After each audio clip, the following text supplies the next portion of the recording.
resume this inquiry. Could the door at the back of the room please be closed? Thank you very much. So I shall resume this inquiry into the appeal made by William Davis Limited under Section 78 of the Town and Country Planning Act 1990 against the decision of Derbyshire Dales District Council to refuse planning permission for a hybrid planning application accompanied by an environmental statement comprising of an outline planning application with approval being sought for site access of up to 345 residential units, Class E commercial uses including retail and a restaurant/cafe, a hot food takeaway sui generis unit, and open space including a country park and play area, and associated landscaping and surface water attenuation, and a full planning application for 78 residential units with associated access, open space, landscaping and surface water attenuation at land at Gritstone Road and Pinewood Road, Matlock DE4 3GD. This is the second day of the inquiry. Yesterday we had opening statements from myself and from the three main parties. We heard from interested parties and the evidence of Mr. Yarwood commenced. Before I ask Mr. Lewis to continue to cross-examine Mr. Yarwood, I'd just like to deal with a few points about housekeeping first of all. So point one, could you please make sure that your mobile phones or other devices are on silent or switched off? Despite the entertainment factor of hearing different ringtones, they do disrupt proceedings, and it would be very helpful if they were off already. Thank you. Just a point to note, just in terms of conflict of interests. I dined in the same restaurant as some of the appellant's team last night, and I was in the hotel restaurant at breakfast this morning with a member of the council's team. We didn't converse, and I don't consider it would represent a conflict of interest. It's somewhat inevitable in a small place, but I'd just like to seek any comments of any concern. And I'll go to the council first of all. No comments at all, thank you, madam. Rule 6. Thank you. And the appellant. No concern at all, madam. Okay, thank you. Just a couple of other points. Just during proceedings yesterday afternoon, I did receive email communications from a number of interested parties with regard to Mr. Lewis's approach of not asking questions of interested parties and preferring to ask questions of Mr. Yarwood. I've responded by email to those interested parties via the case officer, Mr. Brown, that it's the appellant's advocate's choice as to who they ask questions of. I cannot compel him to ask questions of particular interested parties. Equally, the Wolds Action Group, as the Rule 6 party, could have chosen to field a number of different witnesses, whether lay people with local knowledge and experience or professionals in their fields, to be witnesses for the Rule 6 party. They have chosen to field Mr. Yarwood as the advocate and witness for the Rule 6 party, and that is their choice. It is my preference that you direct any procedural concerns about the inquiry through me, first of all, in the room in future if you are here. Obviously, I understand if you are watching on live stream, it is, of course, sensible to direct it via the case officer, and I will then redirect it to all the main parties so they are aware of it. But if I can just seek any comments from the council, first of all. No, thank you, madam. I mean, if it assists, and what Mr. Lewis did was an entirely normal thing for a barrister to do in these kind of situations. I probably would have done much the same myself. Thank you very much, Mr. Cosgrove. Mr. Yarwood. No, I have no concerns. I'm quite happy to represent the Rule 6 party and deal with any questions. Thank you very much, Mr. Yarwood. And Mr. Lewis. Madam, thank you. I'm grateful for that confirmation from Mr. Yarwood. And just to reassure everyone, as I indicated yesterday, my goal in asking questions is to ensure that I'm not duplicating them and ensuring that I am asking questions of the person nominated by the Rule 6 party as the person giving evidence. So that, I hope, explains again the rationale for the approach I'm taking. Mm-hmm. Sorry, you had your hand up, sir. Would you like to just come to the microphone?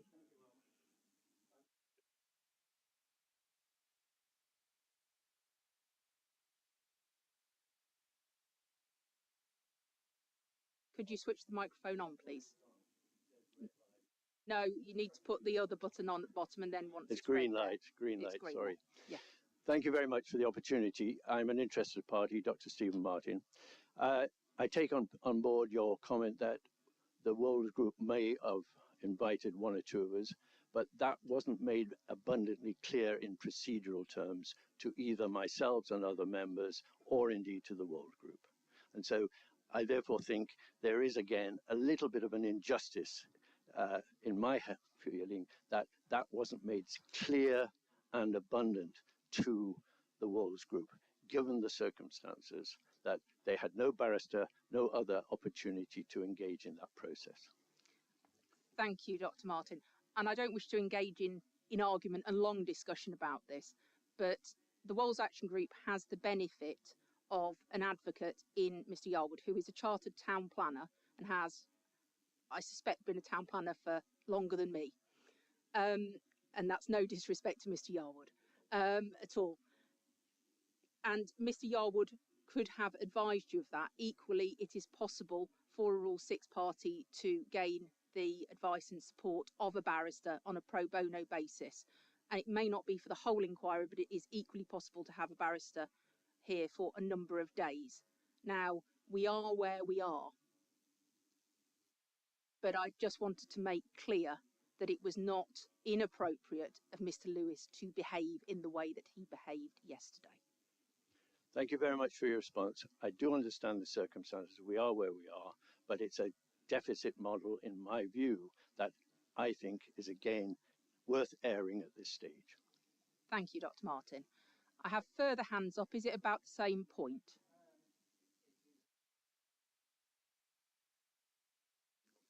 I think Mr. Ellsworth had his hand up first, Mr. Ball.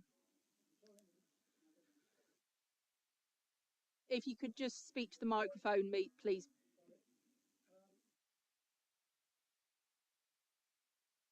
Please turn the microphone on, Mr. Ellsworth. Yes, thank you.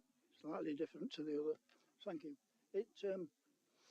It's just that, as you're aware, I have been talking to the case officer about various matters, and the point about this is it's just a simple question, and that is, it's mentioned by the case officer that if I wish to bring anything forward of this nature, shall we say, I should go and ask the question to the district council. Could you tell me, please, how I can actually do that when, in fact, there seems to be no facility to be able to do that, except at this next session, which is about the drainage and flood risk, because there are a couple of points there that are already in the hands of the local planning authority. They're in the hands of the district council highway authority, and they're in the hands of the lead local flood authority. And I believe that I've given you some documentation that covers this, but it may be that these are outside the remit of what you have as the planning inspectorate. But I would still like to ask those questions. Is it possible to do? So you wish to ask questions of the council? Yes. That is not possible, no.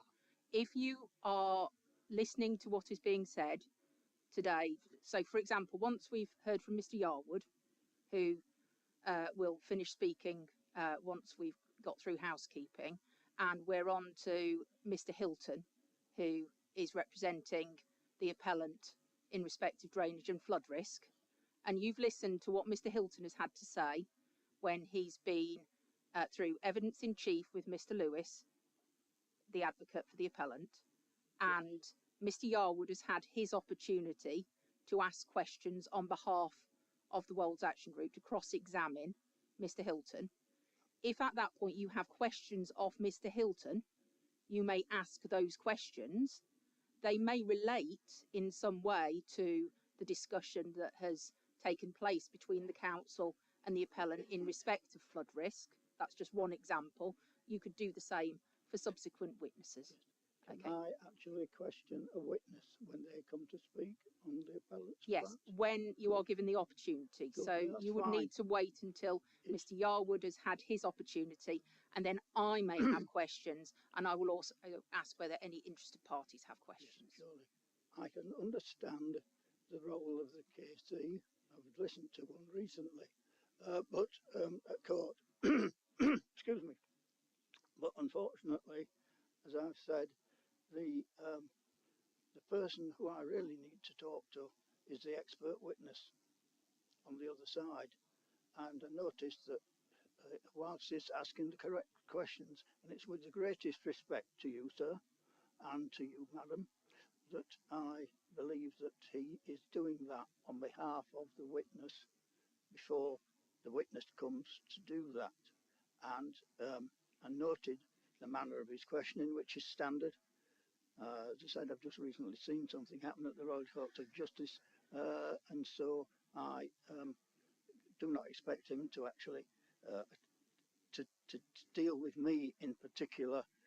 Should be through the appellant's expert witness, which is why I asked the question about whether there's any professional, fully qualified chartered civil engineers in here that's going to speak on behalf of the appellant, because that's the way the process goes for the highways works, etc., etc. It will be the same process for each witness. Thank you. Thank you, Mr. Ellsworth. Thank you very much. Mr. Ball, did you want to come up and ask your question?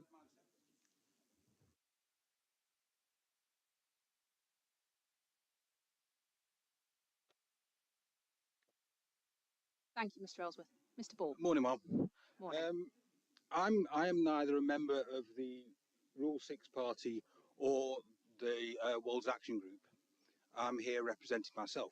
Unfortunately, a lot of my information has been attributed to other people, but asking questions of Mr. Yarwood related to my information would be inappropriate, with greatest respect to Mr. Lewis.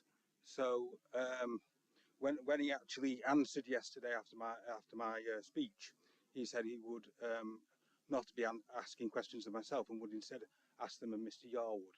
Mr. Yarwood is completely incapable of answering the questions to information that I have formulated, and so that falls outside the criteria of what you've outlined. I just wanted to make you aware of that.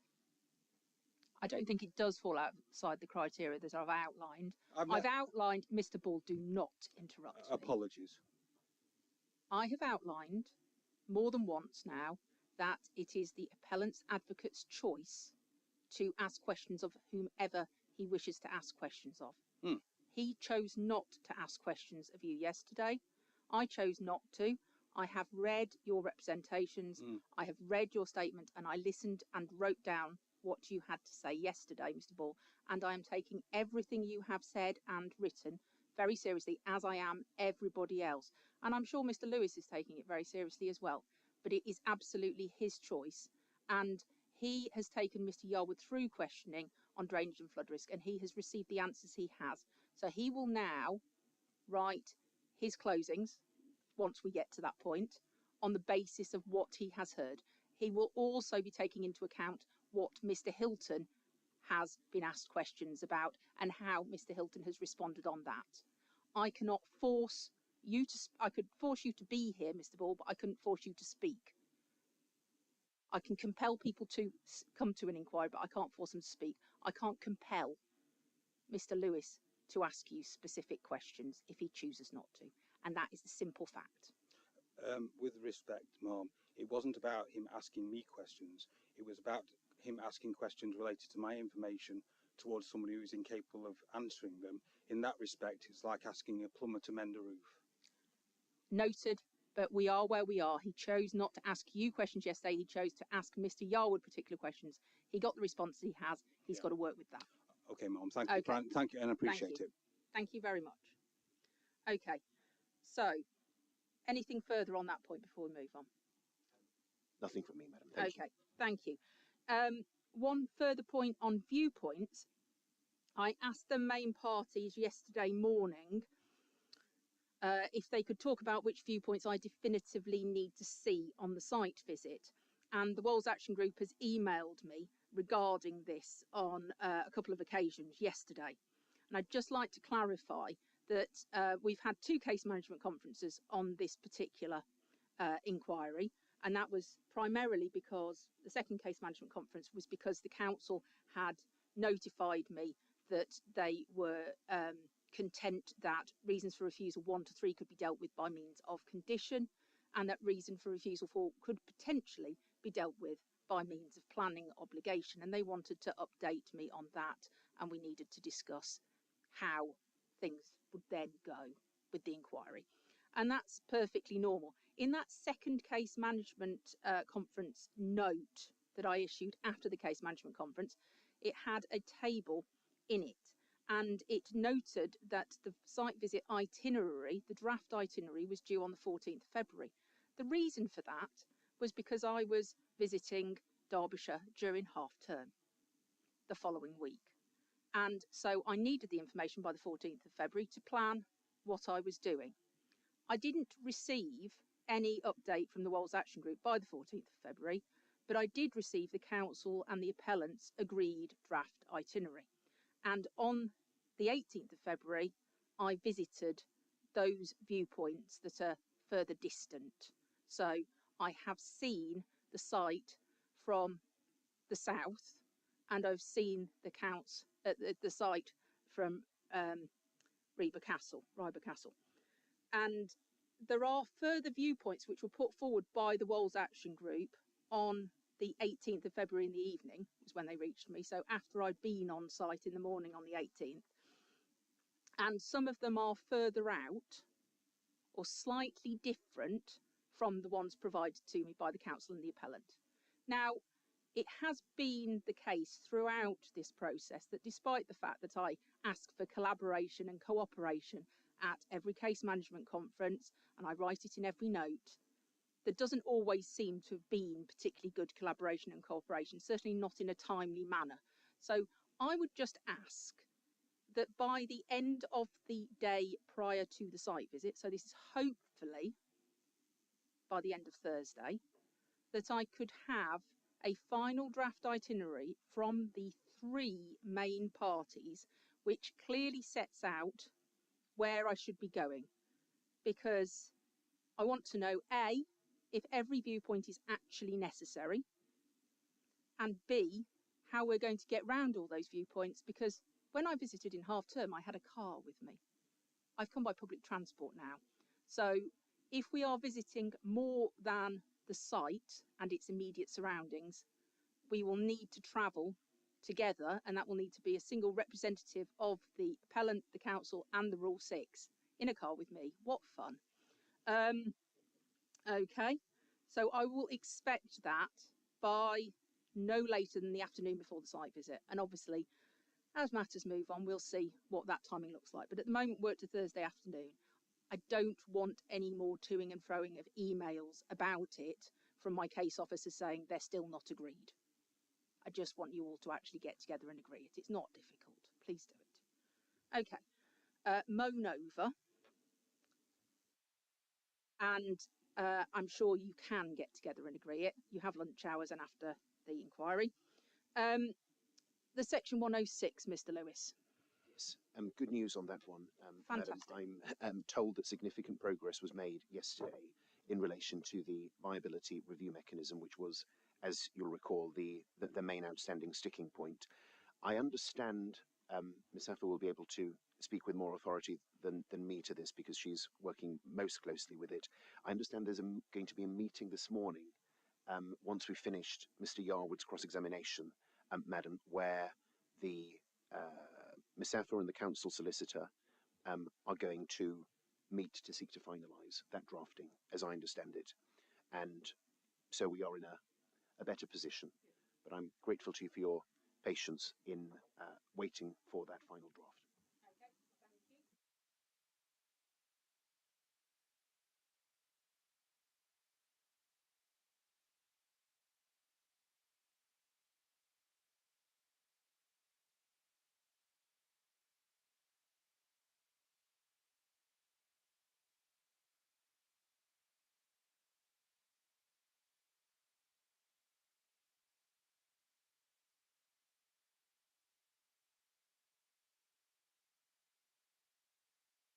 Sorry, I've now failed to switch the microphone on. I do apologise.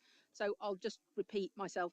So inquiry documents list, we've got around 20. That's the opening statements and the majority of the statements that were made by interested parties yesterday, where they've provided them. There was also the email, which includes the Sanderson map of 25 miles around Mansfield with Steve Baker's topping and tailing of it with his note. And then I've left a space for the note with the amended plan from the appellant, which was discussed yesterday. And which is now ready, Madam. So as soon as Ms. Saffers concluded this morning, we will ensure that that's sent to the case officer. That's helpful. And just in terms of matters on flood risk and the sequential test, have you got any updates on where matters are with that, please? I do. I liaised with the consultants on that last night. The work that I asked them to check, Madam, has led to the need to do some additional work to ensure that the report is doing what we think it needs to do at this stage. It will still be ready on Friday. So we're not looking to push it back later than this week, but they will need to do some additional work on it today and probably tomorrow. I will, of course, if I can get it earlier than Friday, I will, but their realistic estimate to me tomorrow was that, yesterday was that Friday would be the likely delivery date. Okay. Anything on the sequential test note, just from the council? No, thank you. Mr. Lewis kindly informally told me that before. And Madam, just to say, all those inquiry documents have been uploaded, apart from number 20, but they're all on the council website. Thank you very much for that confirmation, Mr. Cosgrave.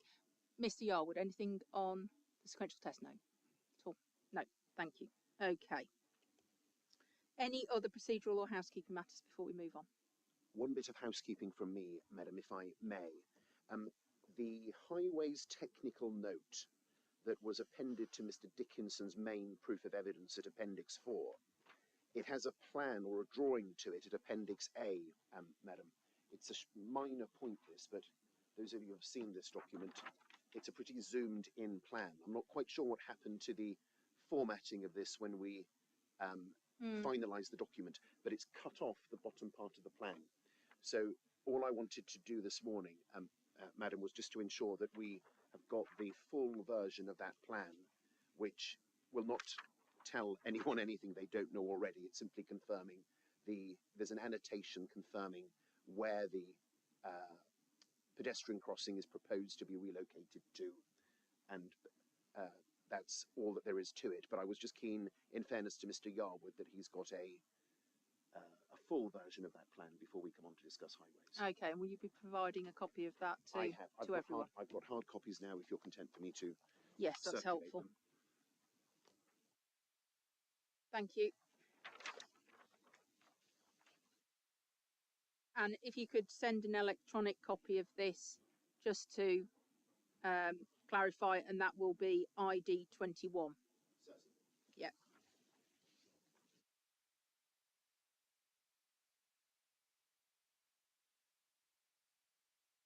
ID 21.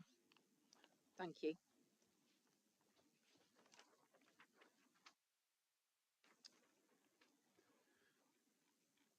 Okay, so we dealt with drainage and had got to the end of biodiversity, I believe, yesterday, Mr. Lewis. And I think you'd given me timings of about 2.5 hours previously, and we'd had about an hour and a half. Hour and a half, yes. Yesterday. So I've cut off a bit last night, Madam. So hopefully. Oh, I am pleased to hear that. Thank you. Hopefully we will. We should be fairly efficient this morning, I hope, Mr. Yarwood. I'm sure Mr. Yarwood is pleased to hear that as well. Mr. Yarwood, if you could just make sure your microphone's on ready, and over to you, Mr. Lewis. Mr. Yarwood, good morning to you. Character and appearance of the area, please, is the next topic that we need to cover. You make 2 points, or 2 main points, under 2 subheadings in this section of your proof. First of all, landscape impact, and then secondly, design. Paragraph 4.2, you say that the landscape impact of this proposal will be, and I quote, severe and unacceptable, you say, because this is, again your words, an exposed site at relatively high altitude and provides the scenic backdrop to the town. First point on this, Mr. Yarwood, that judgment by you that it would have a severe and unacceptable impact, that of course reflects your planning judgment. but it is not the product, that judgment, of any technical LVIA assessment or analysis, is it? No. No. The second point, and it's a basic point, but just for completeness, you would have to accept, wouldn't you, that the principle of developing this site for approximately 430 houses has been established, hasn't it, in the extant local plan after an independent examination process? Yes. Yeah. The appellant's proposal is for up to a total of 423 units. That's the 78 detailed and up to another 345. So the proposal is within, isn't it, the scope of that approximately 430 unit allocation. Yes. Yeah. So let's just test your claim, if we may, that the landscape impact will be severe, albeit that it's not the product of a technical assessment, but let's just test if that's a fair planning judgment to reach. Two documents, please, we need to look at here, and they're the original LVIA within the environmental statement and the addendum LVIA, but we can focus in the main on the original document, and that is CD 1.3AZ, Miss Saffa. And if we could go first of all, please, to PDF page 49.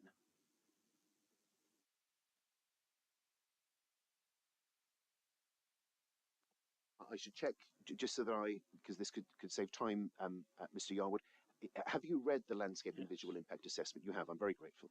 So you'll see on that page, you might have to zoom in to see the text clearly, but can you see there's a conclusion section on that page within the LVIA?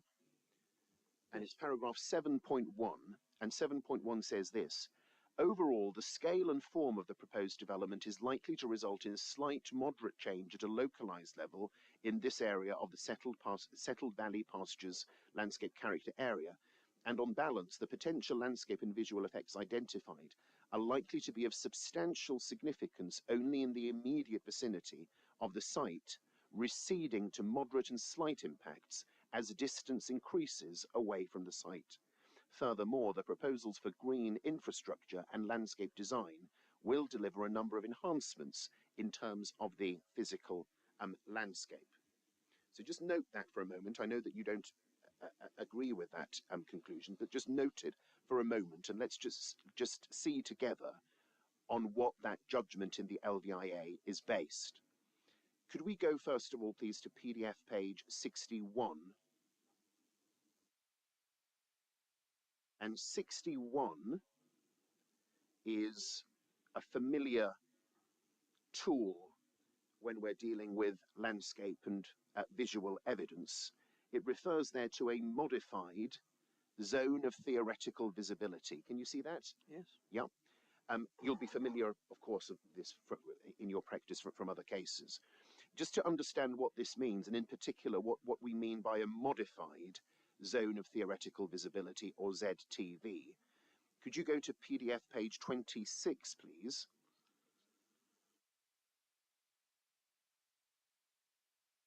And we see paragraphs 5.6 and 5.7 there, explaining what we mean by ZTV, and specifically the modified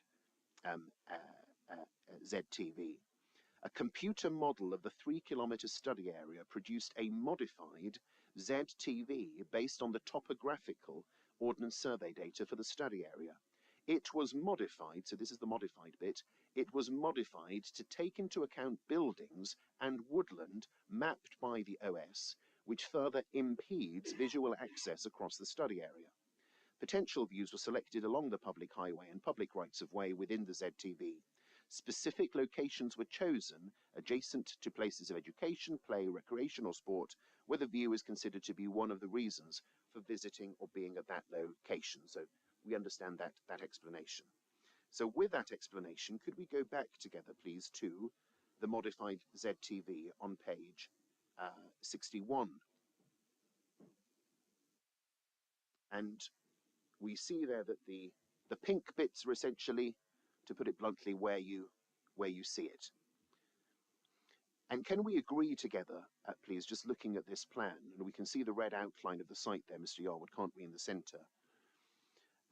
what this shows is that there is an area of theoretical visibility, yes, coloured pink, in the area immediately surrounding the site, yes? Yes. Yes. There's also then an area to the east of the site, isn't there, where we've got some patches of visibility, yes? Yes. But what's striking, isn't it, I suggest to you, that we have this large area, don't we, north of the site, where there wouldn't be any real visibility at all due to the topography and intervening woodland, yes? That's right. Yeah. And then from the west again, if we look from the west, with the exception of an area immediately west of the site, very little theoretical visibility there as well, isn't there? Again, principally because of topography and intervening development, yes? Yes. Yeah. And then we've got the settlement of Matlock itself, of course, which you'll know well to the south. And again, a large area there corresponding to the built-up limits of Matlock and Matlock Bath, where there will be very little theoretical visibility on that plan, again because of the topography and intervening development, yes? Yes. Yeah. And then, for completeness, we do have large patches of theoretical visibility further south, once we go south of the settlement, and then southwest and southeast. But looking at the scale of that plan, and looking in particular at the 3-kilometre radius that is drawn on it, those patches, coloured pink in the broadly lower third of that circle, they are generally well over, aren't they? Well over 1 kilometre away from the site, and sometimes over 2 kilometres away from the site, yes? Yes. Yeah.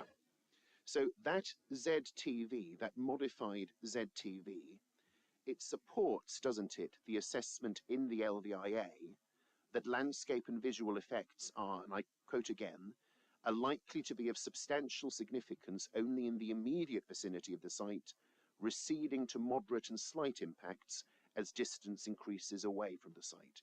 That is a fair summary, isn't it, of what this modified ZTV is telling us. That's a very subjective assessment. Landscape impact is subjective, in my opinion. As I've said in my statement, the impact of the development from those receptors, even at that distance, will be greater magnitude than has been suggested in that report. We'll come on to look at the detailed viewpoints in due course. Let me try one more time in relation to the modified ZTV.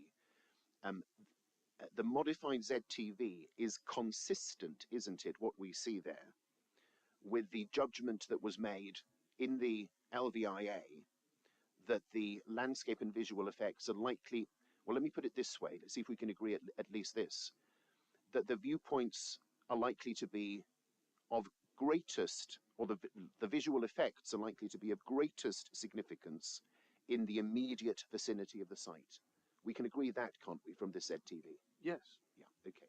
So let's interrogate, therefore, in a little more detail, how this would really look from those positions further away that concern you. We've got a viewpoint plan, haven't we, at figure 11 of this document, which is on PDF page 62, the next page, in fact, yes? So that helps us to orientate ourselves in the usual way around the various positions. Can you see that again? It's a document that you might have to zoom into to. No, I can see it. You can see it. Yeah. So we see the viewpoints numbered there, and then we've got a more focused viewpoint plan on the next page, PDF 63, which focuses on the views closest to the site. Yes, can you see that? Yes. Yeah. So we've got the views numbered 1 to 5, and then 17, yes, which is a little further north of the site, but still pretty close to it. We've got 1 to 5 essentially in the very immediate surroundings of the site, 17 a little further away, and then for all of the other numbers in that range, we've got viewpoints further away on the previous page. Yes? Yes. Yeah, I'm very grateful. So, if we then go, please, to the next few pages where we've got those detailed viewpoints illustrated. I don't propose to go through each of these laboriously, Mr. Yarwood, because that would take a lot of time. But if Miss Safa could, at a pace that is comfortable for you, if Miss Safa could just scroll through, please, the viewpoints starting with viewpoint 1. And just, as I'm putting this point to you, just look at what you see before you. It would be fair to say, wouldn't it, that looking first at viewpoints 1 to 5, we can agree there would be clearly significant changes in landscape and visual terms if you're looking at the site at these very proximate points. And on that, there's no disagreement between us that there would be clear changes in terms of what you see in viewpoints 1 to 5. But can you see from viewpoint 6 onwards, Mr. Yarwood, we start then, don't we, to pull out from the site. And by all means, go back to the viewpoint plan if you need to. But I'm sure I can tell from your indication to me that these are viewpoints in areas that you know well. But it's very clear, isn't it, that once we then step from viewpoint 5 to viewpoint 6, and we go further away, and we look on those viewpoints from further away, we look at 6 at a distance of 682, 7, 8, which is 1.3 kilometers away. Then we get further away again in 9 to almost 3 kilometers. And you'll see the general thrust of this in that as we move away from the site, we get a sense of the red outline and how that relates to the development in the immediate context. What's clear from viewpoint 6 onwards generally, Mr. Yarwood, is that the viewer in this vantage points would see the site very clearly, wouldn't they, in the context of the existing extensive development of Matlock, including the extensive residential development on these slopes. They would see it as an extension of the built framework of the town. I don't have a difficulty with that. It's an extension that they would see, though, in the context of, and I focus here, your word extension perhaps applies to the views that are, look at viewpoint 6, for example, a distance of 682. Extension perhaps becomes a little more problematic, I suggest to you, when we go further out again. But let's just say for the purposes of viewpoint 6 and your word extension, even if we agree on the use of that word for viewpoint 6, let's say, it's an extension, isn't it, that they would experience visually in the context of extensive residential development, essentially filling the full spectrum of that view from left to right, more or less, except for a small patch perhaps to the right.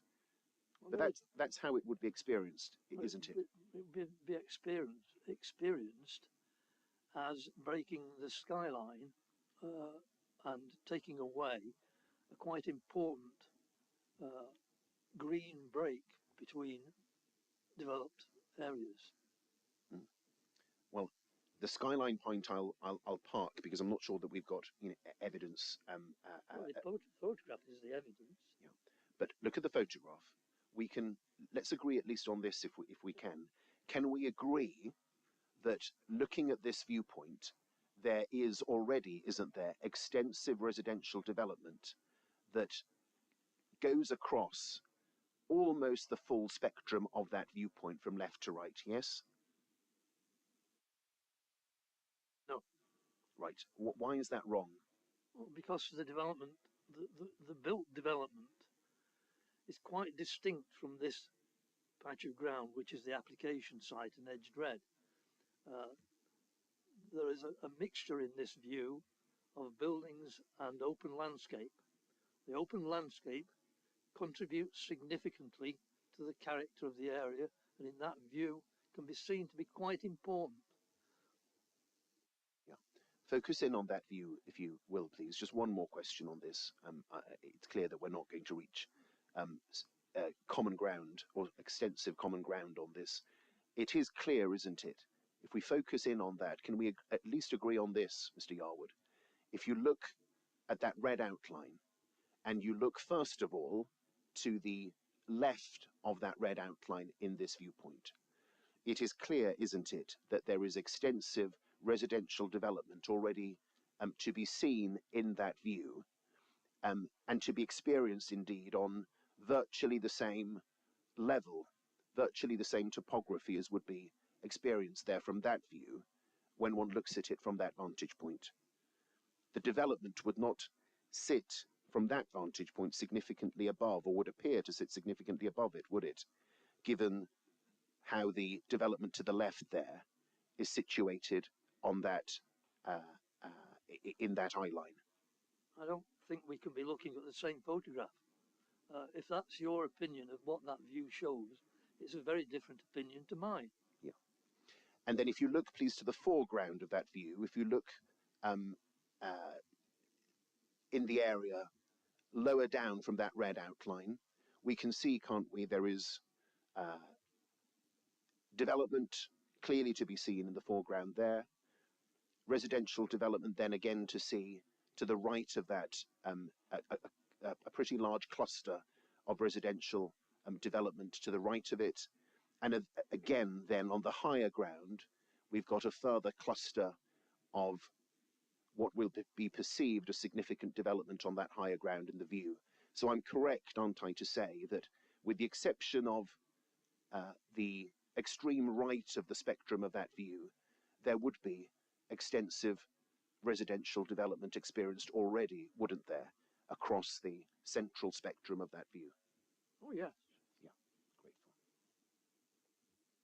Let's just have that in mind then, and go to where the environmental statement summarizes the outputs of the LVIA.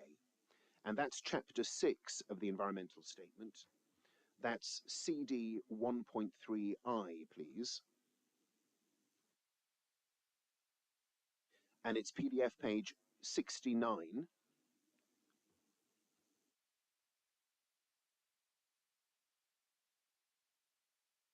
And it's paragraph 695 and 696. And in the light of the viewpoints that we've just been looking at, let's just see what the environmental statement made of this, working off the LVIA. They said this, 695, in conclusion, the proposed development extends, so we can agree on that word as I indicated earlier, the proposed development extends the northern urban fringe of the town of Matlock on the upper middle slopes of the Derwent Valley. It establishes an environmentally sustainable edge to the settlement and is defined by and set within the existing framework of woodland on high ground to the north and woodland belts extending down from higher ground to the west. Its visual impact is moderate when seen from afar, and those, as well as substantial moderate adjacent views, can be mitigated within the design of the proposed development. The form of the proposed development means that the extension to the town can be integrated in a visually constrained manner. That is a fair and measured summary, isn't it, of the landscape and visual effects of this proposal that is the product of a technical assessment? No. And that's all you wish to say on it? Well, I disagree with almost every word of it. If you want to go through it word by word, I will, but I disagree with almost every word of it. Yeah. Which part of that assessment is inaccurate or unfair? Well, I don't believe it's environmentally sustainable. I don't believe the visual impact is moderate. It says the form of development means the extension to the town can be integrated visually, but it hasn't been. Yeah. Your challenge to the visual impact being moderate, which is the output of a technical assessment in this LVIA, your challenge to it is not based, is it, on any competing LVIA analysis? The LVIA is a very subjective assessment. You've heard my comments on the viewpoint which was taken. The viewpoint that was taken in that photograph 6 shows, in my view, a very significant and unacceptable level of harm to the landscape. Please answer the question, Mr. Yarwood. Your challenge to the judgment there that the visual impact would be moderate, which is the product of a technical LVIA assessment, your challenge to that is not based, is it, on any competing technical LVIA analysis? My challenge is, as I've said, that the outcome of that assessment is incorrect. And we can go on saying that forevermore. It's not a question of a technical judgment, it's a question of using your eyes and assessing the impact. Mr. Yarwood, could you answer the question as to whether it's based on a technical LVIA carried out by the World's Action? It is not. Thank you. And just to pick up on one other point, Mr. Yarwood, you say that, well, the LVIA is entirely subjective. It involves ultimately, of course, as many things do in planning, an element of subjective judgment. But you will understand, won't you, from your practice and your experience, that the LVI methodology is a serious attempt to import a level of objectivity, so far as that's possible, into the assessment by having a clear methodology as to how these sorts of impacts and effects should be assessed. That's the whole purpose of the LVIA methodology, isn't it? It is indeed, yes. Yeah, very grateful. Now, for completeness, I should say that we also have an addendum to the environmental statement that was prepared by the landscape consultancy Urban Wilderness. That is, Ms. Saffer, at CD 2.68C.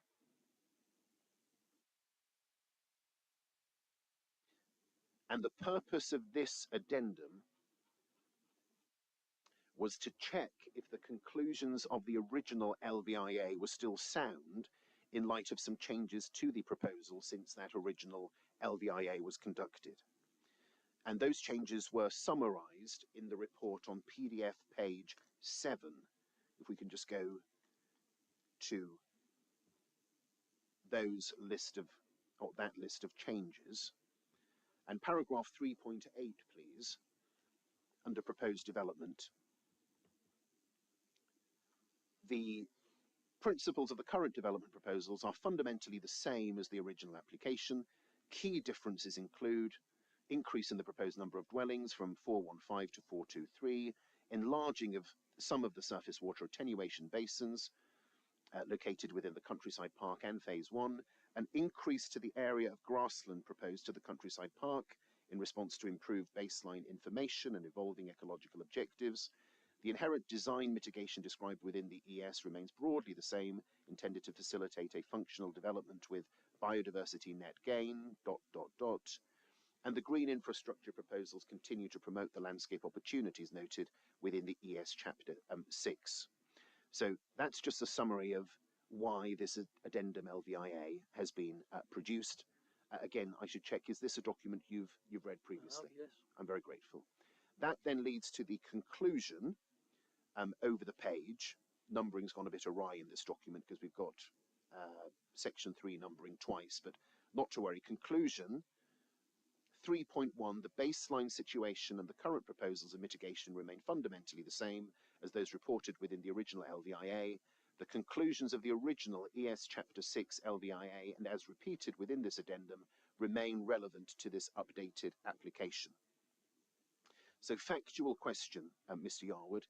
It's correct, isn't it, to say that the inquiry has before it an update to the LVIA from an expert consultancy, which has taken account of the proposed enlarging of some of the surface water attenuation basins within both the outline and the detailed phases of the proposal, yes? Yes. Yeah. And to confirm, you don't bring any technical assessment of your own of the landscape and visual effects, if any, of enlarging those attenuation basins. I agree with the conclusions of this document. That's very fair. So you agree with this so far as it goes. I understand your point that you wouldn't accept the premise of the original assessment, but that's helpful in relation to the addendum. Now, paragraph 4.3 of your proof, you say that, and I quote here, more recent and more robust analysis of the landscape impact demonstrates that the allocation of this site did not have sufficient regard to this landscape impact. But you don't then seem to identify what this most recent and robust analysis is. What is that, Mr. Yarwood? County Council's assessment. Right. Okay. I thought that might be the case, which is what you're dealing with in the next paragraphs. Let's look, therefore, at what the County Council's landscape officer said and what you cite there, because I suggest you it's very important to look at what the words that were actually used by the officer. 4.5, the officer stated, the site occupies an elevated position where there's little visible existing development in distant views towards the site. Development of the site has the potential to cause the visual expansion of Matlock to the higher slopes of the Derwent Valley, out of character with the overall settlement pattern that is currently confined to lower valley slopes. The scale of the site is such that there is the potential for significant adverse visual impacts to the wider landscape, including views from a large number of sensitive locations. It's clear when one reads that, Mr. Yarwood, that the landscape officer is commenting in general terms, aren't they, on the potential for the site to be developed in an unsympathetic way, but the officer isn't there actually commenting on the appellant's proposal, are they? Of course they're commenting on the appellant's proposal. The appellant's proposal is to develop this site with housing. That is what is being commented upon. Mr. Yarwood, forgive me, look at the way language is used here, please. Development of the site, in other words, the proposition that the site is developed. The development of the site has the potential to cause the visual expansion of Matlock, ... out of character with the overall settlement pattern. The scale of the site is such that there is the potential for significant adverse visual impacts to the wider landscape, including views from a large number of sensitive locations. That is an officer commenting on things to be aware of when one is dealing with a proposition for development in this area, isn't it? That is not an officer, given what you've cited there, that is not an officer commenting directly on the actual proposal before that officer.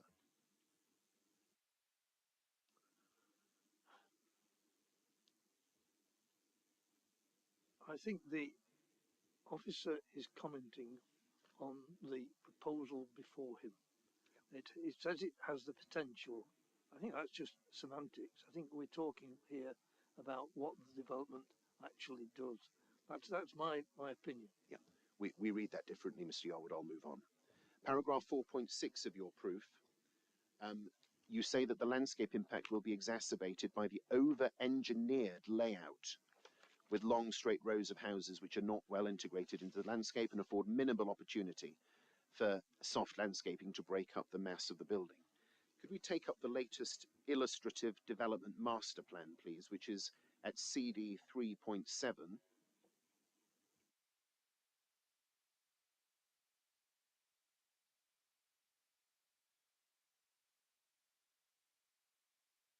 CD 3.7, what's clear when you look at this, Mr. Yarwood, I suggest to you, is that the proposed pattern of development here, and of course it's a detailed pattern to the right of the site, and we've got an indicative pattern, say, for access in relation to the outline part of the scheme.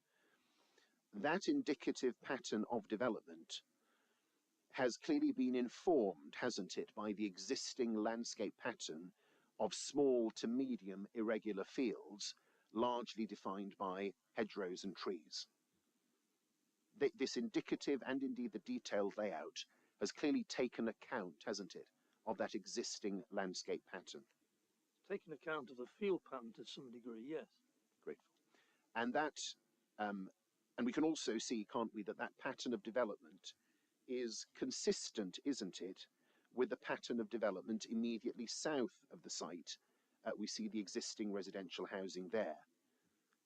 There's no noticeable disharmony, is there, in terms of the way that development is indicatively patterned there, when you compare it with how development is patterned in layout terms south of the site?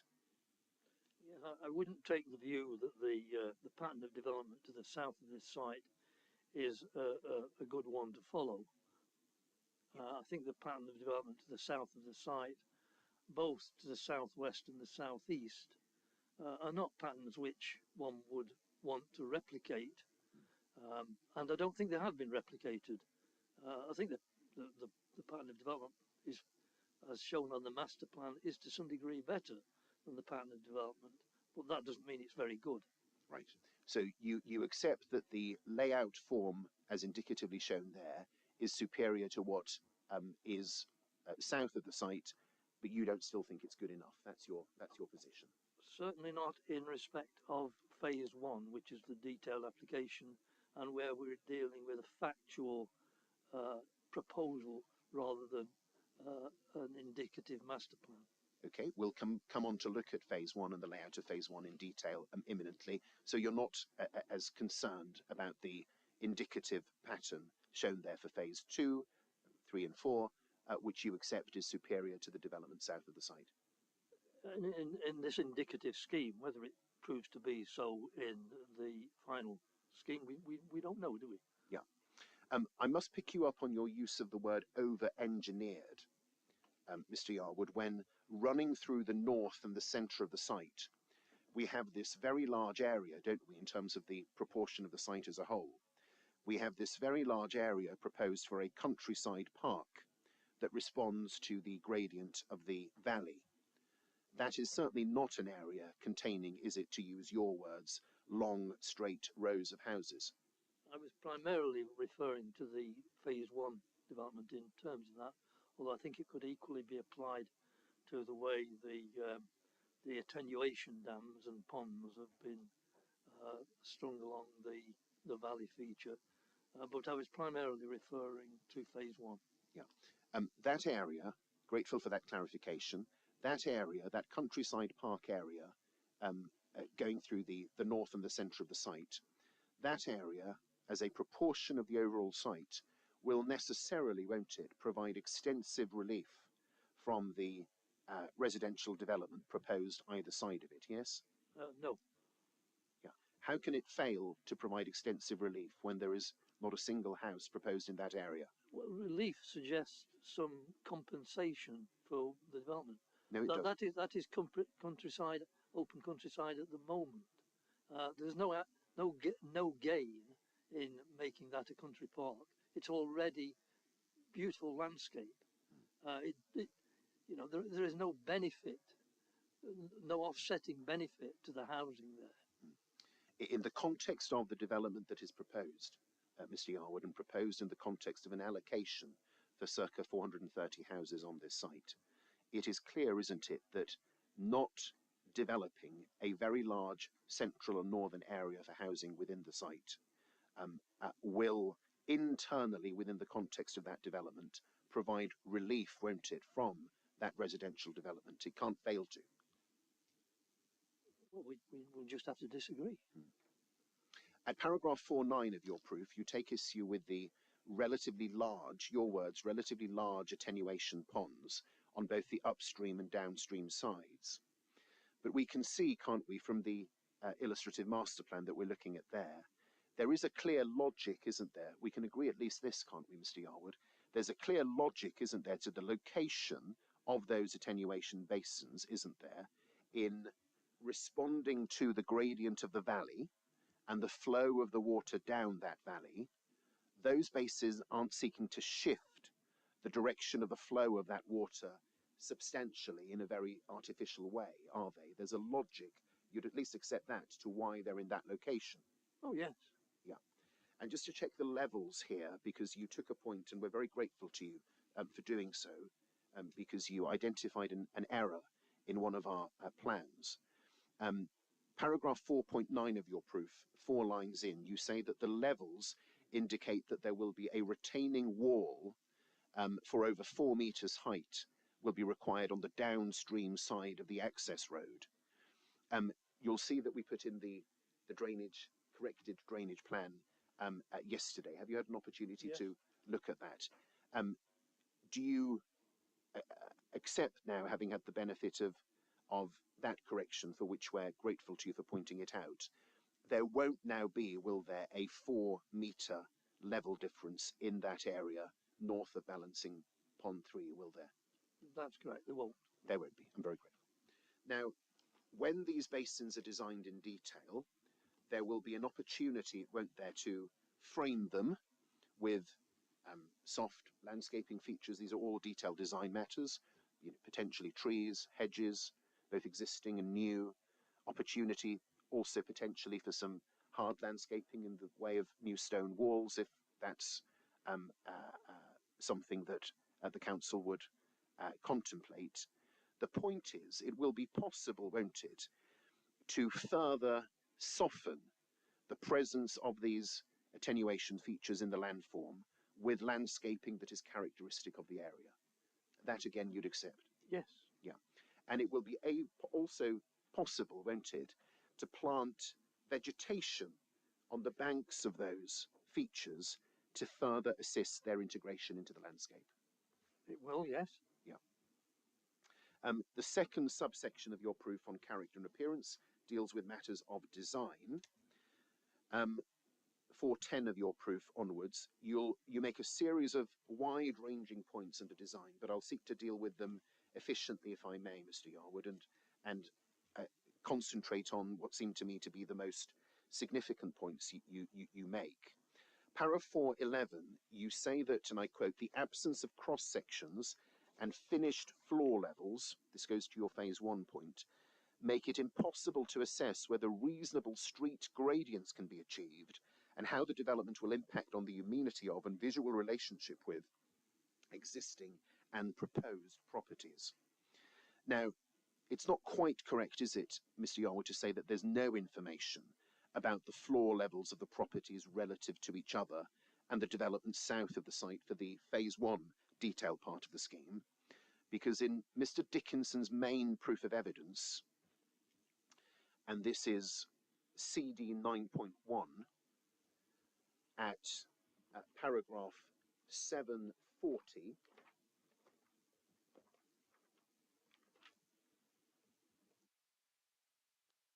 PDF page 37.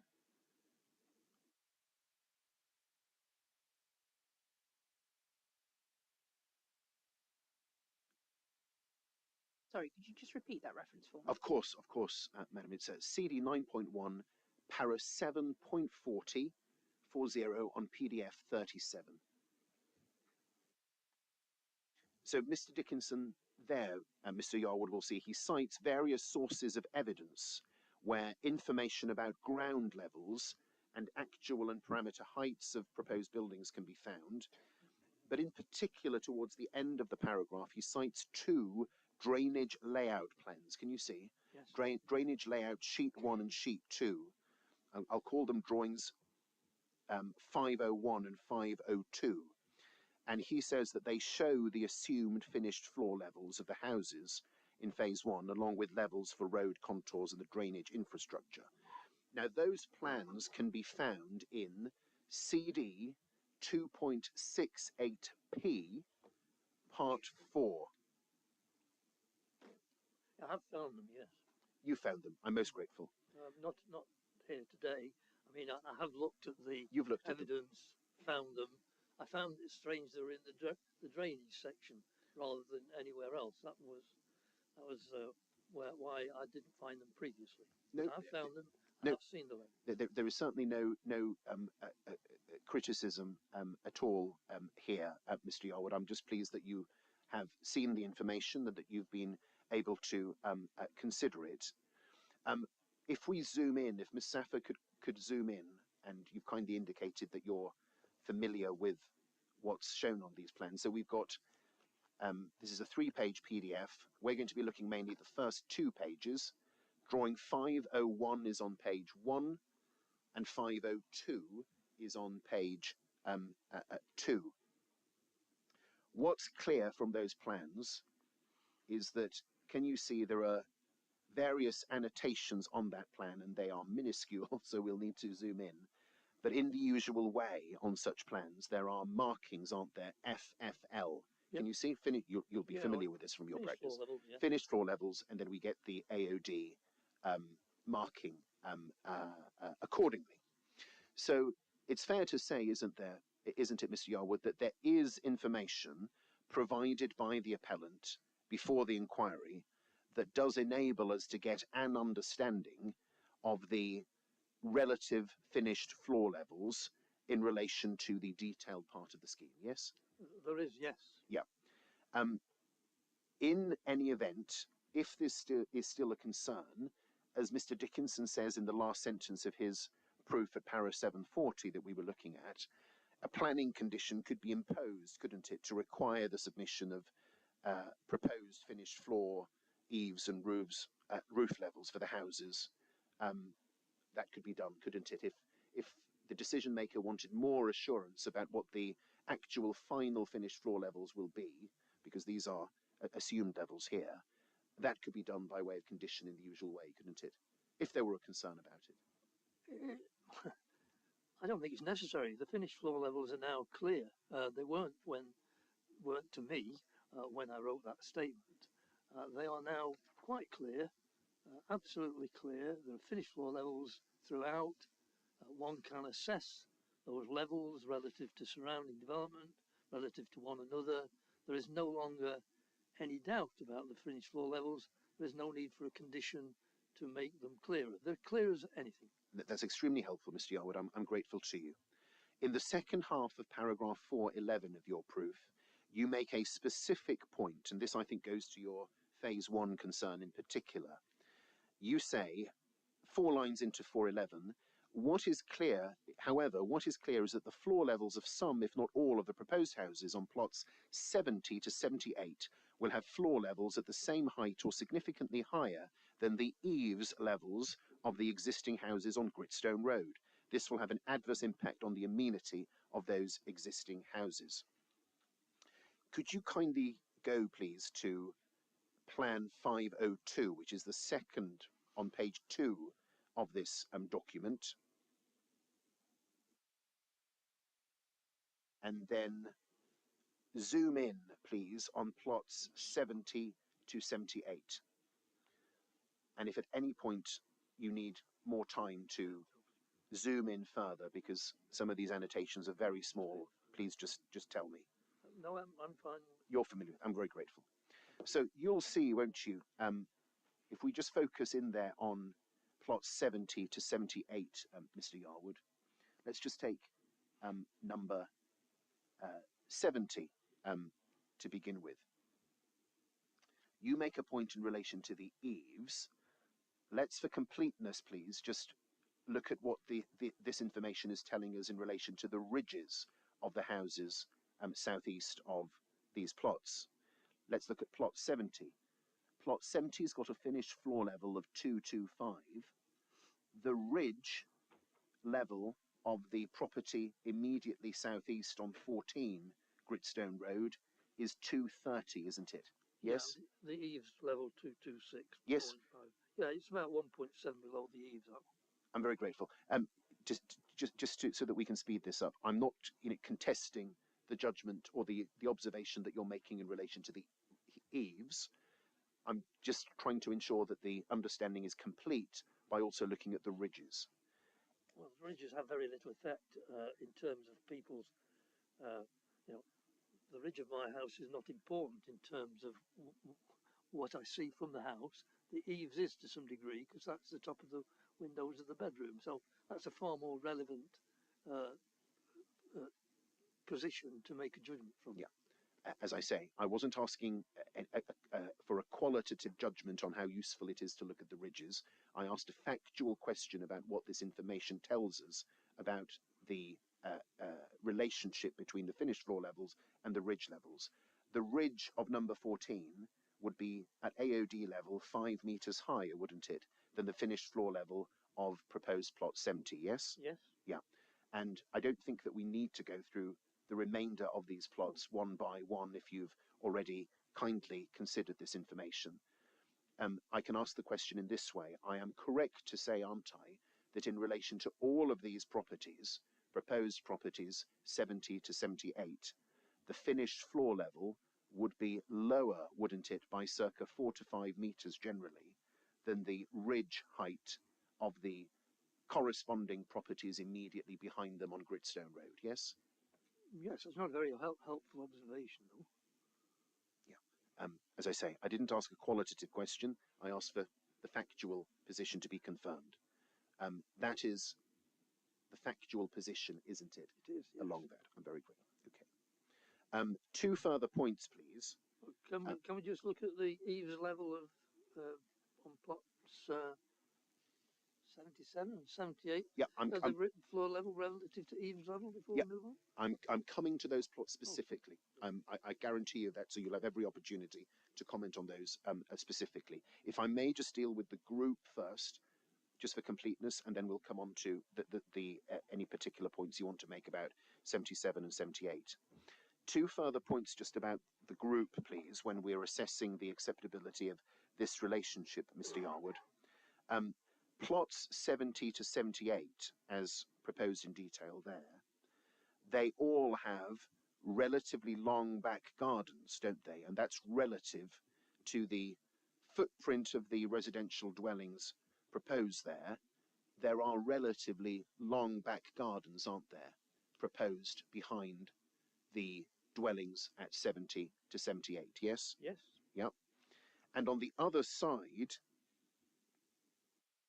of the site boundary to the southeast, if we just look at 70 to 74, because I accept that the position is different in relation to 75 to 78, but when we look at the at plot 70 to 74 and compare it to the gardens of the properties on Gritstone Road on the other side of the application site boundary, there are also, aren't there, relatively generous gardens in the properties there.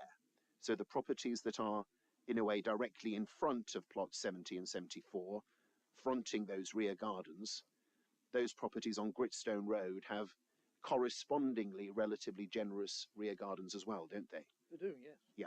Now you fairly say, and I'm coming back now to your point, I think, the position is different, isn't it, on plot 75 to 78, because the properties on the other side of the site boundary, i.e. not on our site, Gritstone Road properties, they are much closer, aren't they, to the site boundary than the properties that are in front of plot 70 to 74, yes? Yes. Yep. But you will have noted, I'm sure, Mr. Yarwood, that that's been taken account of, hasn't it, in the design of phase one by placing single-story bungalows, or proposing single-story bungalows on plot 75 to 78, rather than the semi-detached dwellings proposed on plots 70 to 74, yes? I understand the attempt to minimise the impact by putting bungalows on those particular plots. I don't think it solves the problem because the eaves level the floor level of those are significantly higher even than the eaves level of the properties nearby. So I don't think that solves the problem. And I think if you look at my cross section, which I provided based on your submitted cross sections, you'll see that which I put in my initial statement. You'll see the relationship of the bungalow to those houses is in my view, unacceptable. Yeah. The cross-section is an important part of your evidence, and I'm going to come to that. I'm trying to deal with this in a as focused a way as I can, Mr. Yarwood, by starting with a larger group, 70 to 78, then looking at differences within that group. So we've looked at 70 to 74 separately from 75 to 78. And you've got a specific point about number 78 on the cross-section, which I promise you I will come back to imminently. But just so that we can deal with it as methodically as possible, just dealing with this group of 75 to 78, first of all, please. I think I have your answer fairly to the question I put to you, which is that you'd accept, wouldn't you, that account has been taken of the proximity of the properties on Gritstone Road relative to what's proposed on plot 75 to 78, that we can at least agree that there has been an acknowledgement of the greater proximity of the properties on Gritstone Road relative to those plots, and therefore something needing to be done in the proposed design to take account of that? Yes. Yes, okay. Now, before we come on to your cross-section point, just one other point on this as a group, please. Very important to note that there is a landscape screen, isn't there, proposed, and you can see it marked there on the with the green arrow, the lime green arrow on the plan.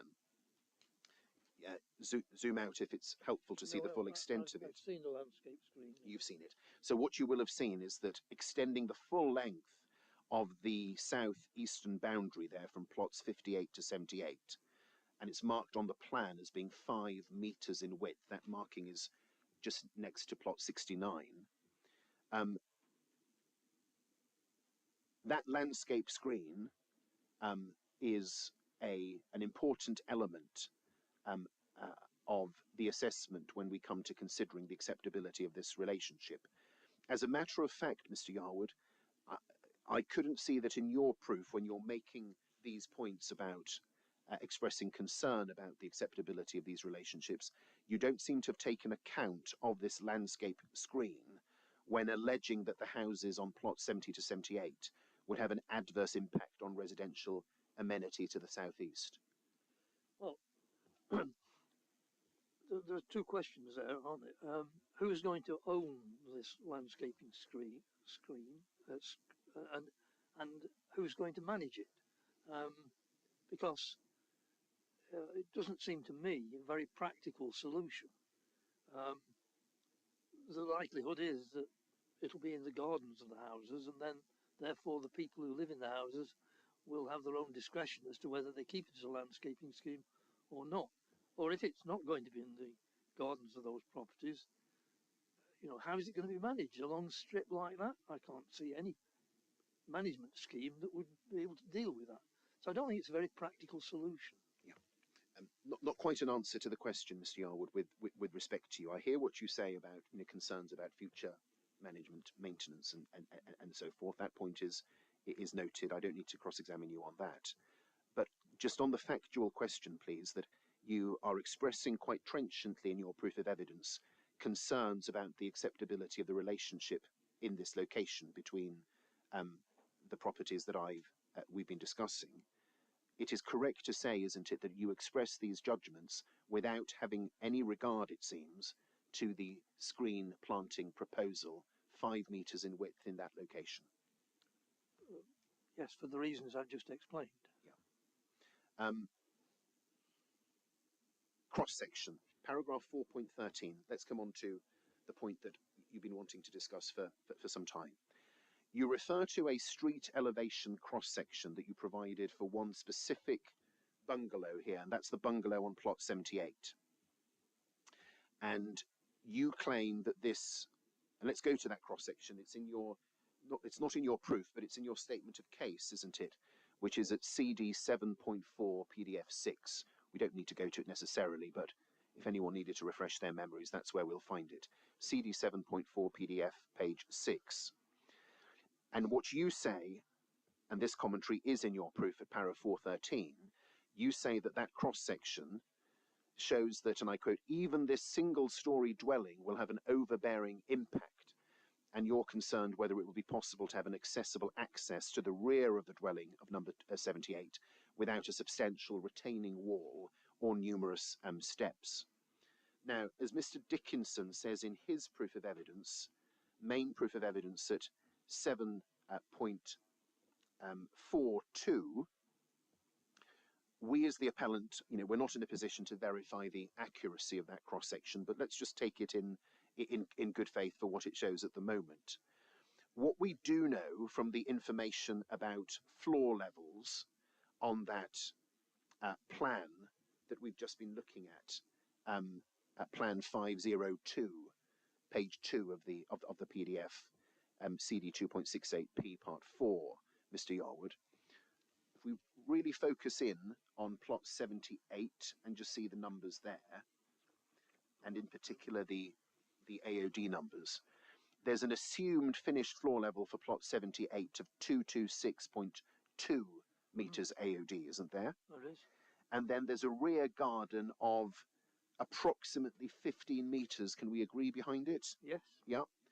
And there would be a drop in level from approximately, and we need to read down from the, because we can see finished floor level of 226. Can you see there's then a contour that then intersects with the rear of that dwelling at 225. Can you see? Yes. There's 225 coming on down from the top of the plan, and that intersects. And 224 intersects with the corner of the bungalow. Got it. Yep, that's extremely helpful. Thank you very much. So over the course of that 15-meter rear garden, there would be a drop in level, wouldn't there, from approximately 225 right behind the dwelling, as we've established. 224.3 right behind the dwelling. Okay, yeah, well, there's between 224.3 and 225, yeah. Yes, well, it depends when you're. It depends at which point of the rear you're taking. It's a fair point. It's 225 at one point, isn't it, closest to the boundary with plot 57? There's then another contour, 224.39, which is. Actually, that's not a contour. That must be a spot level, because the contours presumably are at meter intervals. So that's presumably 224. That 224.39 must be a spot level. So yeah, 224 to 225 are the contour lines which run through the back of the bungalow. Okay, I don't think we need to dwell unduly on these matters. What we obtain from this information is that when you see the marking for the rear garden, the back of the rear garden there, which essentially drops to a level of 223, doesn't it, at the rear of the site? Can we agree that what we're broadly talking about here, based on the information of this plan, is a drop of some 2 meters over a 15-meter distance, yes?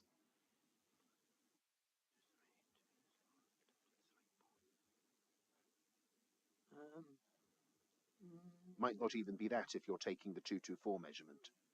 No, the 224 measurement is right at the back of right on the back of the bungalow. The drop to the rear garden is what? 223 is 3.1 meters.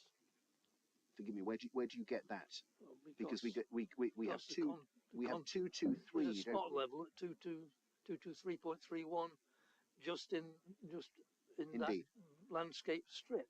Yeah, but the difference between 223 and 224 and 2, even if I take the case that's least generous to me based on this information, and I go with a 225 contour measurement, Mr. Yarwood, the difference between 225 and 223 is circa 2 meters, isn't it?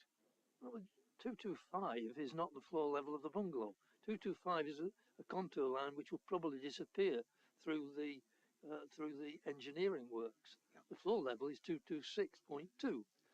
These points are made in response to your concern about the level change within the rear garden, Mr. Yarwood. Yes. Yeah. Absolutely. So it's fair for me in that context, therefore, isn't it, to look at what is essentially the northernmost point of this rear garden, what's the contour level there, and is this going to be an unmanageable relationship in terms of the topography?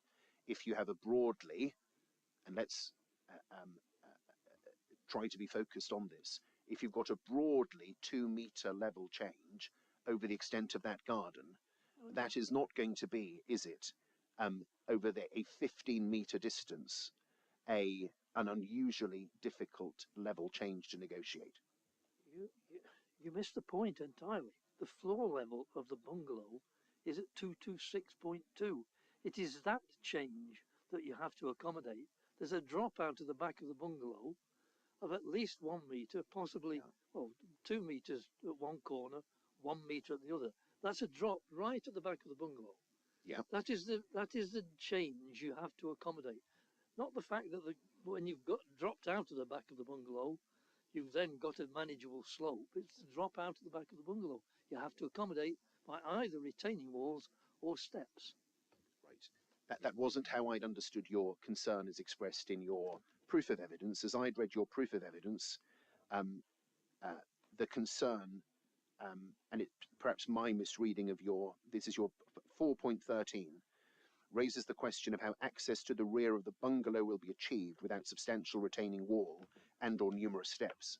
So what we've been able to clarify in cross-examination, and I'm grateful to you for that, your concern is not actually with the acceptability of the relationship in the rear garden. It's a very specific concern about how you'd negotiate a 1 meter level difference at the exact rear point of the building itself. Is that right? This is symptomatic of the. No, just help me with a factual question first of all, because sorry, okay. With respect, my concern. Just with respect to you, it wasn't entirely clear what point you were making. I think we've been able to clarify, and I'm grateful for that clarification, that you're not actually concerned in your proof about the level change in the rear garden itself. Your concern is with a 1 meter level difference between the finished floor level of the property and the immediate access to the rear garden, essentially. Is that right? Right, is it between 1 and 2 meters? But yes, other than that, yes. I'm concerned about the absence of any information in the submitted plans that shows how that sort of change in level, which is shown on my cross section, can be accommodated without substantial retaining walls or steps. And it's symptomatic of the lack of detail in the application. It is not going to be an insurmountable problem, is it, Mr. Yarwood, whether you do that by way of a condition requiring the submission of information about the finished floor levels of the rear garden, perhaps specifically in that location, or whether it's a matter of detailed design when it comes to negotiating what's a pretty modest 1 meter level difference that houses commonly do up and down the land.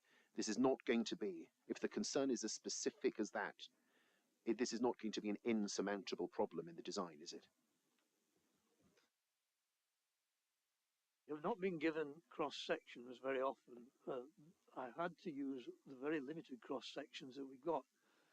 Therefore, I've shown on that cross section the sort of problem that will arise throughout this development. So I've concentrated on that particular property because that is one where we can actually assess what is happening in terms of the levels. Generally speaking, we can't do that. Therefore, I've not looked across the whole site. I've looked at the one where we can establish it.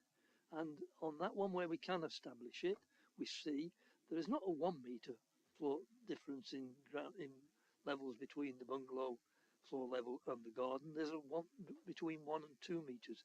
That's the sort of problem you're going to face, which should be assessed with a design solution, not just left to retaining walls or steps. The design solution is going to have an impact on the properties at the rear of the property. Therefore, you need to solve that design solution. Okay, it can be done by conditions, but it just shows that what I've said in my statement is correct. Well, we've been able to establish that the concern is much more specific than I had understood it to be, and I have your answer that to the extent there is anything to be resolved or further settled here, that can be done by condition. Let's try to make progress because we need to finish this. Sorry, Mr. Lewis. Yes. Could you give an indication of Yes, just how much longer, how many more questions you have? Realistically, madam, I might have 20 minutes. I will try to speed it up. I'm coming to the more high-level questions, which I should be able to do more quickly. Okay. And fortunately, you have also rattled through a fair few of the questions I would have had already. Mr. Yarwood, are you okay to continue without a break for another 20 minutes or so? Yes, no problem. Okay, but please do speak up if you start to need a break. You're the one in the limelight, okay? 20 minutes I can manage. Okay, thank you. Sorry, Mr. Lewis. Not at all, Mr. Yarwood. Thank you. I'm grateful for your cooperation. Paragraph 4.14 of your proof, Mr. Yarwood, you say that there's an absence of detail to explain how the significant difference in level between the balancing ponds in phase 1 and the houses northwest of Bentley Close will be resolved. And you query whether there's going to be a gabion or retaining wall there, and if so, whether that's going to affect trees and hedgerows. You'll have read by now paragraph 743 on Mr. Dickinson's proof, where he says that the gabion wall shouldn't have been retained on this drawing, and it's no longer needed. You'll have seen that, and I hope that that is of some reassurance to you. I accept that you still might have a residual concern about trees and hedgerows, and I'm going to come to that, but you have noted the position that there is no longer a gabion wall proposed. I have noted that. I'm very grateful. Now, let's deal for completeness with what might still be a residual concern of yours about whether the works in the vicinity of this balancing pond could have an impact on trees and hedgerows in the gardens of the adjacent houses on Bentley Close. And in particular, you're concerned, aren't you, about tree 38 in the garden of 5 Bentley Close, which is shown for removal on the vegetation plans. And you'll have seen again that Mr. Dickinson deals with this at paragraph 7.44 of his proof, and he confirms there that there was a cartographic error showing the removal of T38, and that a planning condition could be imposed to require suitable mitigation measures to ensure that the proposed development does not result in unacceptable adverse effects on this tree. So, simple position, no longer proposing the removal of that tree T38. That again, I hope, is of some assurance to the Rule 6 party. But in addition to that, Mr. Dickinson picks up this point again in his rebuttal evidence, and this is CD 9.5, paragraphs 212 to 214.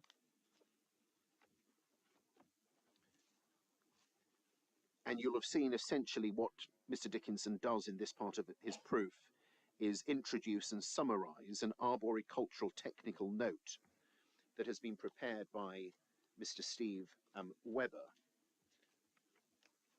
The upshot of that note being, as you'll have seen, and I am summarizing heavily in the interests of time, but the upshot of that note being that Mr. Webber is satisfied as an arboricultural expert that mitigation measures can be taken to protect the integrity of T38, and in particular he expresses the judgment.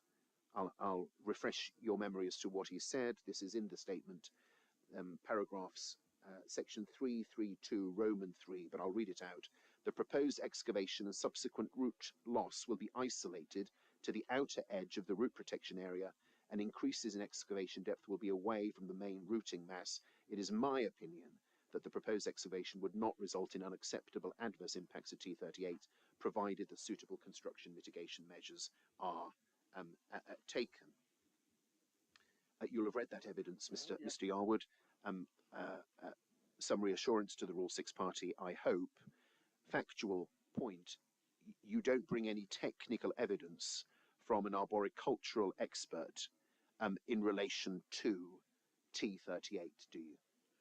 No, I accept the point that's been made. It was a valid point for me to put in my statement, because at the point when I wrote that statement, you were showing it for being removed. So certainly, I accept that the subsequent information that has been provided suggests that the impact on that tree will be minimal.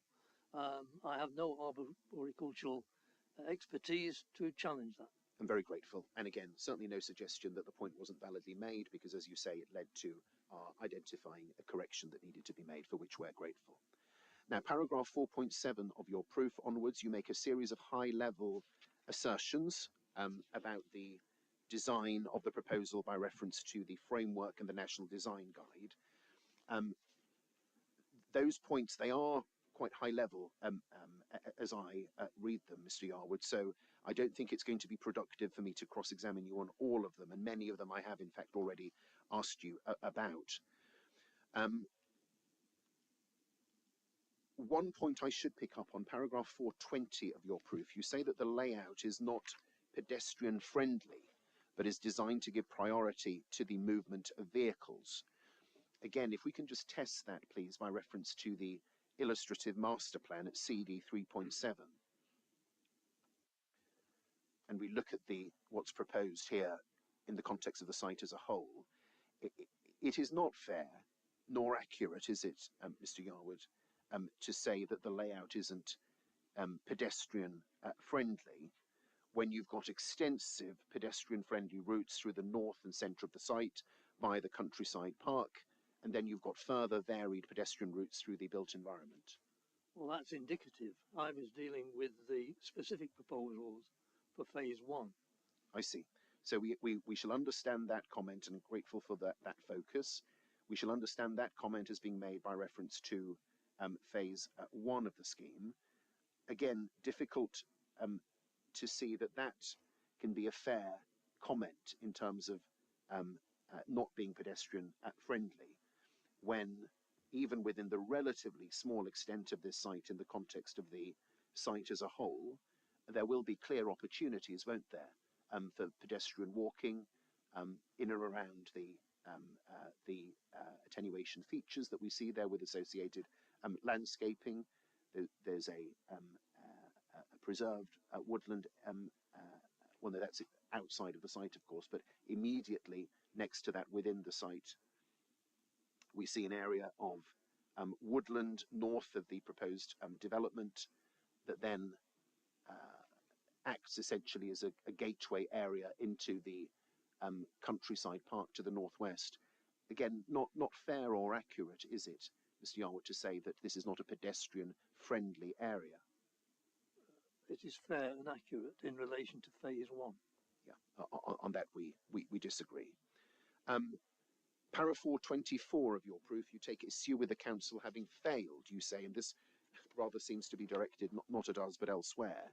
You take issue with the council having failed in recent years to exercise enough control over the material used in the construction of new houses.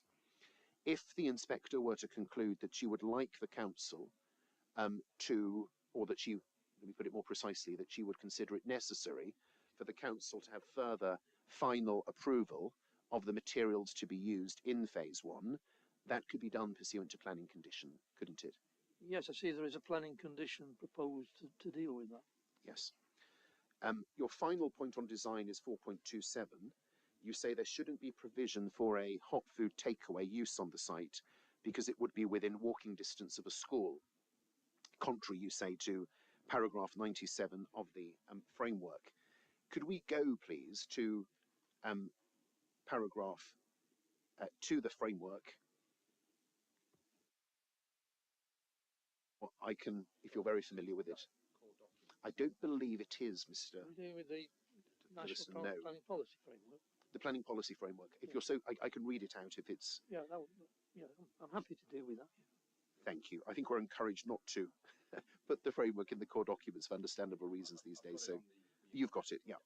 So it's interesting little point, this, just as a matter of interpretation of planning policy, which doesn't come up often, Mr. Yarwood, but you fairly refer to 97, and that says local planning authorities should refuse applications for hot food takeaways and fast food outlets within walking distance of schools and other places where children and young people congregate, unless the location is within a designated town centre. And we note what that says. Now, if you were just to look at that in isolation, you might mean, well, it doesn't seem that we're dealing with a town centre here.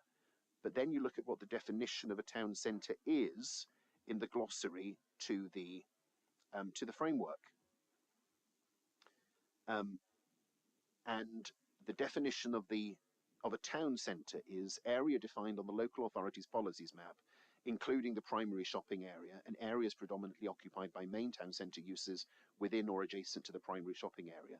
References to town centres or centres apply to city centres, town centres, district centres and local centres. but exclude small parades of shops of purely neighbourhood significance. Now, I grant you it might be somewhat counterintuitive, to interpret town centre to include local centre, but the definition section of the NPPF and that second sentence there does appear to say, doesn't it, that for policy interpretation purposes, references to town centres or centres apply to city centres, town centres, district centres, and local centres, which, as we know from the allocation, is how the non-residential component of this scheme is described. So, as a matter of interpreting policy, Mr. Yarwood, paragraph 97, when it refers to town centres, should be interpreted, shouldn't it, as also referring to local centres? Well, it says excludes parades of shops of purely neighbourhood significance. I would say this is more akin to that than town centre. I don't think I wouldn't interpret this as falling within that definition.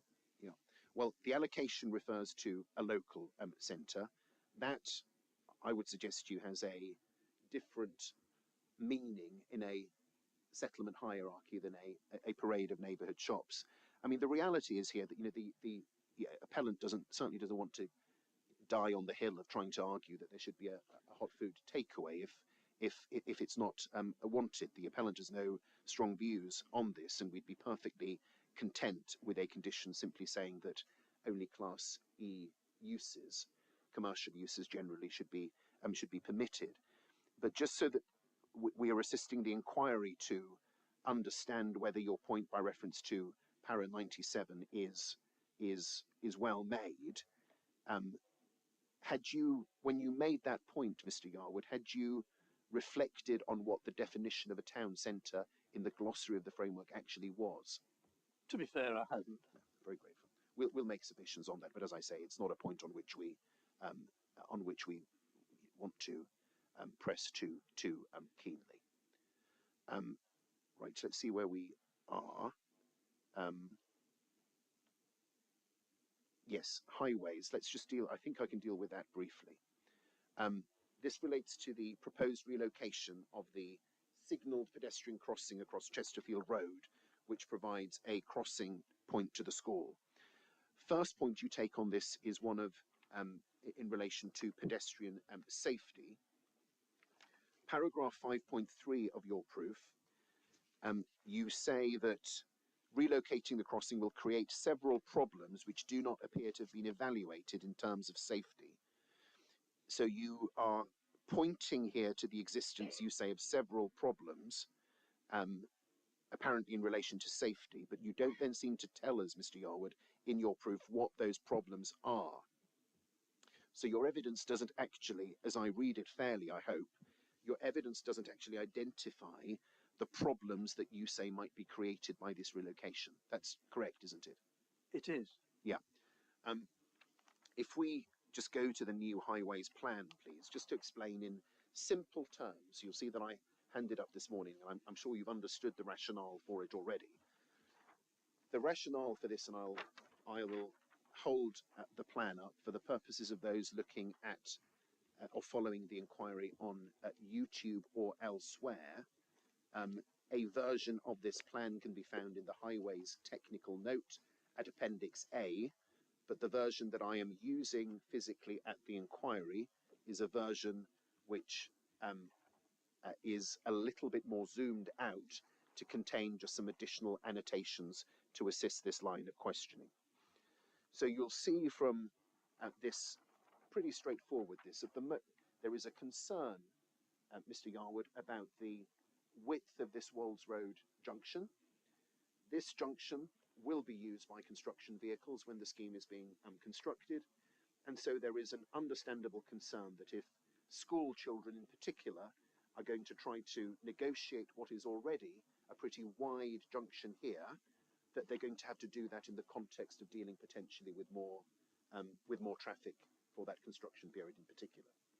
So the proposed solution here, or an improvement of the position, is that instead of getting the pupils to cross where they're currently crossing there, and then they have to negotiate, they cross the road, they go along that footway, and then they end up potentially still having to negotiate the Wolds Road junction.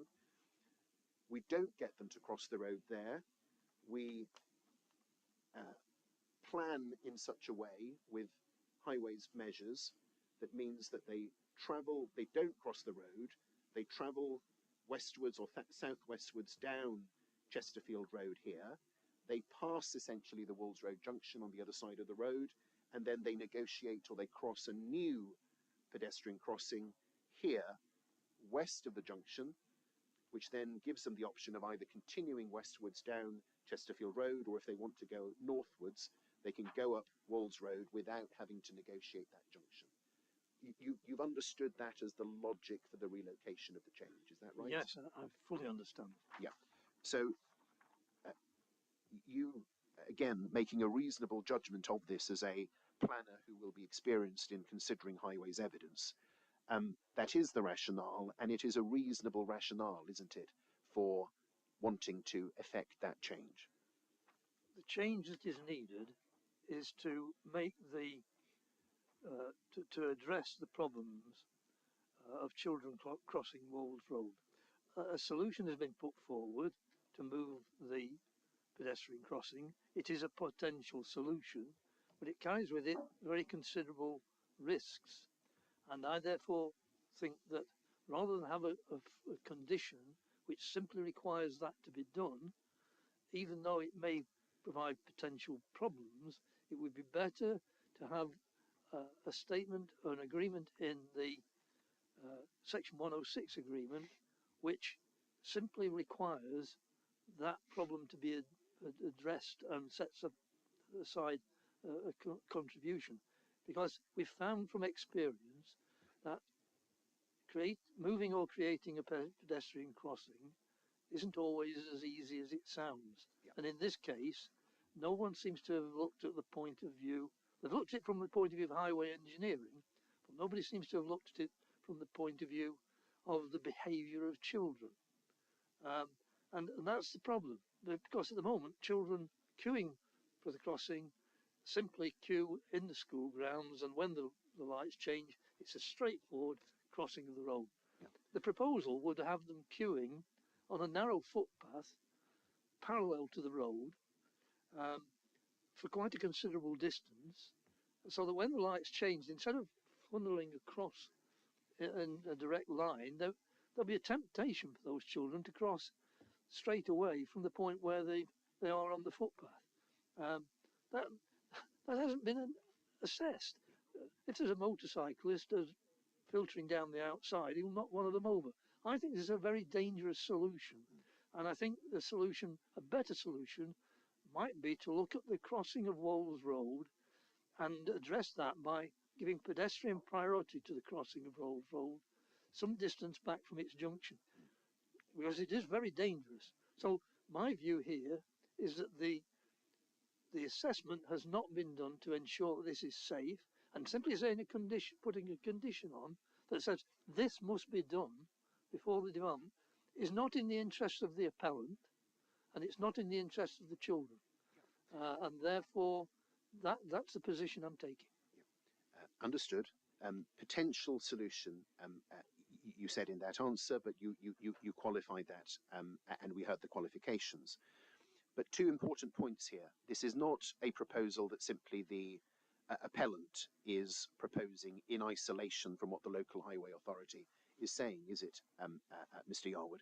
This is a proposal that has the support of the local highway authority, who has the overall supervision of these matters in the county.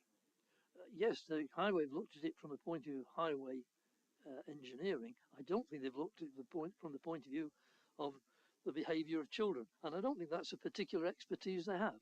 Yeah, well, those two things can't be divorced from each other or looked at in isolation, can they? Because highway safety is a function of human behaviour.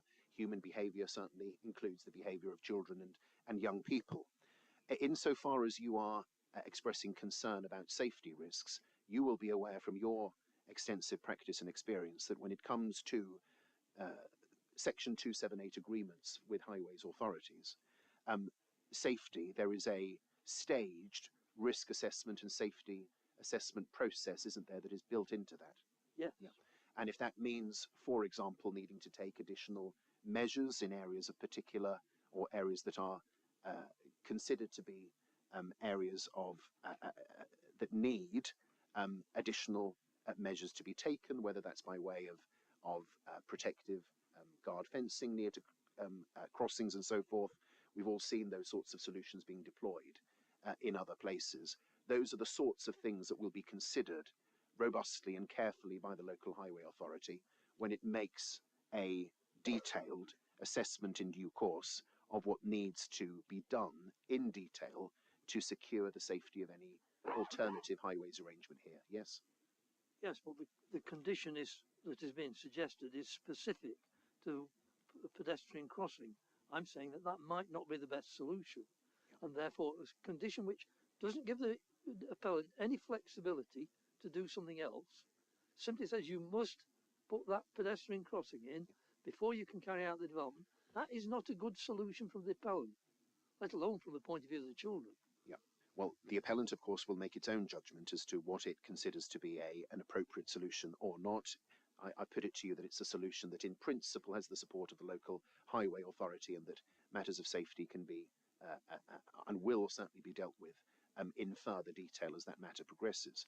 There's a procedural point, though, that I need to just to pick up with you, because at paragraph 5.5 of your proof, Mr. Yarwood, you seem to suggest, if I'm reading you correctly, that you can't secure an off-site highways improvement on land that is not controlled by the developer by using a pre-commencement condition requiring entry into a section 278 agreement under the Highways Act of 1980.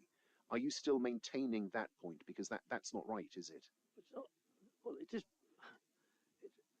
I'm arguing that there is a better solution. Yeah, that's a different point. In the interest of time, forgive me. I understand your point. You say, well, it shouldn't be done in that way. Your point was a higher level one in your proof, where you seem to say, well, you just can't do it. And do I understand from that answer that you've just given that you're not now still putting your case as highly as to say that you can't do it that way? Your case is that it shouldn't be done that way. Is that right? Yeah, that's fair. Okay, that short circuits matters, because let me deal with it in this way. It is clear, isn't it, from the PPG on the use of planning conditions. You can use so-called Grampian conditions, negatively worded, to... It's a Grampian condition. It can be used. I don't think it's the appropriate solution. Yeah, which is a slightly different point from the one you made in writing, but we have the clarification. One question, please, to close on affordable housing. I don't need to ask you much about this, because you express concern about the non-provision of affordable housing in this scheme, meaning that the council wouldn't be meeting its affordable housing needs. You would accept, wouldn't you, because you give very short evidence on this, but I can deal with it in this way. You would accept that policy HC4 of the local plan that you mention, we can go to it if we need to, but I'm sure you're familiar with it, that policy does allow, doesn't it, a developer to provide a level of affordable housing that's below the requirements of the policy, including a zero level, if that is justified by robust financial viability evidence. The policy does allow for that, doesn't it? It does, yes. Yeah.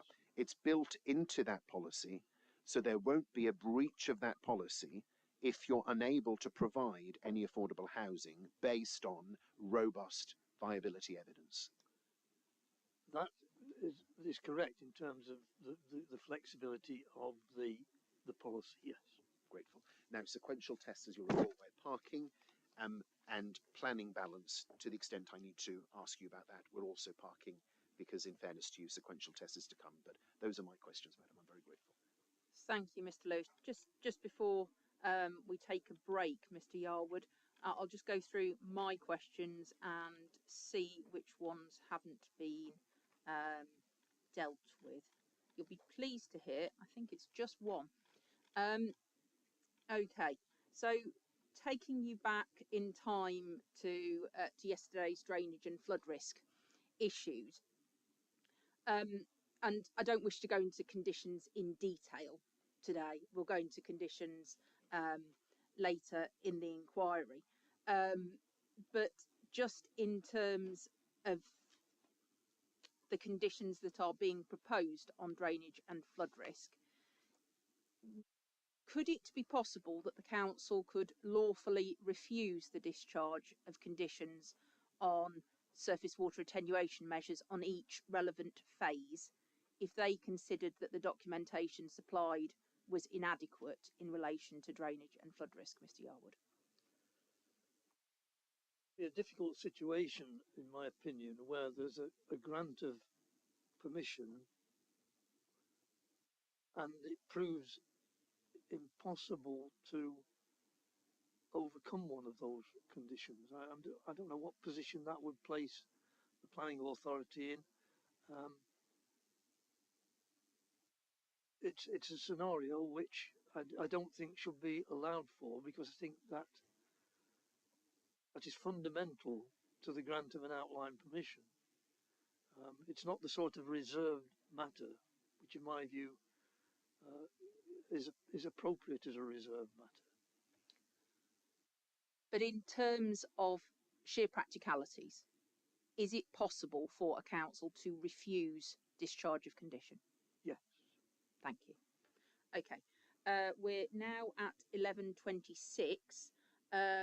We are running somewhat behind now, so we're due to hear from Mr. Hilton next.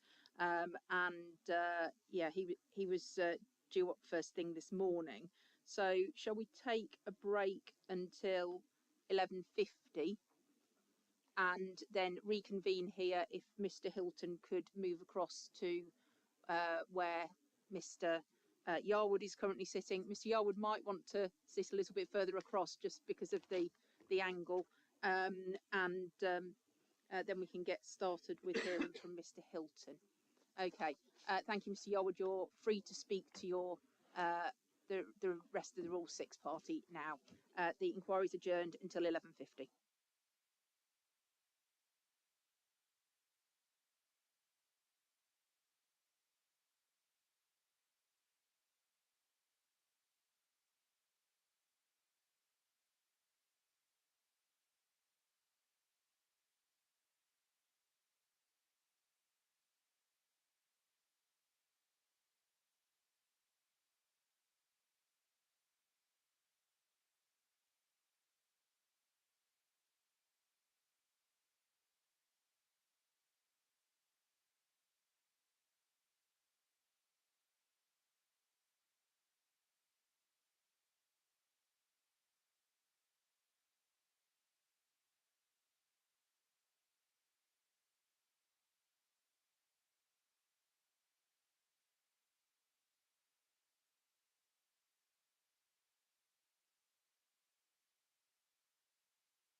Okay, the time is 11:50 and the inquiry is resumed. Just before Mr. Lewis gets started on talking to Mr. Hilton, just wanted to mention that people may have noticed that it's quite chilly in here today, somewhat colder than it was yesterday, unfortunately. Now, the council are investigating whether it can be warmed up slightly, and this is a bit of a case in progress. So we'll see how it is after the end of this session, and what else we can do to mitigate the effects. Otherwise, we'll all be bringing blankets. Mr. Lewis, please could you introduce the appellant's drainage and flood risk witness, Mr. Hilton, and their evidence? I certainly will, and I'm most grateful, Madam. So I'll introduce the, as you say, the council's, the appellant's, forgive me, first witness in this matter, and that is Mr. Ian Hilton. Mr. Hilton, good morning. You are an associate at the consultancy Tetra Tech. You have a master's degree in civil and structural engineering, which we should note in light of some questions that were asked yesterday about engineering qualifications. And you've over 24 years experience in civil engineering design, specializing in drainage and flood risk assessment. And you have, can you confirm first of all that that information is accurate and up to date? Yes, that's correct. Thank you. You might want to pull the microphone a little closer to you so that we can hear you clearly. Thank you. Okay. For the purposes of this inquiry, Mr. Hilton, you have provided two technical notes. A technical note appended as Appendix 1 to Mr. Dickinson's first main proof of evidence, and then there is also a further technical note on drainage that was appended to Mr. Dickinson's rebuttal proof that dealt with some additional matters that had been raised in the Rule 6 evidence. You can confirm that that is the main extent of the evidence that you're inviting the inquiry to consider. Yes, in the context of the historical material, of course. So I'm going to take those two notes as read, Mr. Hilton, in view of the inspector's helpful indication that those documents have been read. And I'll focus, if I may, just on some additional matters of concern, particularly with a focus on the Rule 6 parties case, and give you an opportunity to set out where we are at the moment in relation to our understanding of these matters, particularly in light of some of the concerns expressed yesterday. So you will have seen, Mr. Hilton, that one of the main points of concern expressed by the Rule 6 party in relation to where we stand presently in relation to the land drainage case and the flood risk case is that they are concerned that there is not at this point what they term a preliminary risk assessment that has been prepared in relation to this issue, and specifically a concern that the intention is that such a preliminary risk assessment will be prepared in relation to these matters later on in the process and not now. What do you say in response to that expressed concern? Yes, so the concerns relating to the potential breaching of ponds are understandable, given that there is an inherent level of risk involved with a water body adjacent to lower lying ground.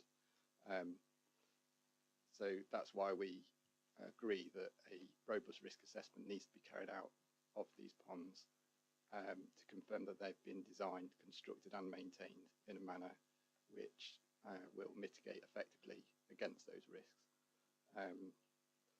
We've carried out a preliminary geotechnical analysis of the ponds, which demonstrates they have suitable factors of safety against failure in their current configuration without any special measures needing to be taken place to achieve that.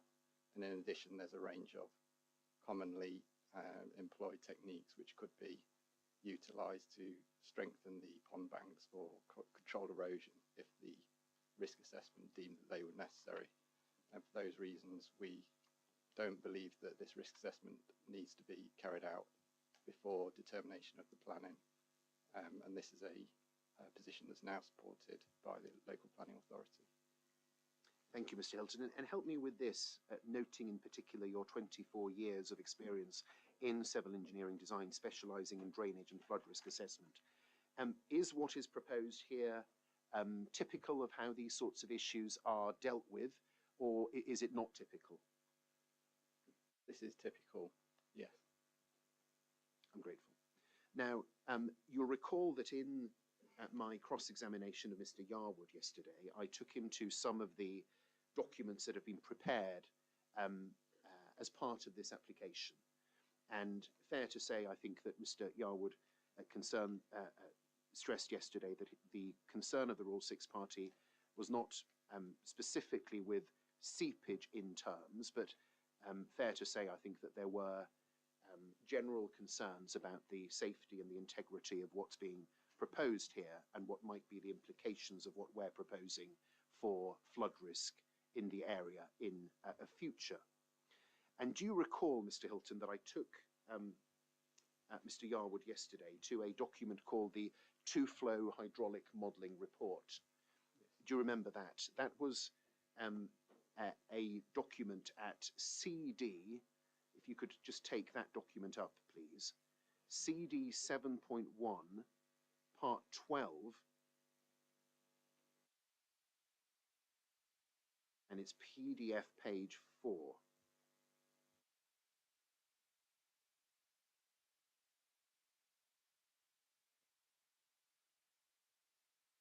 Yes. I'm grateful. So that's the cover page, you'll recall. And then I took Mr. Yarwood to section 5.6 of that report, which begins result comparison. That's on PDF page 36, please.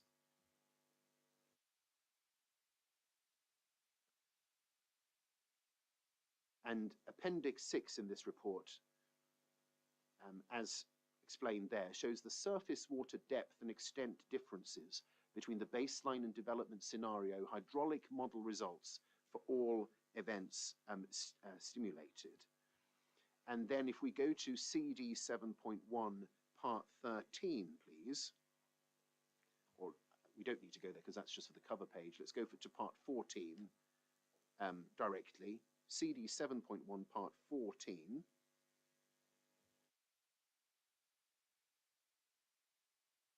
And at the start of that document, you'll recall that I took Mr. Yarwood through 3 maps dealing with 3 different modelled flood events. Yes. From your position of expertise, Mr. Hilton, could you summarise for the inquiry what you say is the information that we obtain from these maps and what you invite the inquiry to take away from these maps? Yes, so this analysis was carried out to demonstrate the betterment that's been proposed from the 2 specifically, or most importantly from the 2 northern ponds on the phase 2 development site.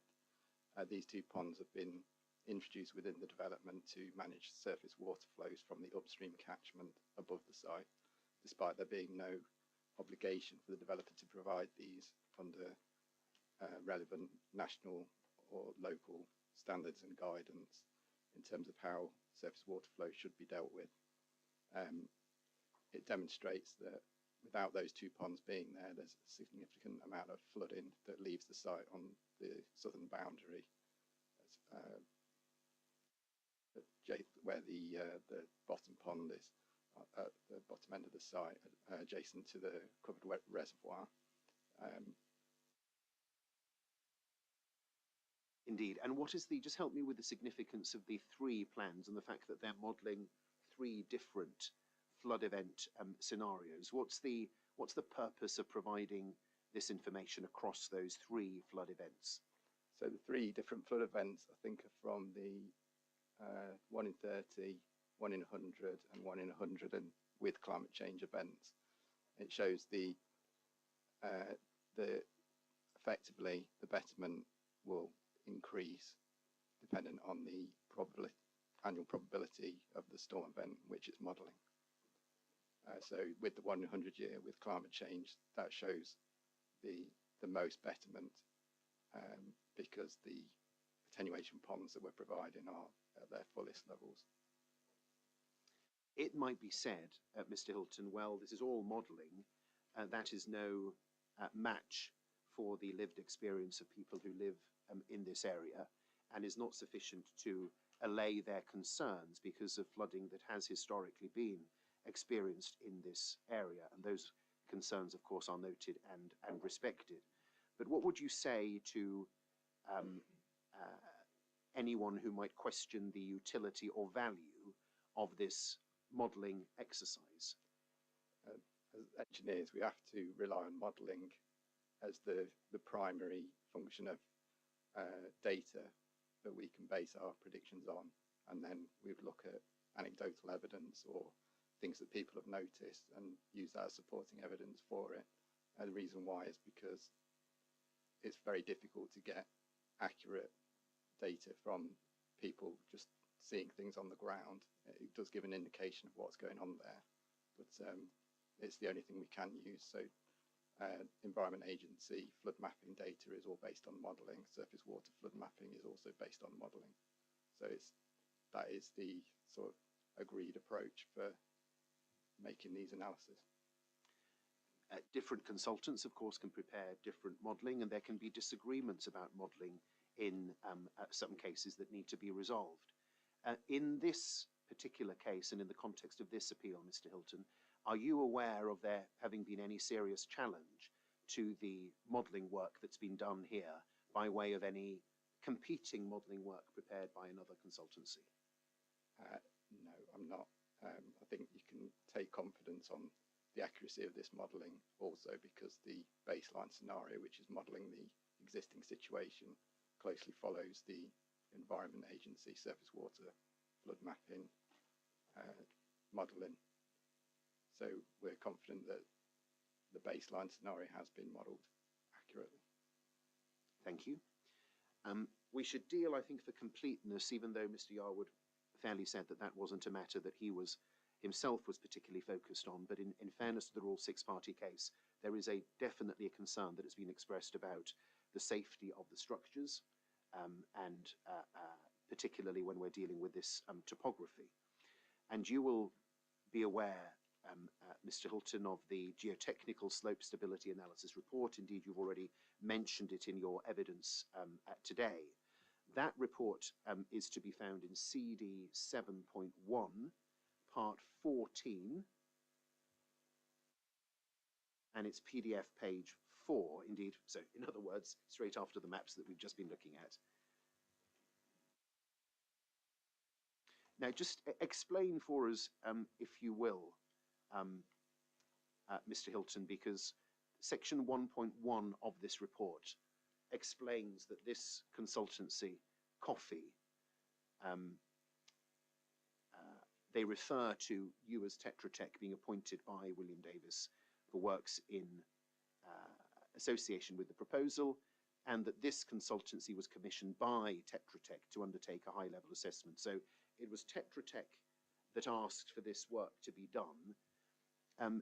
Explain to the inquiry, if you will, why did Tetra Tech commission this work, and what was it that Tetra Tech was hoping to obtain by way of information from commissioning this report? Coffee are a subsidiary of Tetra Tech. I don't think it's particularly relevant, but I just thought I'd mention that. So it's our geotechnical wing, if you like.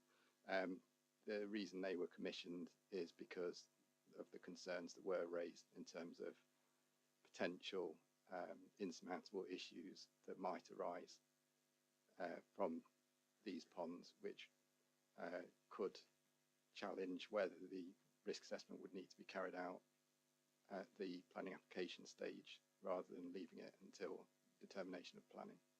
So we wanted some confidence that the ponds that, as they've been shown on a layout, were feasible to construct and they wouldn't compromise safety.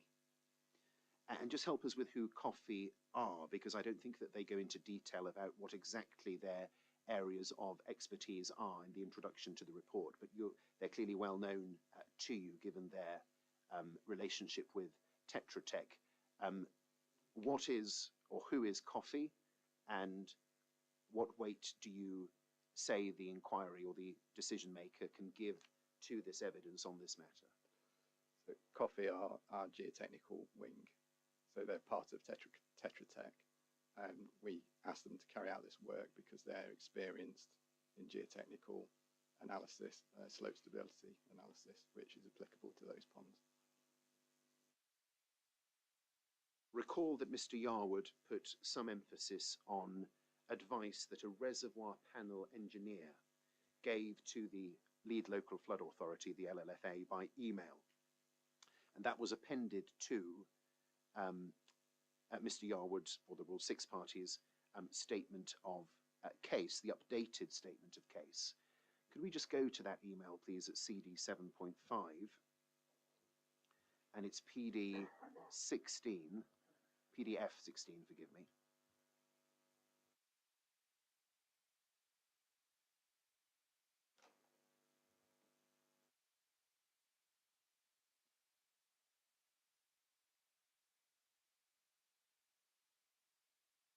Thank you, Mr. Hilton, you're there. An email written the 31st of July 2023. We went through this email in some detail yesterday, so I don't need to rehearse that again. My question to you is, what do you say the inquiry should make of this email, and to what extent does this email and what's set out there assist in resolving the issue of land drainage at this stage? Yeah, so these ponds are not reservoirs, as they fall below the volumes of water that would justify that classification. We expect them, they're also not permanent bodies of water, unlike a reservoir, as we only expect them to be fully at capacity every once in a 100-year, with a storm event with a chance of occurrence of once every 100 years. So in relation to a reservoir, the risks are vastly reduced because a reservoir would be designed to accommodate large volumes of water and hold them back for long periods of time. So for the vast majority of the operational lifespan of these balancing ponds, the water levels within them would not be significant. And then you'll see that in the body of that email, under the subheading Hydrology and Inflows, Mr. Hilton, in bold text, the panel engineer is advising that the contribution of groundwater flows should be assessed robustly to ensure this is not a risk. It would be advisable where practicable that natural flows routed through the ponds are limited to that which has been designed to pass the control structures, with all excess flows diverted away via a safer route. What is your response to that advice and the extent to which, if at all, the appellant is able to provide assurance on those matters at this stage? Can you just repeat that again, sorry? Yes, can you see the section Hydrology and Inflows in that email? To find it. So the point essentially is, well, look, okay. You need to assess the contribution of groundwater flows robustly to ensure that it's not a risk. What do you say in response to that, and what assurance is the appellant able to give at the moment that those matters have, if at all, been appropriately considered at this stage? Yeah, so the groundwater flows have been appropriately considered at this stage. Originally, we were estimating groundwater flows, and the figures that we were using were very conservative figures. The two-flow modelling that's been carried out has calculated the groundwater flows accurately in relation to, it's called REFH2 catchment descriptors.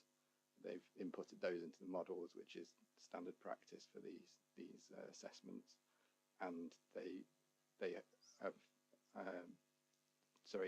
the ponds. So the modelling results that we've got have that groundwater more accurately represented within them. I'm very grateful. And then you'll see that there's a subsequent section, breach potential and consequence downstream. Again, just for those of us not expert in these matters, Mr. Hilton, can you just explain for us exactly what we mean by breach potential? Is that referring simply to overflowing, or is it referring to the engineering failure of the structure, or both? engineering failure of the structure. Okay, so that's what experts in your area understand by breach potential. And so in that context, in July 2023, there was, in bold, advice given by this panel engineer saying we'd suggest that the developer needs to include a risk assessment for hazard and consequence to assess the change following construction of these ponds, in particular considering cascade failure. And just clarify for us, what do you understand by cascade failure? So the ponds, they're in a cascade, so it goes from higher level down to the lower level. The cascade failure will be a failure of every pond along that line, right the way from top to bottom. Thank you. And panel engineer goes on to say, I would expect this to include a breach evaluation of inundation area, flow depths and flow velocities. Again, what assurance are you able to give at all to the inquiry that the appellant has appropriately considered those matters at this stage? At this stage, the matters have been considered appropriately as they can be in terms of the two-flow modelling that we've looked at. This demonstrates the betterment that's being proposed, the betterment that's being provided by the two upstream balancing ponds, and the difference in flooding depths relating to those ponds. So if those ponds failed, then the depths that are shown on that map, effectively it's mitigating against an existing flooding risk. So without the ponds being there, the flooding risks are the same as what they are currently now. So yeah, we've got an understanding of what sort of volumes of water we're talking about, but the risks of those ponds failing are just bringing the situation back to how it is currently. Thank you. That concludes my questions on the Rule 6 parties evidence, but you'll recall that a particular point of emphasis yesterday in the representations by the members of the public on these matters was expressed by Mr. David Ball, you'll recall, and we've been able to obtain, and we're very grateful to him for preparing this, a transcript essentially of his oral contribution yesterday, where he expressed concerns about the way that this issue is being approached, and also told us about some additional work and investigation that he and others had been involved with in relation to this issue. Could you bring up, if you have it, Mr. Hilton, the transcript of that, of Mr. Ball's contribution? It's a 5-page document, madam, that we have obtained, if we have the same document. Very grateful. So we're talking about ID 11. ID 11, indeed. Yeah. And I have a 5-page document as well. I'm very grateful. That's certainly the one that I have. David A. Ball, BA, Honours, Appeal Speech Inspector's copy. Do you have it, Mr. I have that one. Yeah. Grateful to Mr. Ball, as I say, for preparing this, and it's a relatively succinct statement of his concerns, for which we are grateful. If we just take some of the main points that Mr. Ball has raised, Mr. Hilton, and give you an opportunity to comment on them. In the second paragraph of the note, he's commenting on the gully behind number 5 Bentley Close, which is mentioned in the previous paragraph. And I should read the first one just to be completely clear. He says, on the 23rd of May 2022, WAG notified the local planning authority that a watercourse, the Wold Spring, ran through the centre of the Phase 1 development site into a gully behind number 5 Bentley Close. The gully is insufficiently sized to cope with flows from the watercourse. It's quickly overwhelmed during periods of heavy rain and floods onto Gritstone Road. Water ponds outside number 71 before overtopping the driveway, exiting through the rear garden and joining the wet flush behind the Wolds Reservoir. Ponding outside number 71 leads to surface water entering to foul network, which contributes to surcharging of the combined network on Presentation Avenue. Your response, Mr. Hilton, to those opening comments, and in particular this concern about the gully being insufficiently sized? Yes, that accords with what we understood from the drainage before we looked at this note. We know that the downstream network from the Wald Spring watercourse is deficient, and we acknowledge Mr. Ball's evidence on the size and outfall points for the culvert under Bentley Close. In our modelling, we modelled it as a 150mm diameter pipe, which was based on the CCTV survey information that was provided to us. Mr. Ball has identified it as a 100 pipe, and I think he asked me to acknowledge that yesterday. You'll see that further on down that page, Mr. Ball refers to work done in June 2023, whereby a resident traced the water entering the gully behind Bentley Close to its assumed outfall using an 1830s Wald Spring map. The Wald Spring outfalls at a diversion stone on Wald's Reservoir grounds at Wellington Street.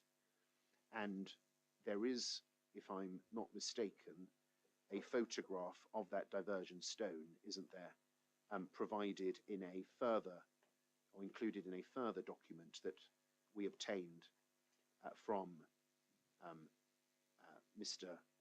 Ball yesterday.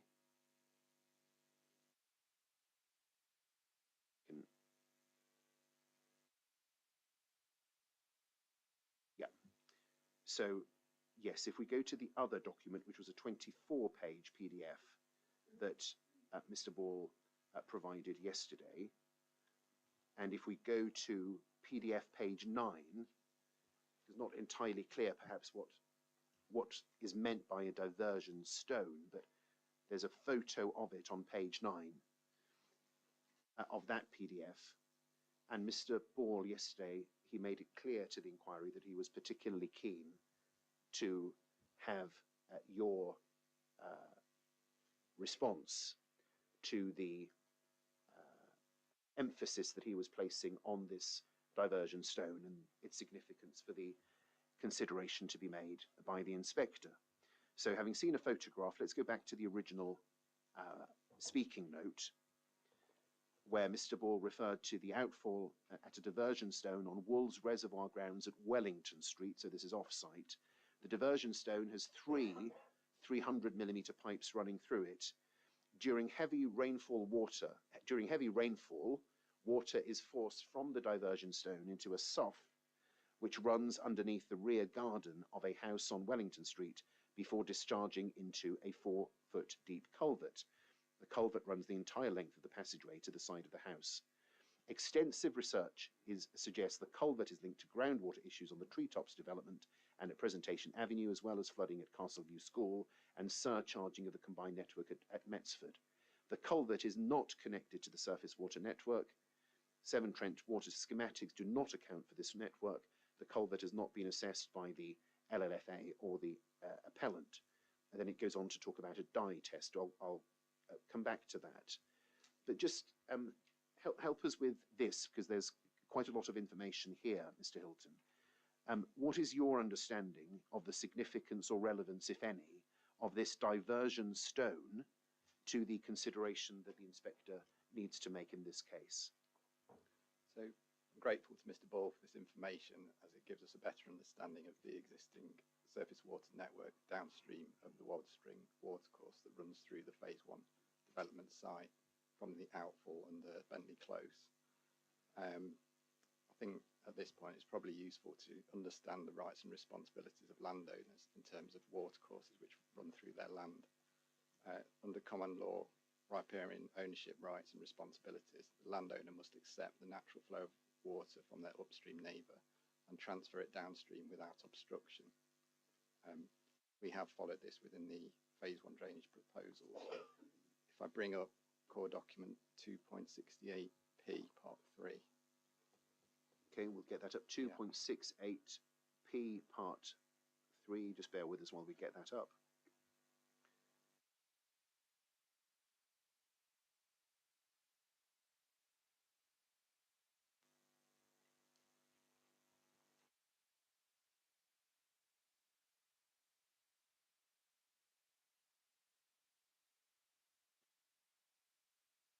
Yes, I think we're there, Mr. Hilton. Yes. Any page here that you'd like us to look at? So it's both pages. The two pages. maps showing the existing and proposed drainage regimes for phase one. The first map shows what's happening with the Wold Spring water course as it currently stands. So it enters phase one site from the north. It runs from north to south. There's a little bit of storage within a current low spot adjacent to the back of number 5 Bentley Close, and then it goes it discharges into the Wold Spring outfall, which is this what we considered was a 150mm culvert, and Mr. Ball's confirmed it is a 100mm diameter culvert.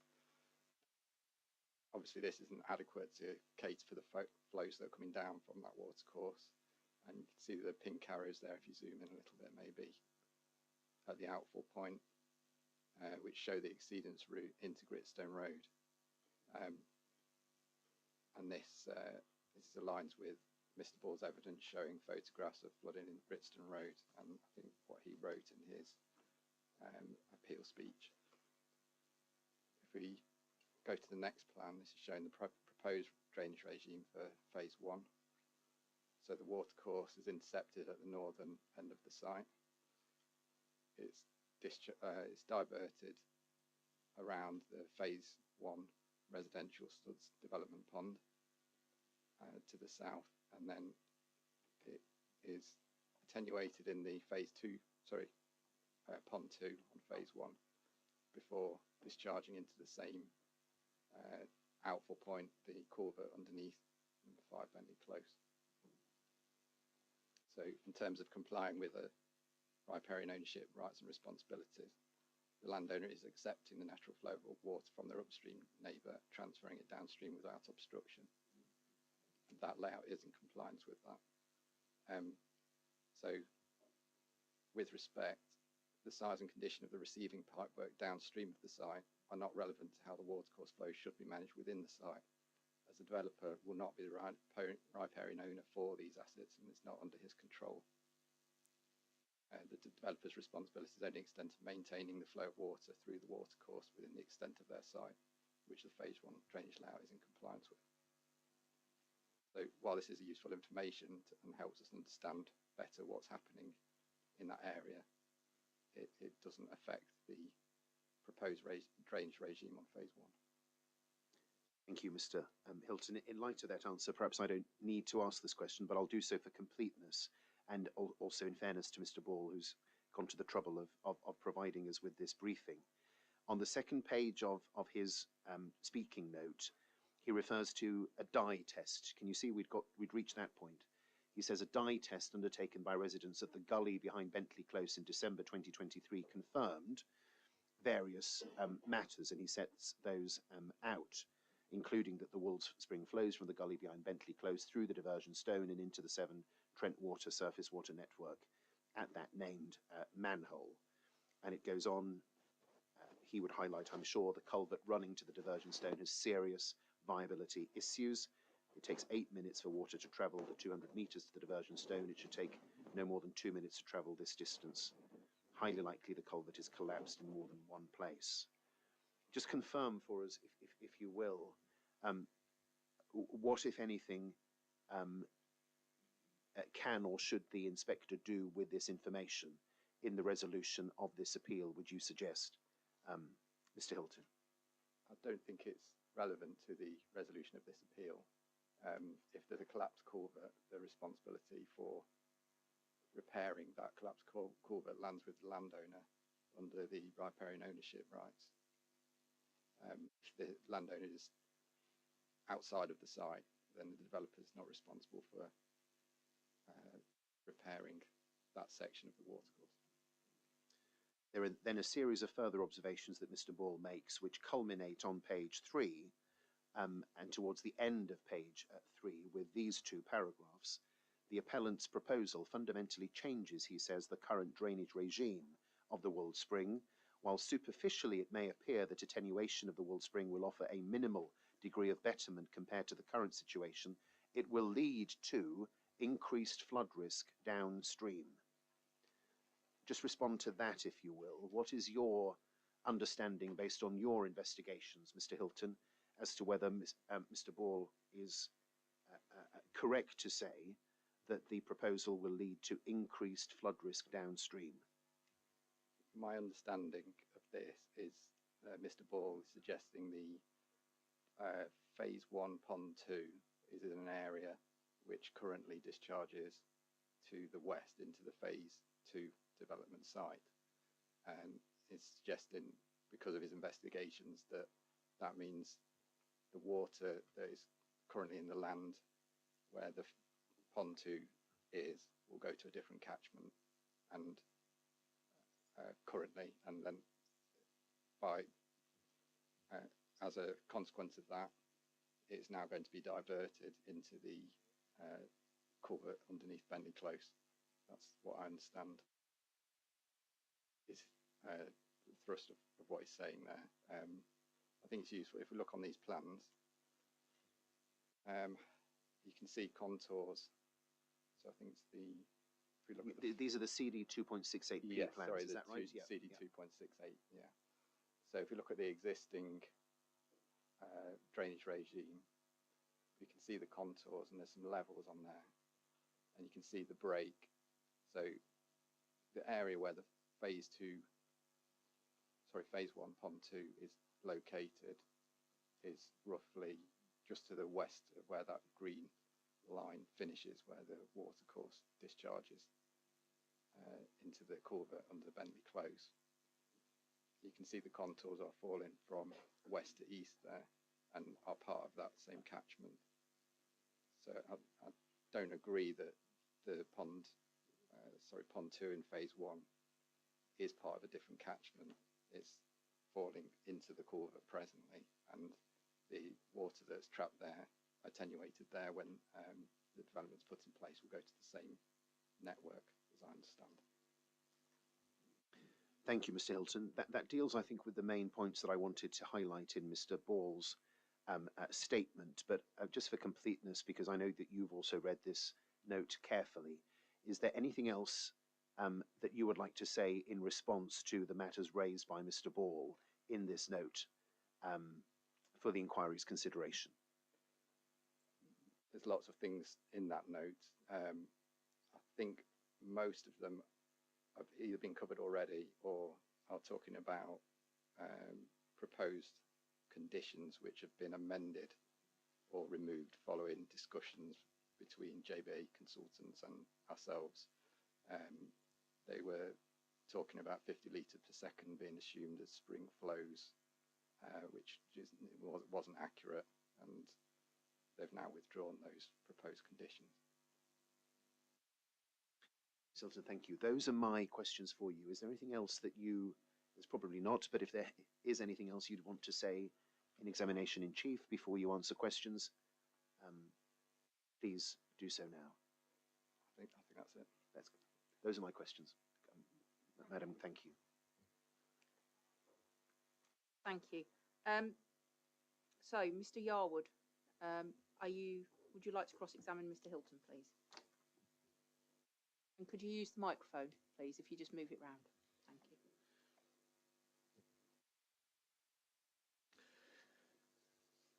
Mr. Hilton, you've seen the RPE Reservoir Panel Engineer's report, and particularly his comment that I would expect the hazard risk assessment would include breach evaluation of inundation areas, flow depths, flow velocities, and assessment of the impact of critical infrastructure, property and life to be undertaken. Risk assessment. Do you agree that that should be done? Yes. Right. So it hasn't been done yet, but it needs to be done. That's correct. So the modelling report that has been extensively referred to in cross-examination of me and of you is no substitute for that. Isn't a full breach analysis, but it does give us a good indication of what depths we would be talking about if the ponds did fail. As the depths that are shown on that map are the difference between the ponds being in place or not being in place. So we know the volumes of water that we're talking about arriving downstream and the difference in depths, which would be attributable to that. So it is useful information for that breach analysis. It isn't a full breach analysis. Right. So you accept that we do need further analysis, and as recommended by the panel engineer, and it hasn't been done yet, therefore it needs to be done, and therefore you agree that condition number 21 in the list of conditions, the CD 5.2 conditions, is a reasonable condition that needs to be imposed then. Sorry, CD, condition 21. That requires, what does it say? You have a look at it if you wish, but that's the condition which requires the assessment to be carried out, the risk assessment to be carried out. Yes. Repeat which condition you were referring to in CD 5.2. Condition 21, I believe it is. Condition 21, thank you. So there's a condition in the recommended conditions, and it's called a preliminary risk assessment.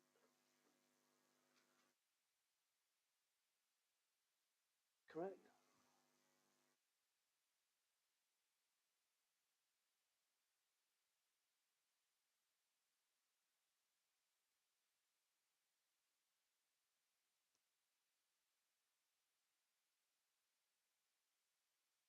Can't pull it up. Wi-Fi's gone. All right. It's PDF page 10 of CD 5.2.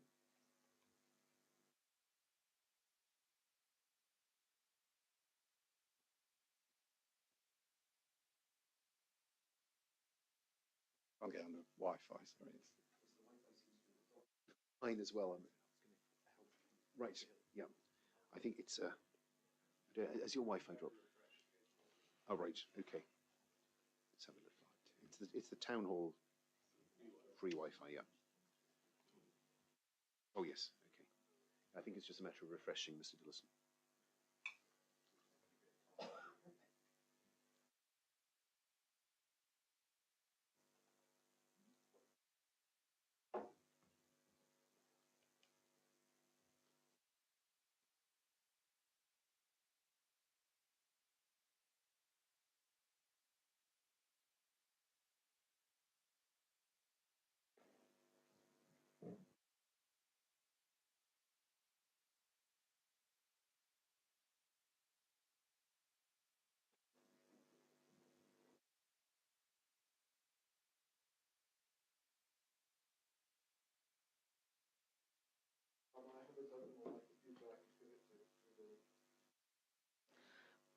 We may well need it for something else later, so it's probably best if they get this sorted out. But thank you very much.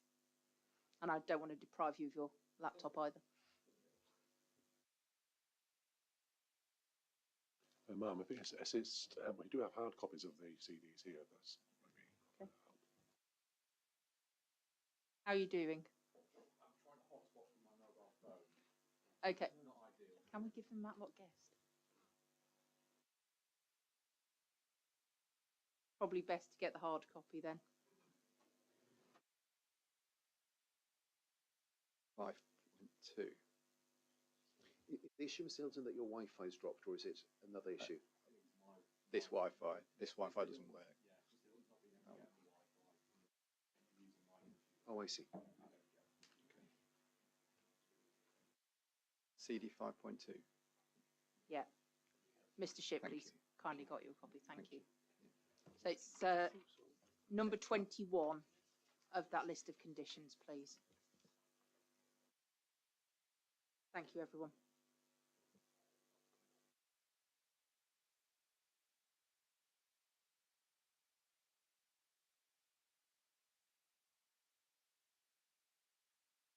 Yes.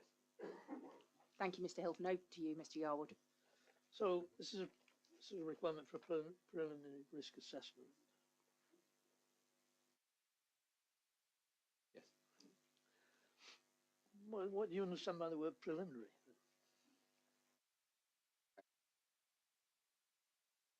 It's not a detailed risk assessment. Preliminary suggests it comes before other things, doesn't it? Yes, because preliminary, it means it comes before something else. I think it's badly worded. I don't think it is a preliminary risk assessment. I would suggest that a robust risk assessment should be included. So the agreed condition is not something you would have agreed to? It depends what the definition of preliminary risk assessment is. It suggests that that risk assessment will not be particularly detailed at early stage. But isn't it a response to the panel engineer and JBA's assessment of the needs that precautions need to be taken before matters move forward with the detailed design? Right on. You disagree with me on that then? Yeah, because the word preliminary risk assessment to me would suggest that it is a high-level risk assessment, not detailed. It doesn't mean it has to come before anything in particular. Let's move on. You say this sort of condition, not this condition, because you seem to disagree with wording, but this approach to how matters are conditioned is a typical approach, not unusual at all. But is this a typical situation in terms of the number of dams, in terms of the topography of the area? Is this a typical situation?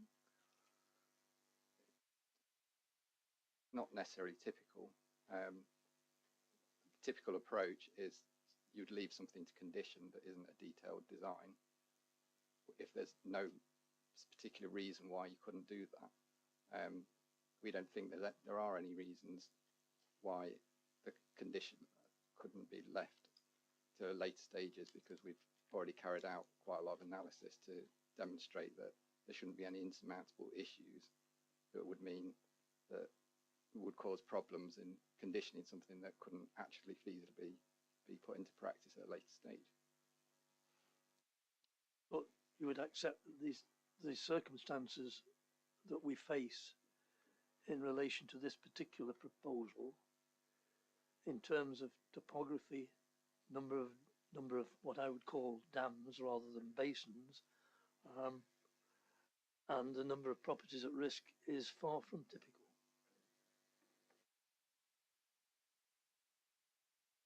It's not that typical, no. You wouldn't normally have 4 basins within a development site.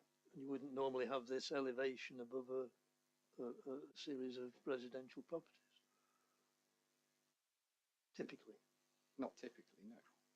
So we're facing a situation here which is not typical, and that might call for, might it not, a more rigorous approach?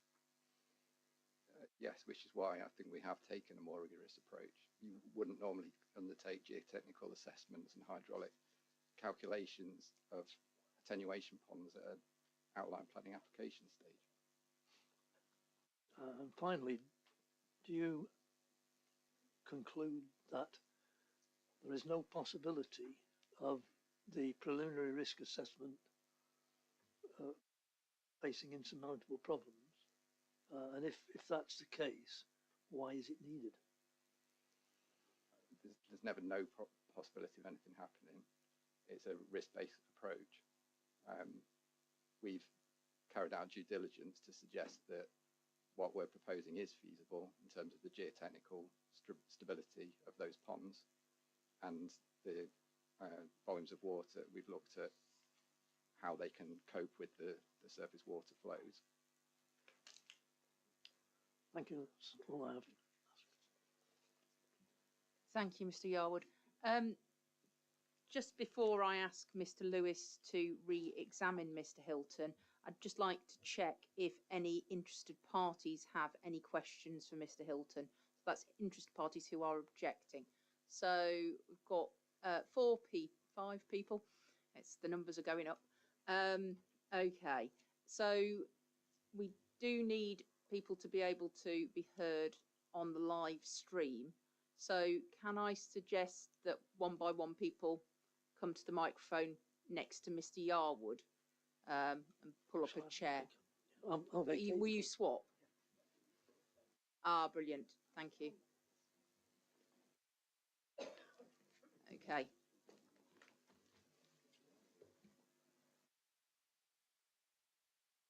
So we've got Dr. Martin first. Yes, you have, Madam. Thank you very much. Thank you. And thank you very much for the opportunity to do this. I have read most of the documentation, but I'm not going to be referencing them per se. But in particular, I think Annex H, Appendix 10.2, Flood Risk Assessment Drainage Strategy Addendum, dated 24th of April 2023, replacing Appendix 110.2 in ESED and Addendum Volume 3, dated March 2021. So I'm going to be really talking through some of that. But first of all, I respect your expertise, sir. It's 24 years.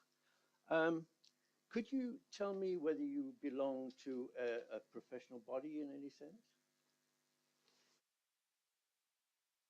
I'm not a chartered engineer, if that's what you're asking. You're a chartered engineer? I'm not a chartered engineer. You're not? No. Chartered engineering, as I understand it, and I'm a professional body, I'm a chartered environmentalist, means that you have to conduct some ongoing development of your capacity and competencies. Has that been part of your 24-year period in any way? Yes. Could you give me some examples?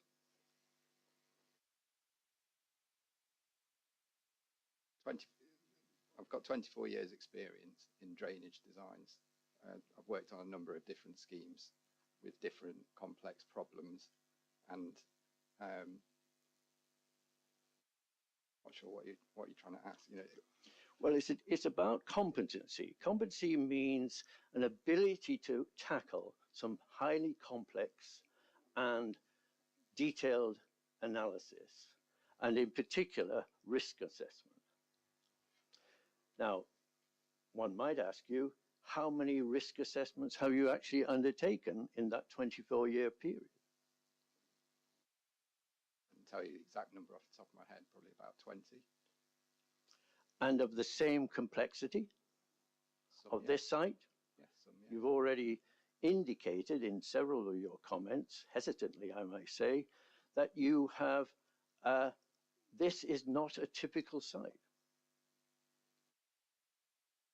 Typical sites would normally have one or two residential ponds potentially. We wouldn't be dealing with the same sort of issues that we're looking at here, that's correct. So you're really confirming that this is not a typical site and has some really extensive, I'm using the word extensive, really critical assessment issues associated with it.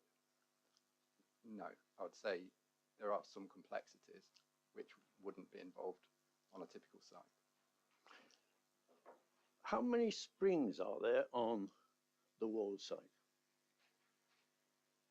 We don't know exactly how many springs are on the Wold site. There was a site investigation that was carried out in 2016 which informed the flood risk assessment. It was an extensive site investigation and it indicated that there were no springs on that site. Well, I think you got some responses from the audience, but I can tell you there's over 20. And this was, I mean, one of the preconditions. Dr. Martin, could you just avoid giving your own evidence? If you could ask the question. All right, I'm going to ask a question. Giving more evidence. Okay. Have you visited this site at all? I visited the site 3 times. 3 times. Have you done any routine assessments of flow rates at any particular juncture and any time? That is one of the conditions that the McDonald report and the JAB report say is an essential part prior to it becoming a condition. Do you accept that analysis from Mark McDonald? It's a global company, management company, environment company, well-respected, an award-winning company. Do you dispute their evidence? Evidence for what? Sorry. Well, the evidence that this site is highly complicated and should be routinely and rigorously assessed by measuring in more detail flow rates, inflow rates. Yes, that is part of the conditions, that are the proposed conditions that are. But they link that with a potential risk and significant risk to this community and downstream of this community. Is that a risk you think that exists? Yes, there is a risk. How high a risk do you think it is? Which risk are we talking about? Well, a risk to life. From a what risk cause? to life. From what cause?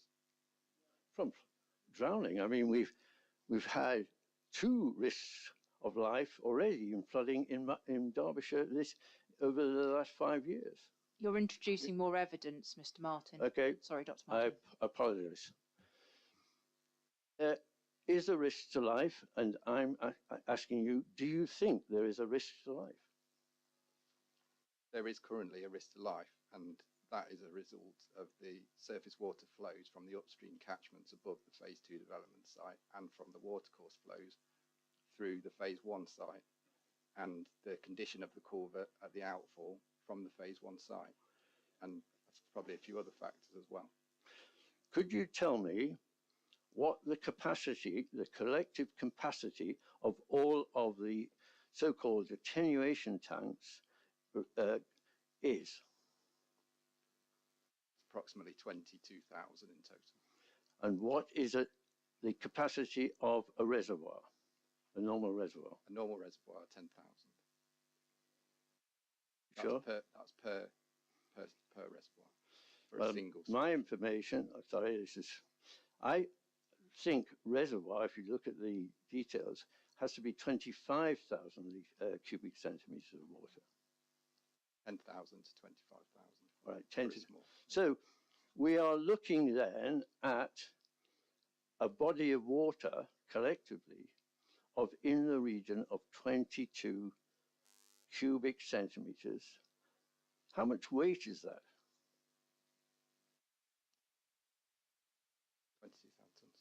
20,000 tons.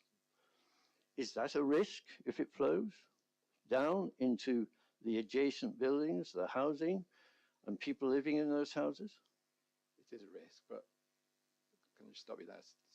The 2 top attenuation ponds are dealing with surface water flood risk from the upstream catchment. They hold in combination about 12,500 metres cubed. That water is water that would have left the site if those ponds weren't there. The developer is not obligated to manage upstream flows from that catchment, and they're providing these ponds to provide betterment of flood risks that are already present on this site. Matt McDonald say that those attenuation tanks would fill up very quickly in their experience, and that therefore their attenuation process, the slowing down, would be compromised. Do you agree? I don't understand. No, if they fill up quickly, their attenuation process would be compromised. Well, if they can't take more water, then where does the water go? Right, so, okay, yeah, I see what you're saying, yeah. Do you agree? Yes. So we really have a lot of questions, and this is where I'll end, Chair, but there's a lot of questions which, I mean, you talk, for example, about your modelling. There's no actual measurements as such that have taken place on this site, unless you have done them already. No? Any measurements of flows? No. We wouldn't typically do that as part of an assessment of the flood risk on the site. one of the things that caught my attention in your evidence to Mr. Lewis is you took very conservative flows of groundwater. Why did you take very conservative values for your modeling when we know from climate change and local knowledge that the flow rate often is very excessive? Before the two-flow modelling was carried out, we used conservative estimates to work out what the base flows were from that upstream catchment.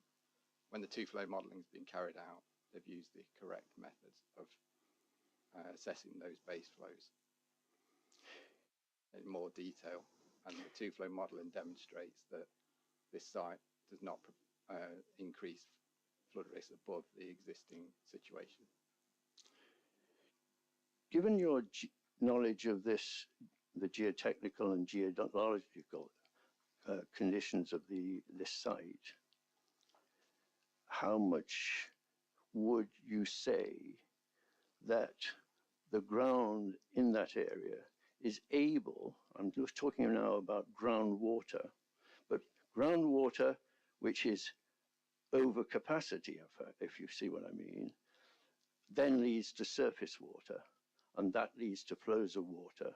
So how much do you think the groundwater is acting currently as an attenuating feature of that site? Groundwater won't attenuate.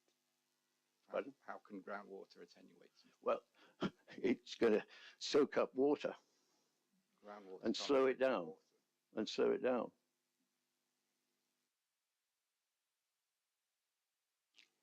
Soil captures water, doesn't it? Yes.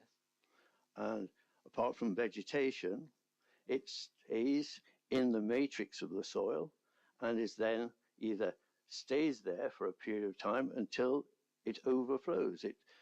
In agricultural terms, it reaches field capacity and then leads to surface water.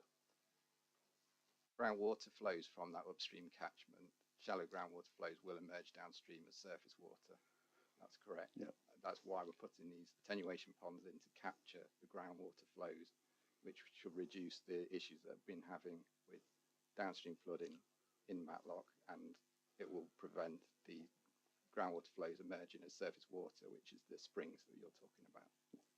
Yeah, well, you know, I would put it to you that despite Mr. Lewis saying that you covered all of the issues in your various reports that are the concerns of Mark MacDonald, I would suggest that you haven't done that yet, initial or otherwise. How would you respond to that? Do you think there are still missing elements to your assessment, your initial assessment of risk, where you would change your mind? No, because this needs to be considered in terms of what the developer's obligations are to manage these particular risks. So for the on-site flows, it's a greenfield site with a existing greenfield runoff rate. When you introduce new impervious areas to that site, then the flows generated from the impervious areas are greater, and you have to provide attenuation to bring those flows back to greenfield runoff rates. That's what we've provided in the residential sustainable drainage systems. The developer has no obligation to manage surface water flows or groundwater flows from the upstream catchment, and despite that, they're putting in 2 large attenuation ponds to the north of the phase 2 site, which will hold back 12,500 meters cubed of attenuation, which is currently flowing down through the site and exacerbating flooding issues that are already experienced in Matlock. They're going above and beyond what they should be doing in terms of mitigating that risk. And that Derbyshire County Council give guidance on what landowners should do in terms of surface water flows from upstream catchment. It doesn't, they're under no obligation to attenuate the flow. all they have to do is make sure they don't divert it to another point, which they're not, because you're reusing the same outfalls as what's currently there at the minute. One final question. As an expert, what is your concerns about climate change respectively, in the sense that you've used several times the notion of 1 in 100 years events, and so on and so forth, and 1 in 30 and 1 in 50, as you are required to do from the climate assessments conditions suggested by the Environment Agency. Do you think these are accurate? What we're required to do is assess climate change in line with what the Environment Agency give us in terms of you look at a catchment area and you apply a climate change factor to the 1 in 100 year rainfall event. So as it stands now, there's a 1 in 100 year rainfall event with an intensity of X. We apply climate change. So in this case, it's 40% extra in terms of what is happening at the minute. So we apply that 40% as that's what we have to do. But it goes one step further than that. Practice. It goes one. Could you let Mr. Hilton finish, please? Yes, okay.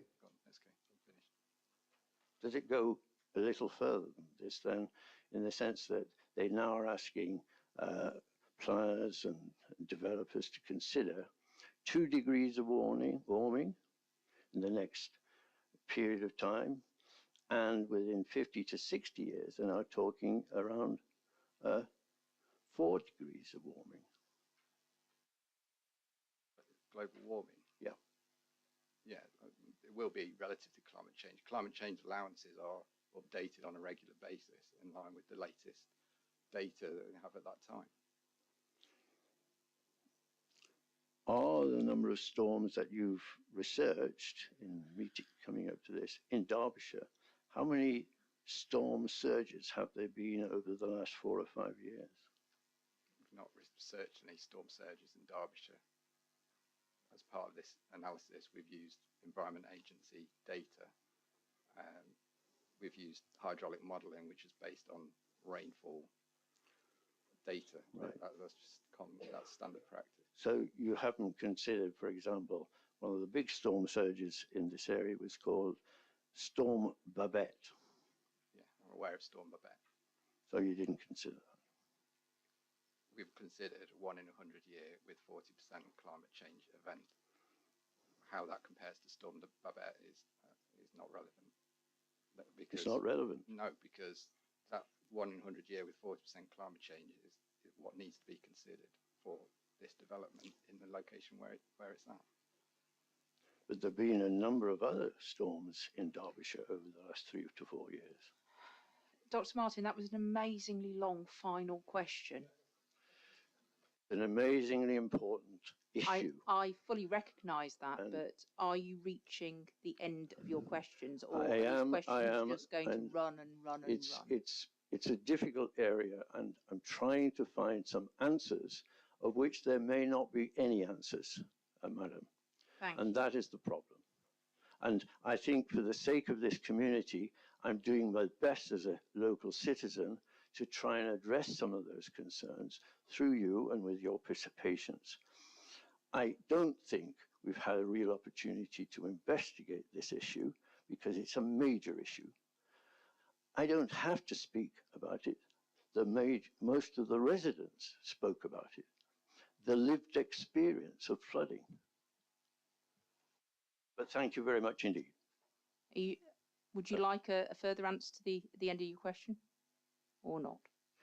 I think I am satisfied that there are many issues that have not really been fully addressed, and therefore I feel that to condition the flood risk is not the right way forward, and that's why I oppose this petition on the behalf of the Thank you, Dr. Parliament. Martin, for taking the further opportunity to present your evidence. Thank you. Okay, next speaker, unless Mr. Hilton, you need a break. Are you okay to continue for a little longer? Yeah, that's fine. Okay, Thank you. So who wanted to go next, please? Yep. If you could just come forward and introduce yourself for the benefit of everybody.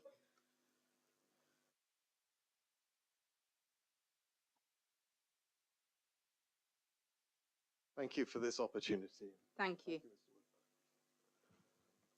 I have some fairly simple questions and very short ones, so I won't take up I'm Okay. David Hughes. I'm leader of the Matlock Town Council. So in terms of questions, first question is, what do you believe the reason is for the ponds to control water from above the site? Why did the developer put in those ponds? The developer is aware that there is significant flooding risks that are relevant to this site in its current location.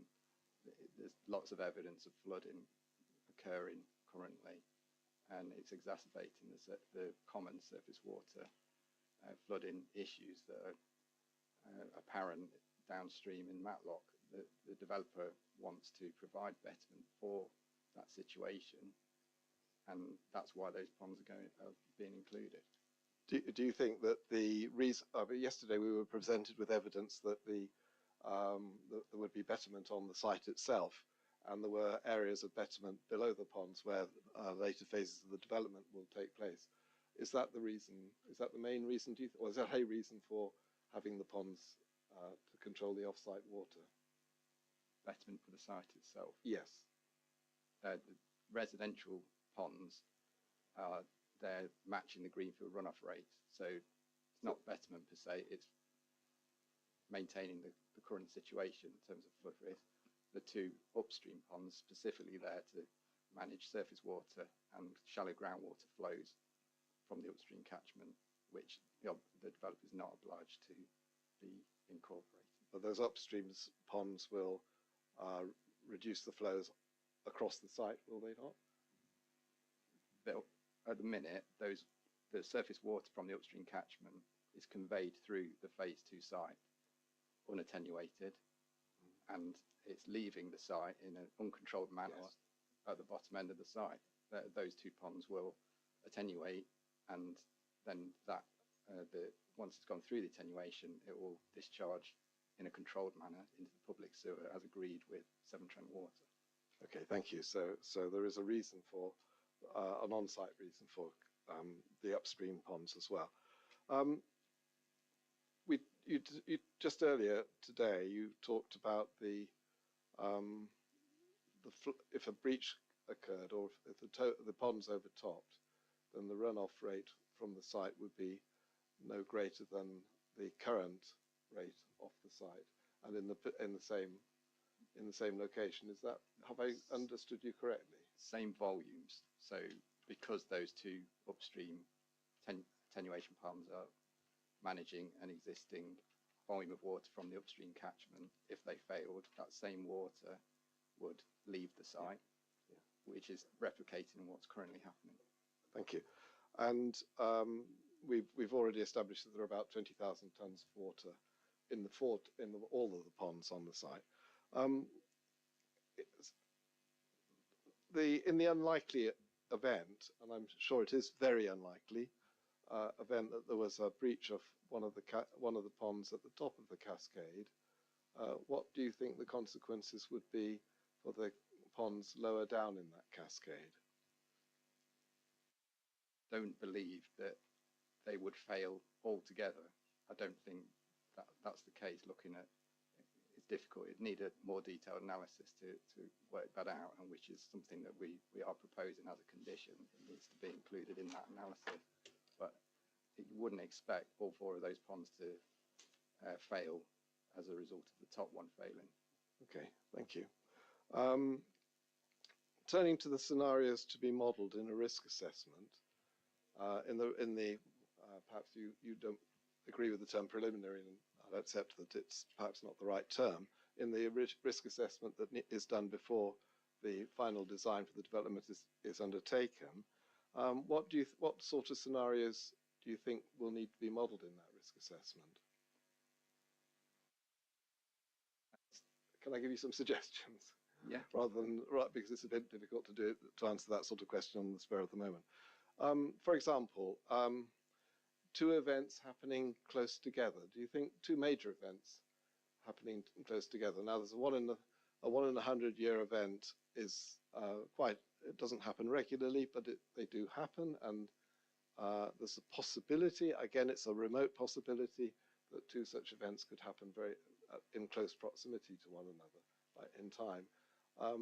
Would you consider that was an event that was worth modelling in a risk assessment? That is what would generally be part of the risk assessment. Okay. It wouldn't be two 1 in 100 years events next to each other, but you'd consider a 100-year event. I think generally a 1 in 10-year event that follows on from that. Okay, thank you. Thank you.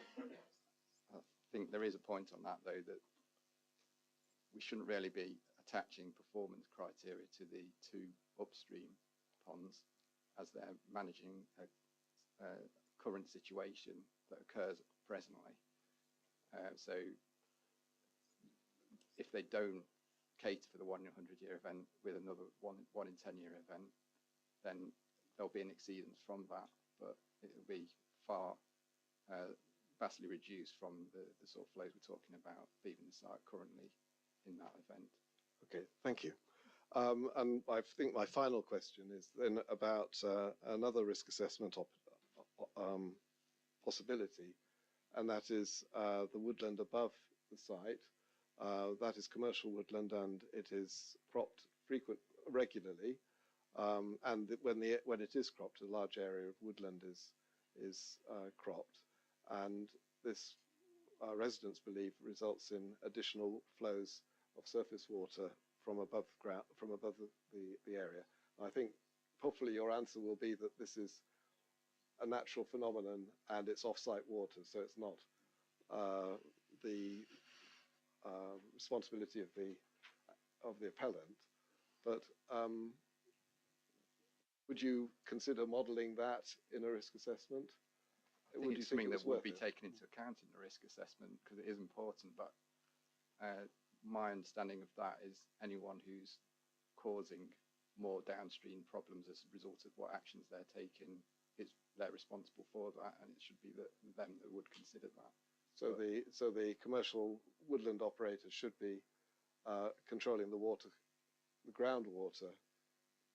Anyone who impacts flows of water in any capacity should be considering the implications of their actions and doing that. Yeah. Okay, thank you very much. Thank you. Thank you very much. We're now at 1:07. Are you happy to continue, Mr. Hilton? Yeah. Okay. Could we have the next person who wishes to ask questions, please? Mr. Ball, please do sit down and use the microphone, please, if you could. Thank you, ma'am. Thank you. Hello, Mr. Hilton. It's nice to meet you. Firstly, thank you for recognising the information I submitted. I really appreciate that. Took a lot of hard work, as you can imagine.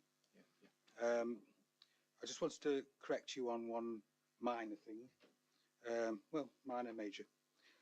Derbyshire County Council landowners' rights state that water that you pass on, it says to receive a flow of water in its natural state without undue interference in quantity or quality.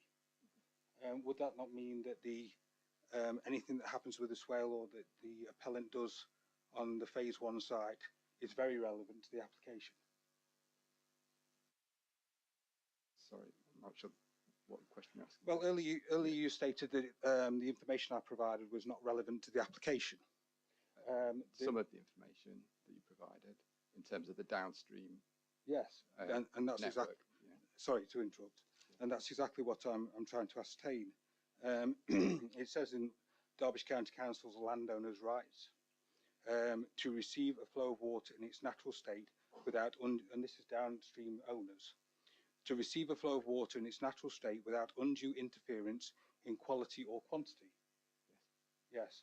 So that would mean if you did something to the watercourse upstream that caused increased flood risk downstream, you would be responsible. Yes. Yes. So it is very relevant to the application. Is that all right? That point is right, but I don't think what the developer is doing is causing that issue. At this stage, is it the developer or what Tetra Tech puts together for the developer? Just to clarify, please. The developer will be putting those proposals in place. Yeah. So let me explain very briefly what I put together regarding Pond 2. Yeah. At the moment, if you call Pond 2A and water fills Pond, if you call the flooding on the development site A, and water goes from A to Gritstone Road B, and then what you do is you dig a pond and you hold water there and put it into the culvert. Therefore, water goes from A to C, which is through the diversion stone, the riparian landowner's garden, and into the Severn Trent water network. Are you not diverting water and therefore putting greater quantity into C that would ordinarily go to B? If that was the case, yes, but I think I've demonstrated that the pond in the P2 pond in phase 1 is in an area where the topographical lay of the land, it's coming from west to east, so it's all arriving in the same catchment. It's not going back to I think what you were saying, number 71, back of 70, number 71. That's on higher ground. From where there's a 65 metre cubed capacity according to the LLFA of that land currently. That's according to the plans that I put together and discussed with the LLFA. Great. But you're saying everything happens within the Bentley Brook catchment, therefore it doesn't matter necessarily. What I'm saying is that the P2 pond goes back into the Bentley Brook catchment and provides about 275, I think it was, metres cubed of storage. As it currently stands, there's about 65 metres cubed of storage within the low spot of the site at the outfall point behind number 5, Bentley Close. Right. And so it doesn't breach landowners' rights downstream? Downstream's not relevant because, as it says in that's guidance, the riparian ownership is whoever owns the watercourse within their land. I think got in here, it says you need to maintain any structures on your stretch of watercourse, including culverts, weirs and mill gates. You accept the natural flow from your upstream neighbour and transfer it downstream without obstruction. So as it stands, the watercourse flows are going into that culvert, and that's the exact same case when the development is in place. But they'll be going in greater quantity? No, because as it stands at the minute, we've got 65 metres cubed of storage for those flows within the site, and we're putting 275 metres cubed of storage with the new pond that we're putting in. Then, by your own admission, there is 210 metres cubed extra going in? Less going in. More? Less. More. We're attenuating that. You are, but you're putting it into the culvert. Ordinarily, it would overtop the access road and go onto Gritstone Road and go out the back of the driveway after 65 metres cubed of storage is breached.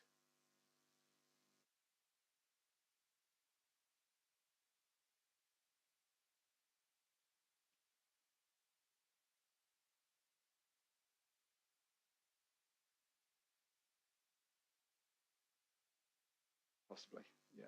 Try to get my head around Thank what you. I appreciate that. Yeah. Okay, we can move on. When were you aware of the diversion zone and the work that I did? I did see some evidence of it, I think a year or so ago, but I didn't see a full report. I think it was copied on an email. I might have seen a photo, something about the diversion stone. We tried to find out what was going on downstream ourselves with the CCTV culvert because we wanted first-party information rather than relying on other people's work. But no, that's fine. I mean, I was just looking at the JD4 rebuttal planning proof of evidence, and obviously you've used my information to draw a line between the culvert and the diversion stone on that. You drafted your document yourself, didn't you, the plans? Yes, I did. Yeah. don't think we did use your information for that. I think that was just an arbitrary pipe that they've modelled at the end of that. I'll just explain why I don't think it is arbitrary. The gully could have gone in any direction in 180 degrees.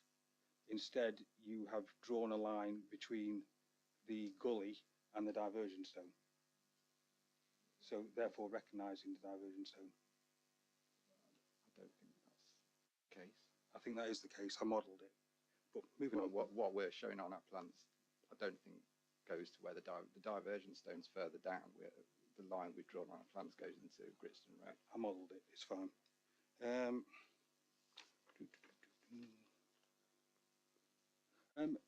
Is the appellant willing to submit the CCTV survey of the collapsed culvert? I would appreciate that. I don't think I'm in a position to agree to that, but I don't have a problem with that. You don't have a problem? I personally, no. But it was commissioned by William Davis. I can't speak on their behalf. No, that's absolutely fine, but I've got the question out there as well, so at least that may be picked up later. Right. If season 4 monitoring of the Wold Spring indicates the proposed pond 2 is insufficient to manage flows from the Wold Spring, do you have a plan B?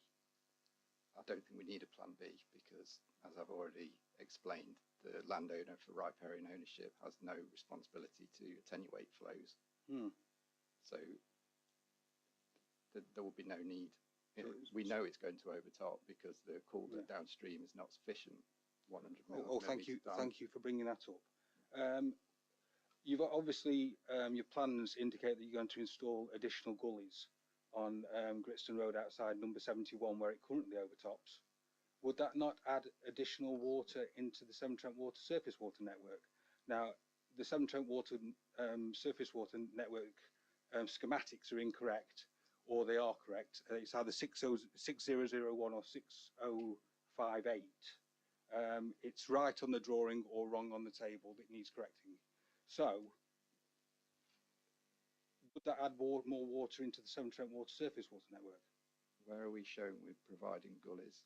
It's in the information I provided yesterday. If you can't find it, it says additional gullies to be provided on Gritstone Road as part of the section 248. Is it agreement? 278. There you go. I'm not a planning person. Yeah, would that add more water? I can't see the gullies that you're referring to. Well, no, just hypothetically then, you put gullies in a low spot into the surface water network and your pond overtops. Ordinarily, it goes out the back of number 71 when it breaches the driveway. Would not additional water go into the Severn Trent Water network there?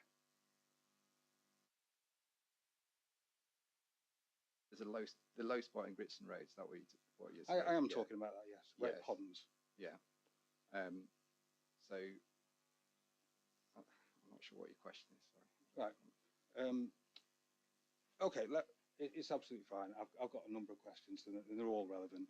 And I'm sure I'm limited for time. Oh, have Tetra Tech established whether the 100mm land drain running through the development site from the Upper Wolds Distribution Service Reservoir is still active? No. Right. Were you aware it had ruptured in the field above Goodwin's Wood, leading to a low stream running through Goodwin's Wood and a second outfall 10 metres above the one outlined in the appellant's plans, and that water from the second outfall runs into the Wold Spring and consequently the flows of the Wold Spring have increased? No. No. Okay.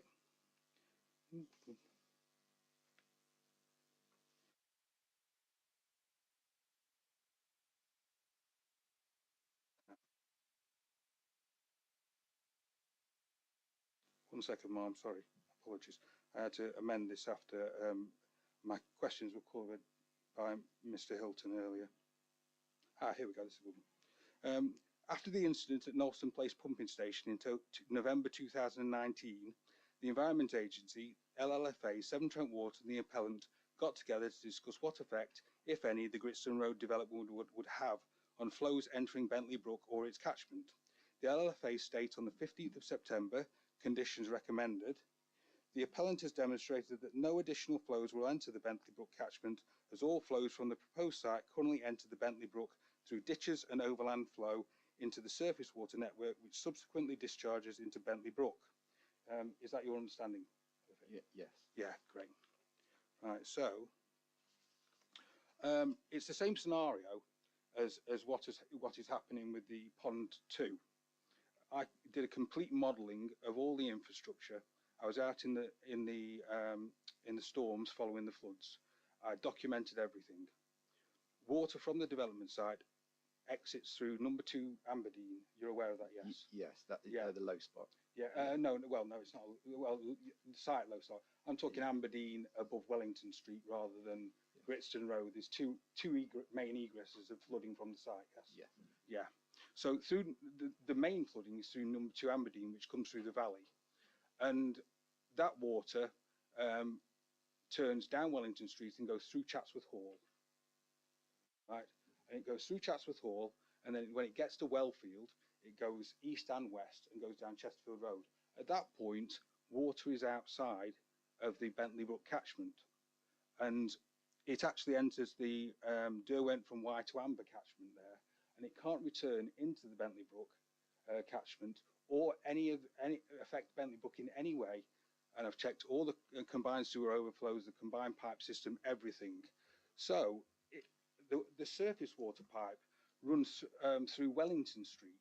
If water floods below the surface water pipe, then how can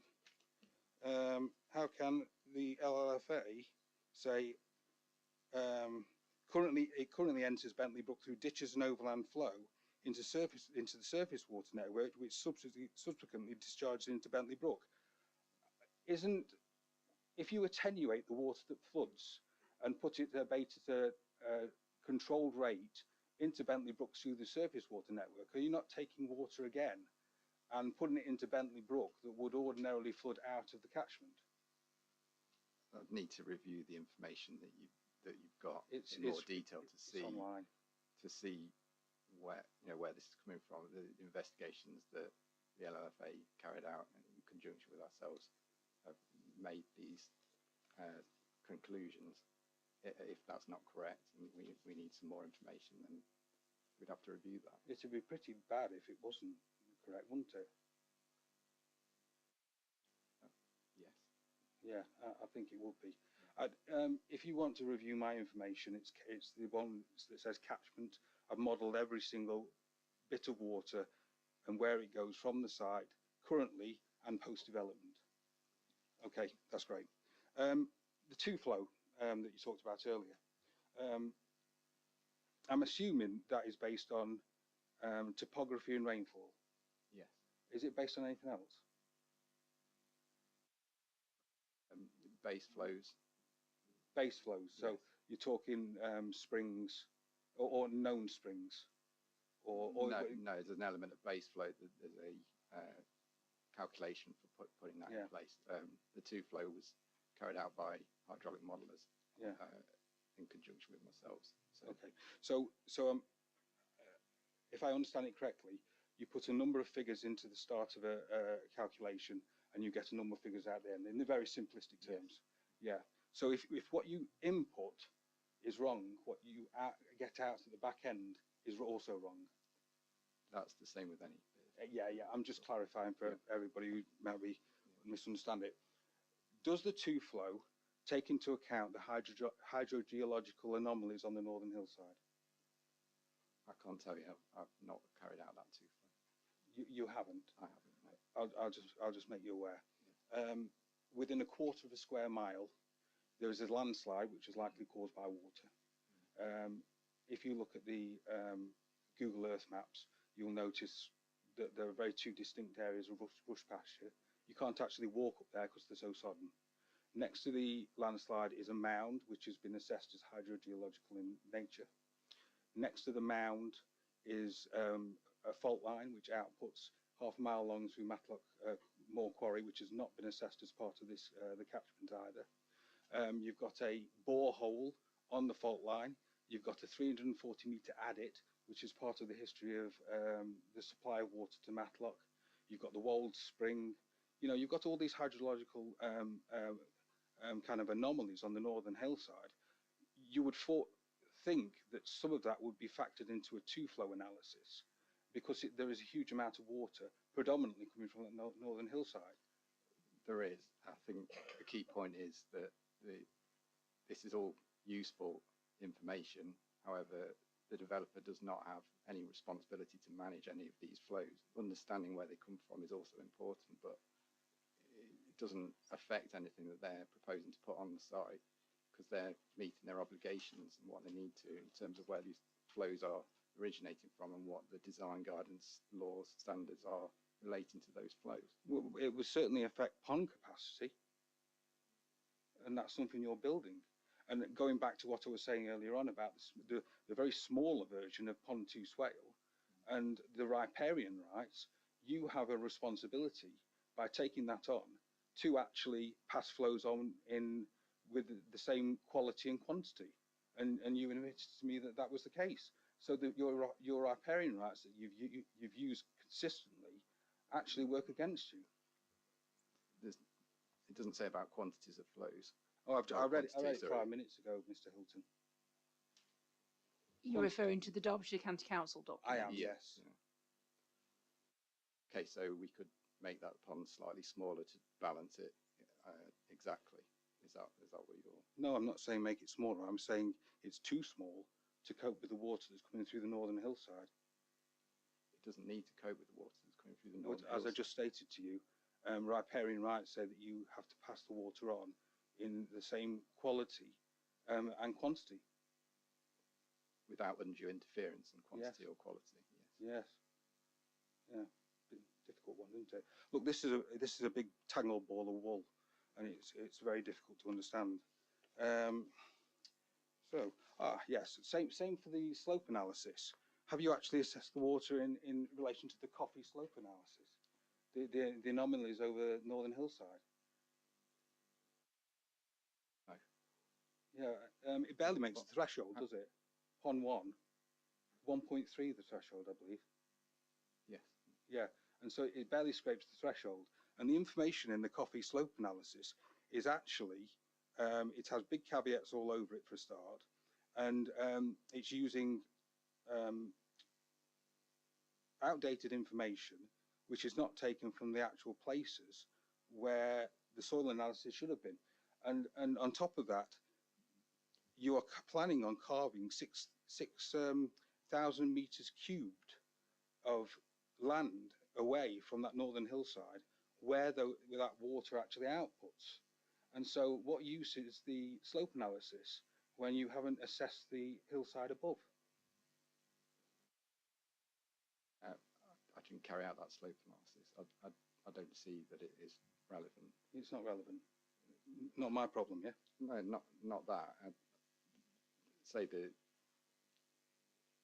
developer has no responsibility to be putting these ponds in anyway, and there'll be a risk assessment to ensure that those are appropriately looked at that time.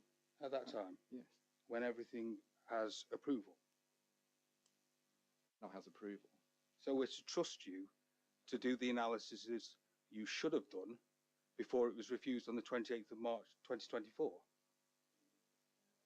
There should be no performance criteria attached to those two development ponds at the top because they're managing an existing situation. They're not actually necessary in terms of what the developer's obliged to do. So not your problem? No, the performance criteria shouldn't get them to assess every single change that's happened in the last few years or whenever. It's not the last few years. A fault line hasn't developed in the last few years. But then the two-flow model will take that into account because it's based on topographical information. But it hasn't. Okay. You haven't assessed the northern hillside. The slope analysis actually says they'll look at the fault line as part of detailed design. This is work that all should have been done beforehand, before the application was refused. Is there a question there, Mr. Ball? I'm sorry, I don't mean to berate Mr. Hilton. I appreciate you're very passionate about it and you're very knowledgeable about it, but if you could just get to the question, that would be really helpful. Thank you. Yeah, there wasn't particularly a question there, Mark. Thought there might not. It was, wow, where are we? Would you like to talk about the diversion and culverting? Yeah, if you want to. Yeah, oh, great stuff. So the hydraulic modelling report, that's page 29 or 115 of 153 of the document. Summary of actions taken to address LLFA residual concerns. Did you have a hand in writing this document? Yes. Yeah, great. It says that there's 2.51 metres of water backing up at the inlet to the 140 millimetre culvert pipe, where water flowing through the mature woodland converge. No, it doesn't say this, is what I'm saying. Yeah, the hydraulic modelling report says the 2.51 metres of water backing up at the inlet to the 140 metre culvert pipe, right there. Well, that's where the mature woodland actually joins the Wold Spring, isn't it? The watercourse running through the mature woodland. The 140 metres of culvert pipe, that's on the northern side of the northern boundary of phase 1. It's actually on, yeah, it's in the northeast, and it goes down southwards, and it's the bit that goes around the residential development pond. That's right. You've diverted it to avoid the housing. So 40 metres, I believe, you diverted it. So looking at that hydraulic modelling report, there's a hell of a lot of backing up from there. Now I understand that this will be graded out to establish an even flow of water across that diversion culvert area. But that would be more of a trench than a swale once that's done. Is that not right? Correct? It could be a swale. Why not? Well, just looking at the levels of backing up and the amount of water it has to handle, especially coming from the northern hillside, which if you looked at it on a plan, it's not flat, it's more of a ravine. It actually is establishing a rush pasture through there as well. And there's a huge amount of water comes through there. So looking at those figures, would it not be more than I mean, you've got 86 centimetres at one place, a consistent flow throughout of 50 centimetres. Well, the culvert pipe's only 45 centimetres. It's not a 600 culvert. No, it's 45. I mean, the flows are bigger than the culvert. I mean, there's no energy dissipation measures there. I mean, when it comes through from the northern hillside and enters the development site, how are you going to stop that during spate actually going over the hillside and affecting the houses directly below?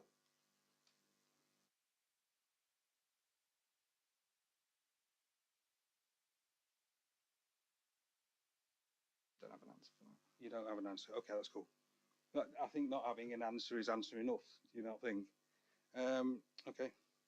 Well, look, I could go on and on and on. I think we've established what I wanted to get from you, and I really appreciate, honestly, from peer to peer, I appreciate the work that you've done and you answering my questions so thoroughly today. Thank you, Mom.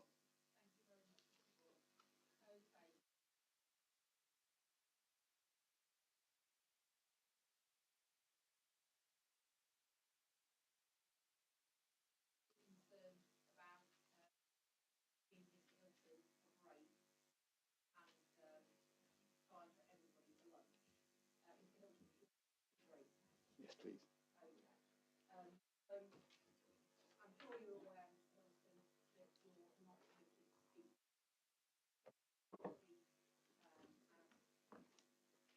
Sorry, thank you very much. Please don't communicate with anybody on your team as you've not yet concluded, and I haven't had an opportunity to ask questions yet, nor has Councillor Wade and Mr Ellsworth, and Mr Lewis hasn't re-examined. So shall we look at reconvening? Would people prefer 2:15 or 2:30? Is there a view, Council? I will go with whatever the people doing more work than me would like. Okay, the rule 6, any views? 2:15 would suit.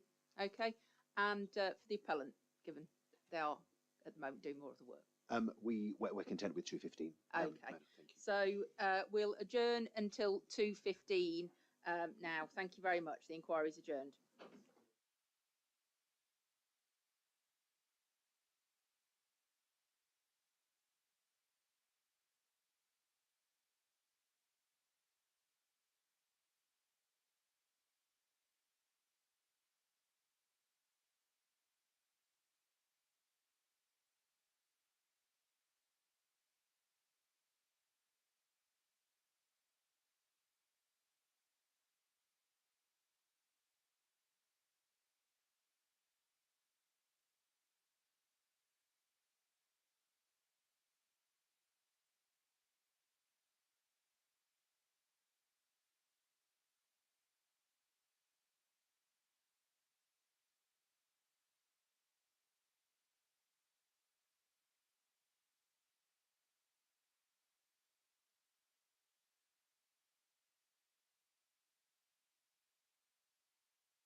Okay, the time is 2:15 and the inquiry is resumed. Just before we go back to Mr. Hilton, can I just check in with the appellant first of all, just how are things going with the section 106? It's done. I'm very pleased to say. So I checked with Ms. Safa.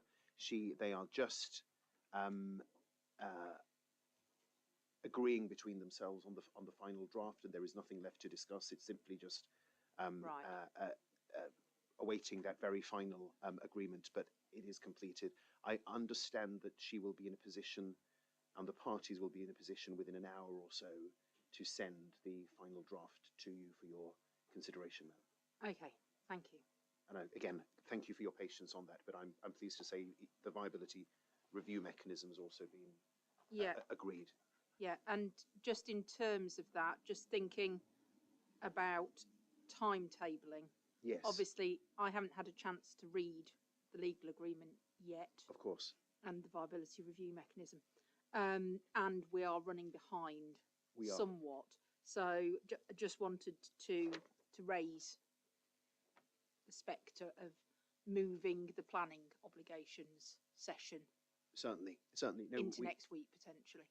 We entirely accept that you need time to see what's in it, Madam. I understand Ms. Safa's going to be drafting a covering note also just to summarise the contents, but you'll clearly have to read the detail, of course, as well.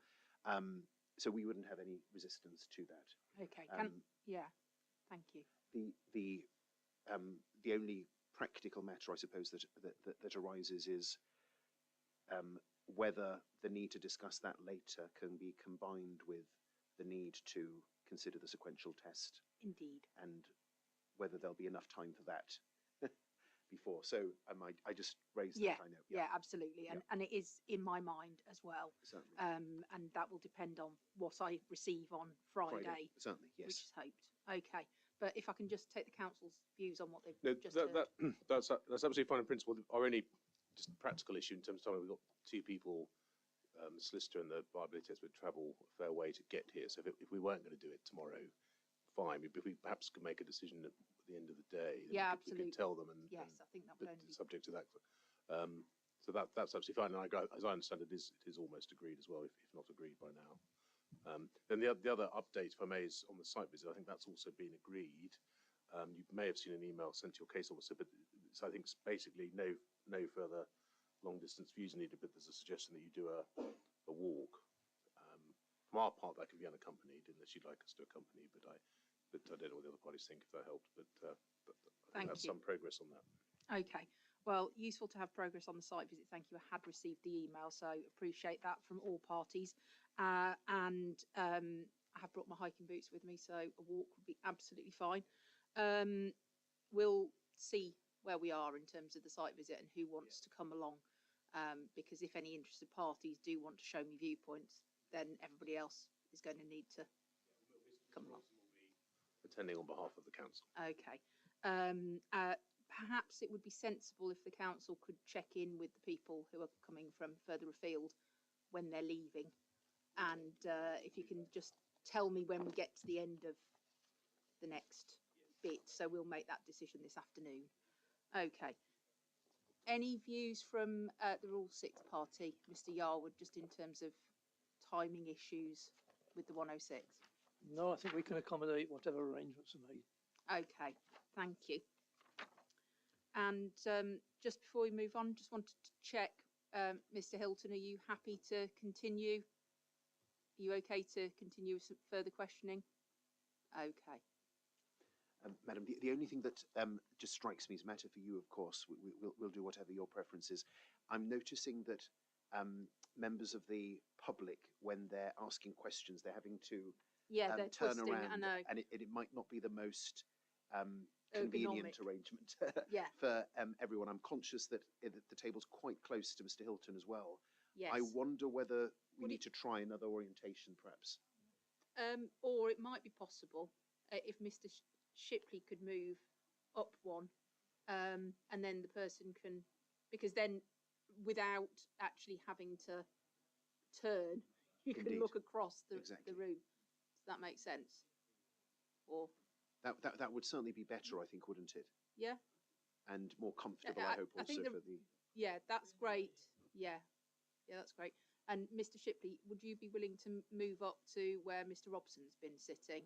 And then, thank you. More people have moved. Thank you, everyone. Okay.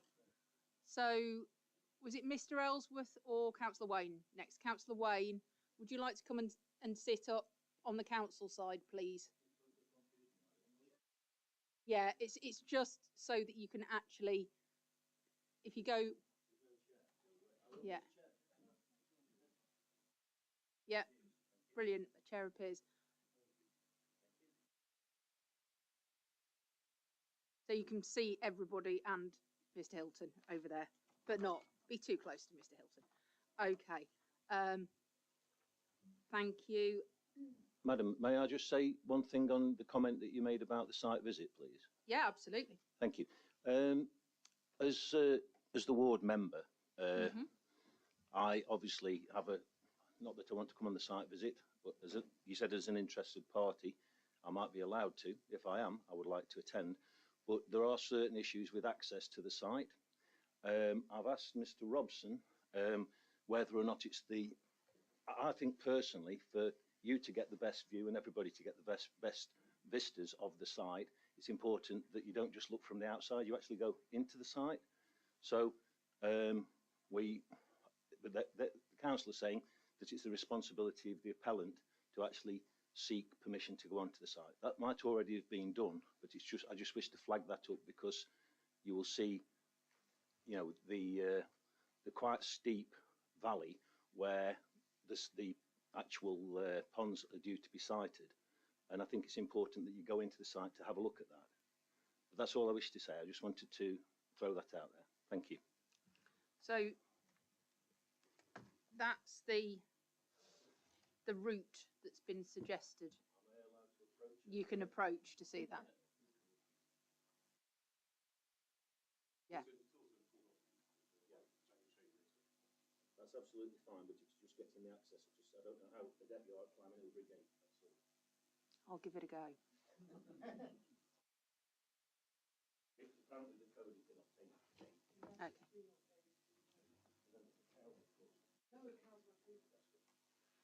Thank you. We'll go over site safety before we go.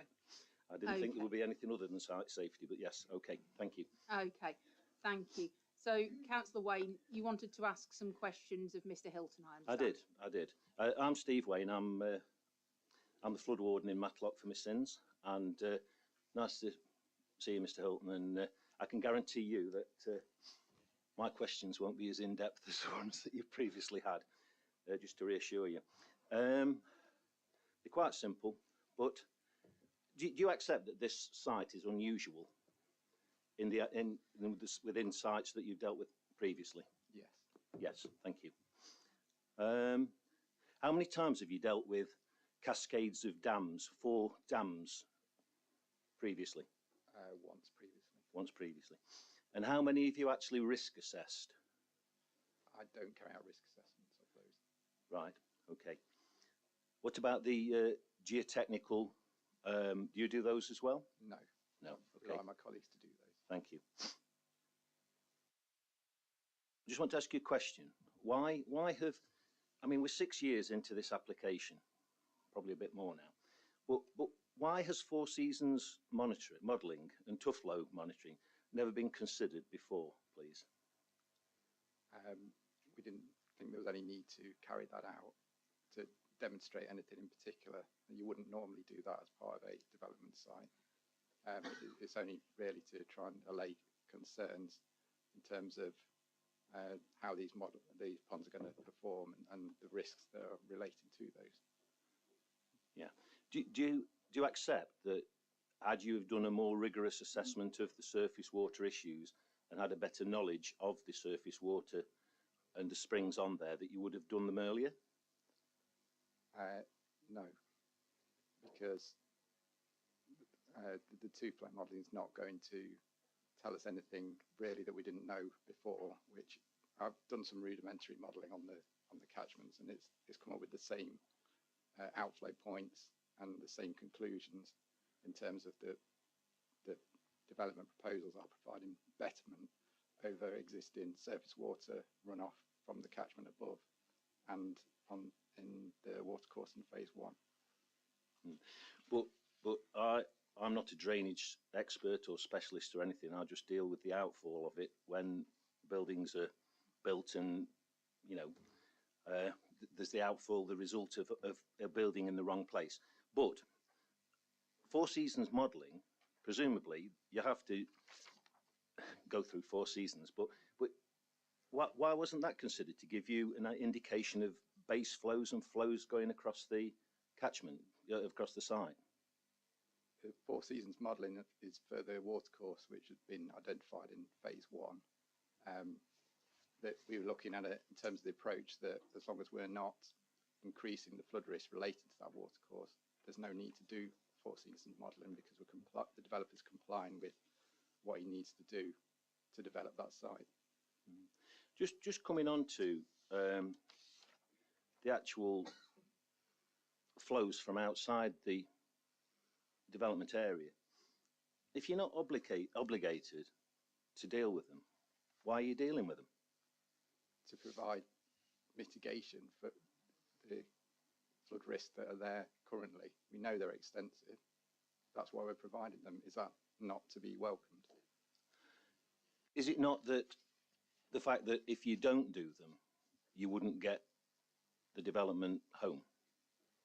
No, it's the risk relating to if we don't put those ponds in there, because there's overland flow, surface water flows running through the catchment and discharging in an uncontrolled manner to the south of the site. If we don't put those ponds in, that would still be there when the development's in place.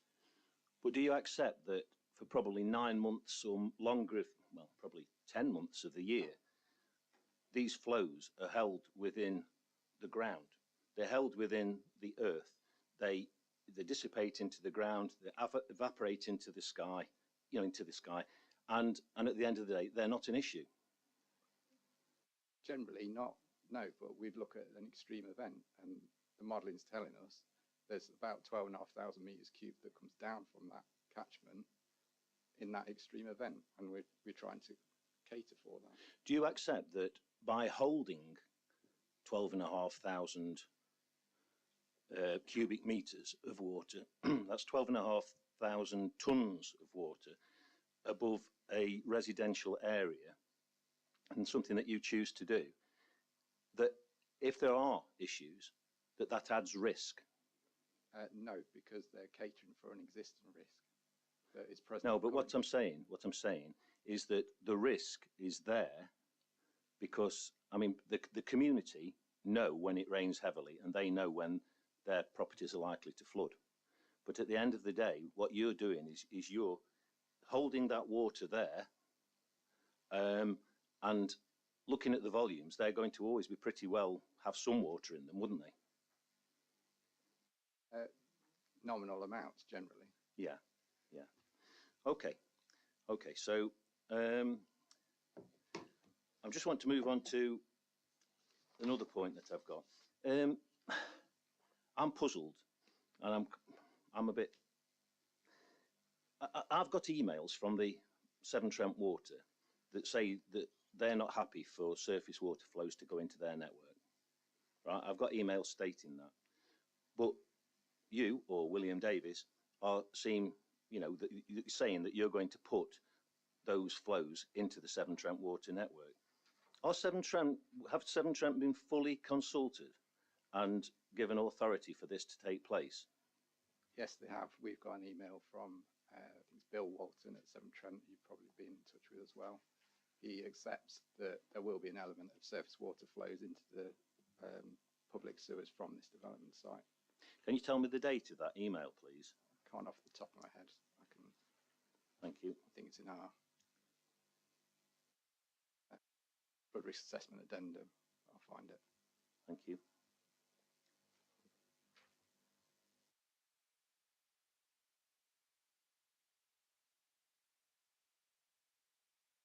Thank you. Sorry, I thought you were doing, but that's fine. If you could let me have it, that's great. Another question, I told you the easy questions, these. Why haven't you undertaken a robust risk assessment in the last 6 years since the submission of the application? And secondly, do you accept that had you done so and you'd got a comprehensive risk assessment, that would inform better conditioning? The reason we've not done that risk assessment before is because the size of the ponds was much smaller before. They've only fairly recently been upsized as a result of Severn Trent Water reducing the allowable discharge rate from the site from 200 litres per second down to 45 litres per second. And that's what drove those ponds to be much bigger than what they were originally set at. Did you used to work for WYG? Yes. So you were aware about the 200 litres per second?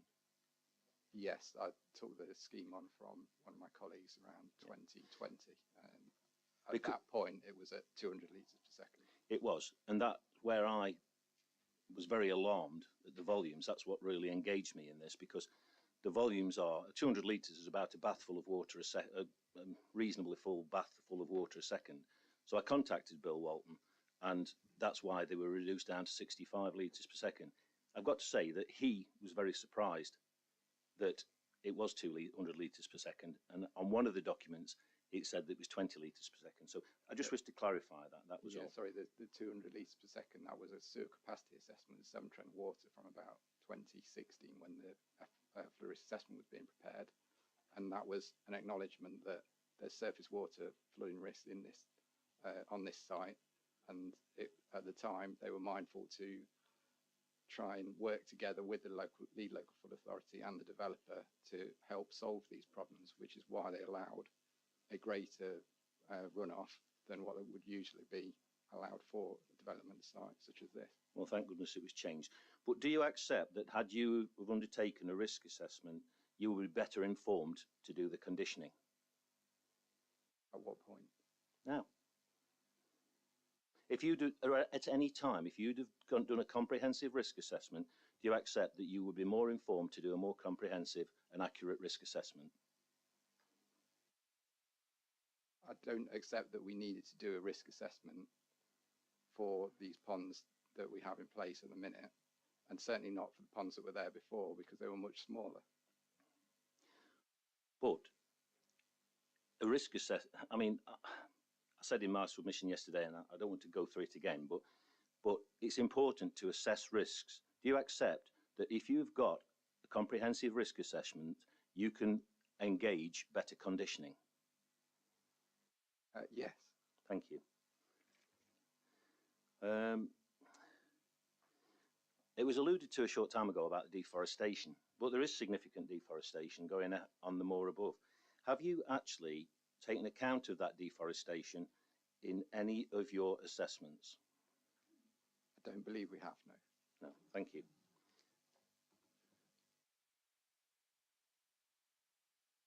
Regarding geotechnical slope analysis, I'm lost, but hey-ho.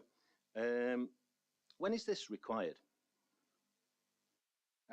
There was no requirement to carry out a geotechnical slope analysis.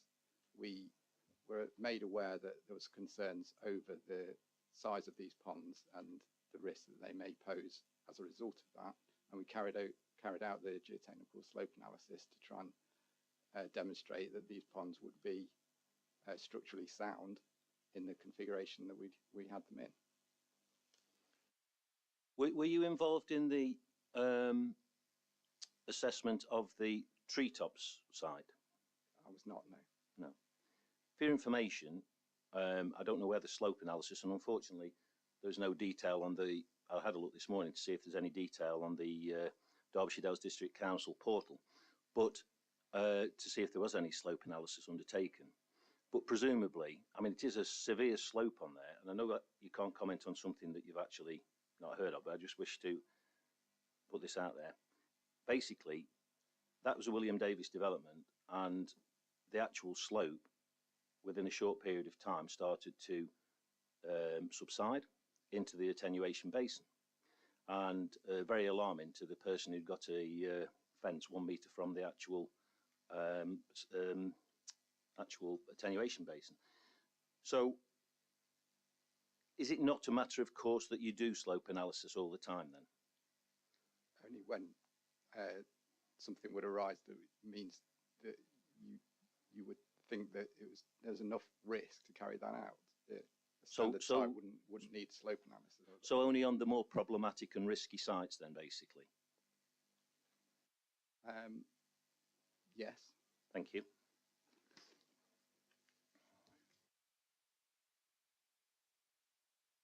Are you aware that the Bentley Brook catchment is a highly significant water catchment? Yes. You are. And the other question was, one question that I mean, I've been mainly concentrating on phase 1, but you might be able to help me out here. Where are the outfalls on phase 2 proposed to outfall, please? Sewers in Cavendish Road. Right. So you don't have control of all that land, do you? I believe the developer may have control of that. It's not a question that I can answer. Because looking at the plan, there are easements that you have put on your plans leading through that area. Would you agree? Yes. So how can you have the certainty that those easements will be deliverable if potentially you don't own the land? It's not for me to comment on whether the land is owned, but to provide that sewer connection in the location where we've got it, that's what will be required. If the land's not owned, then a different sewer connection point would need to be looked at. So what you're saying there, basically, is that without ownership of that land on Cavendish Road, which I believe was a former car park and owned by Derbyshire County Council, the same county council that are doing the LLFA and the highways, you have no control. Well, you don't know whether you've got control of that land or not. I don't believe this is a drainage issue that I can comment on. Fair play, fair play. Did you do a dye test when you visited the site on those 3 occasions? Did you do a dye test? No, we didn't. No. Do you agree that quite possibly, if you'd have done a dye test from where the culvert is, you would have yielded the required information that you desire regarding the outfall, and you'd have been introduced to the diversion stone? Yes, but I don't believe that the downstream network to the diversion stone is of any relevance to what William Davis is proposing on this development site. But the outfalls from the culvert, subsequently from the swale, which I think you call Pond 2 now, yeah. Pond 2, phase 1, Pond 2. That pond is a small pond that takes significant amounts of water that was alluded to by, quite eloquently by Mr. Ball. That then outfalls into a culvert. Yes. Now, on your assessments, that culvert had an outfall, an outgoing pipe of 150 millimetres. In fact, I've seen the photo that Mr. Ball took, and it's 100 millimetres. So that goes into the infrastructure that goes all the way down onto Wellington Street. Do you accept that if you'd have done a dye test on that when you visited, that you would have found out where that route was?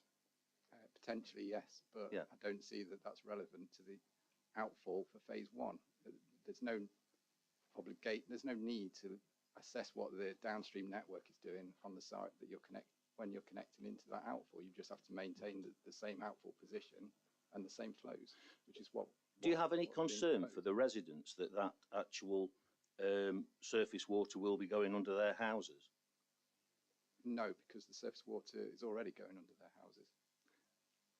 But what we're saying is, by culverting, do you accept that that water will move from the top of the site to the bottom of the site more quickly? Yes, it probably will move slightly more quickly than the equivalent water course, but then it goes into the balancing pond that we put at the bottom, so the speed of the water will be reduced at that point. Would you accept that the balancing pond at the bottom that you've just alluded to, if it's got I don't know the terminology, but if that's evacuating the water out in a 100mm pipe rather than a 150mm pipe, that will cause more flooding and overtopping of the phase 1 pond 2.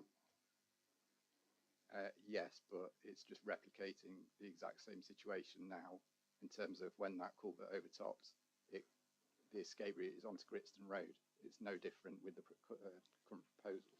So can I ask you, how is that betterment, please?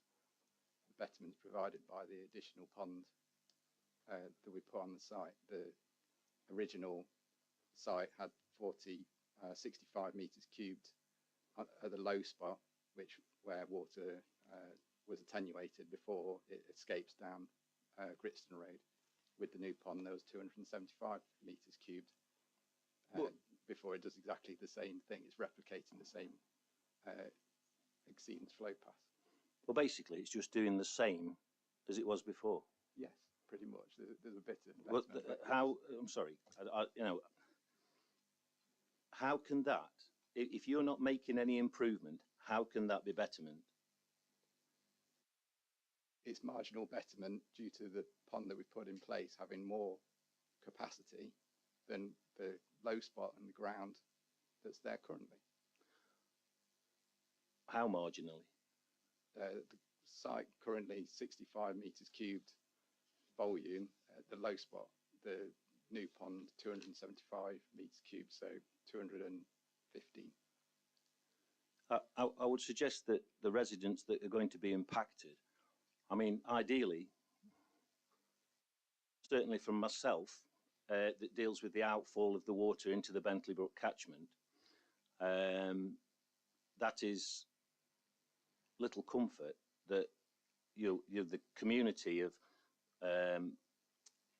shall we say, tolerated 78 houses to be built for marginal betterment. I can't subscribe to that personally, because at the end of the day, somebody has miscalculated, or they've failed to assess that culvert correctly. I'll ask you a question. Have you ever been to that culvert? I've been to the back end of that culvert. Have you ever looked in that culvert? I haven't, no. No. So where did you get the figure of 150mm from, please? From the CCTV survey that was carried out on behalf of William Davis and provided to us. Right. So how could you determine from a CCTV survey that a pipe was 150mm? Because it gave 150mm outfall on that CCTV survey. Right. This is the this is the same CCTV survey that I put in for freedom of information that was declined because the developer said it wasn't sent in for a planning purpose. Okay. Is that a question, Councillor Wade? Nearly, madam. But pushing it. Is this the same CCTV footage? I believe so, yes. Yeah. But you've got no control over the sort of like whether the CCTV footage can be disclosed to the inspector. It was not commissioned by myself. It was commissioned by William Davis. So I'm not able to. With being an ex-policeman, I become very cynical when things aren't disclosed for obvious reasons. So I'm near the end now, ma'am. So I think I'm nearly finished, actually. So is there anything else that I need to do? Nope, I think I'm done. But thank you very much for your time. Thank you very much. I'm really grateful that you've allowed me to say those things, madam.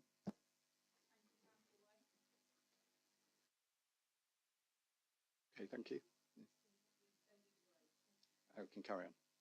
Yes, thanks, Mum. Madam, could I almost deliberately give him a break just by coming back to you on the arrangements lately, because one of the people, our viability expert who'd want to be here for obligations, is about to leave. He's got a hotel booked tonight, so he's happy to not come. Yeah, fine. So the only, I mean, and next week obviously he can come, but he really can only come online. He can come between 10 and 2 on Tuesday. So I suppose the next question was if obligations got parked next week, is that something you envisage could be done online? Thank you. Yeah. So, thank you. Yeah. Yeah.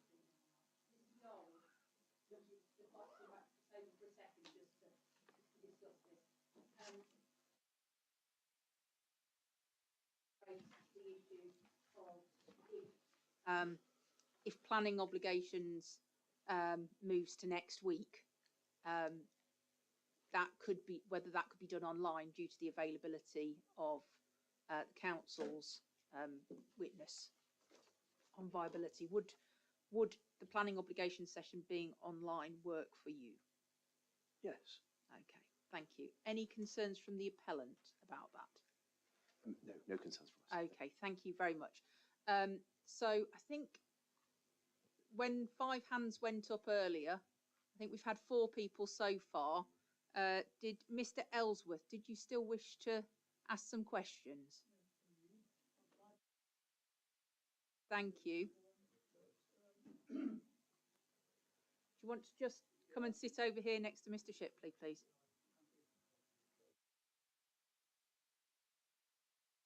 Not yet, no. Right, thank you. That's on. Mr. Okay. Ellsworth. Thank you.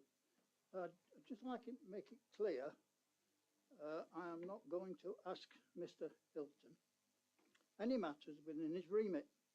That would be both unfair and unprofessional.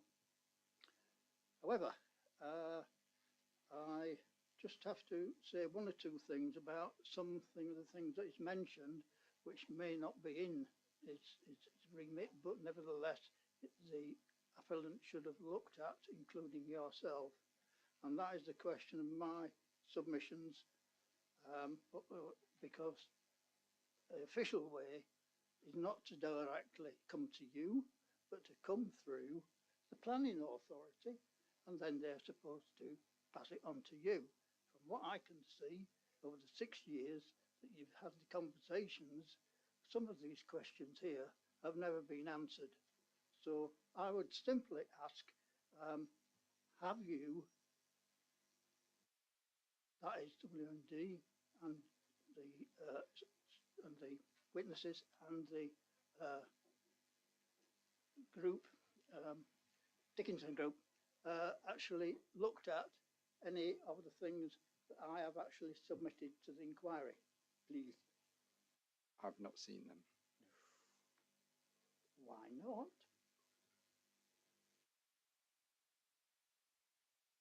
Why not are you taking notice of a chartered civil engineer? Not Mr. aware. Ellsworth, Mr. Hilton said he hasn't seen them. He can't Okay, that's fine. change his answer No, on that. all right. I've said what I wanted to say on that. That's Thank it, you. straightforward. We know where we stand. So, so that's that out of the way.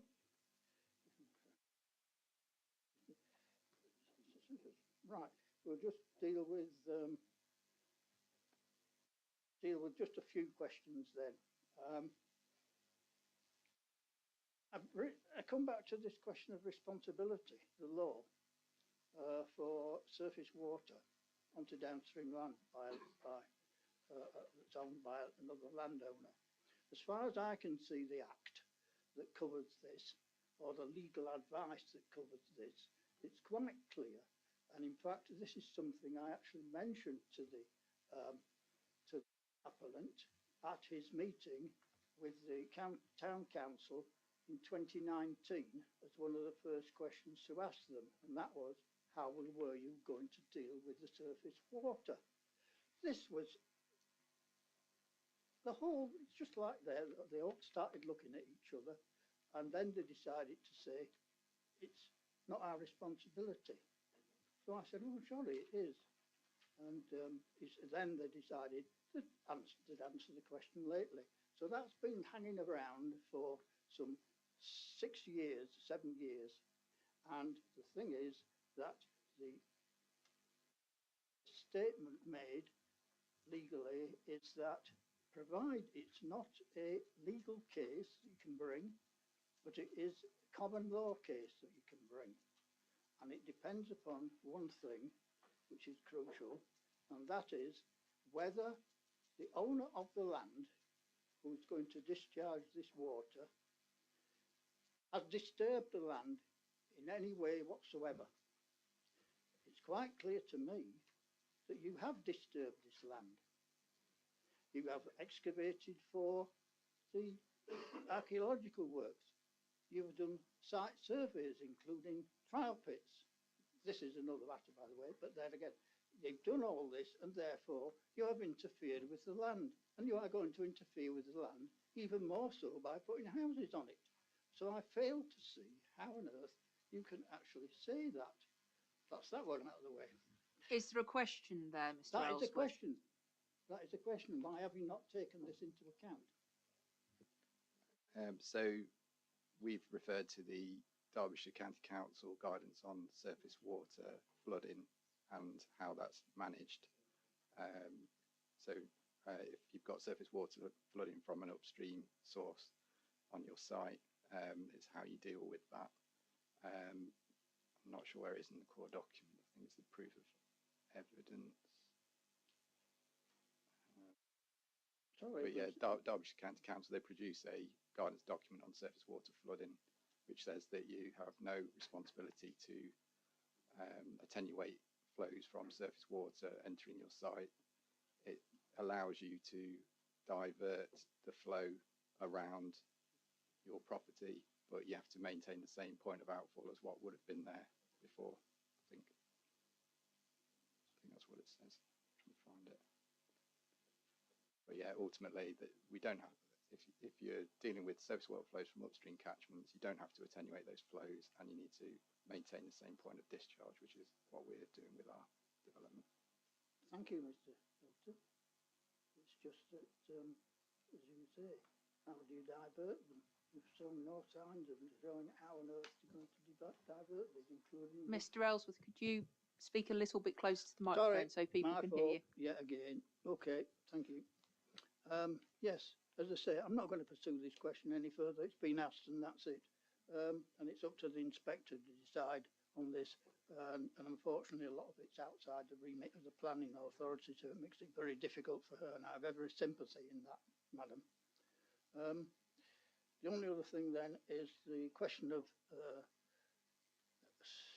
SUDs, if you like, as it used to be called. And the thing here is that you mentioned about these being efficient, etc., etc. But the difficulty is that there's hardly any depth there to deal with the waters that are coming in, especially the groundwater. Groundwater's got its own pressures due to the gradient, but it's also got pressures from a perched water table, which is in the Millstone Grit above there, Chatsworth Grit, I believe.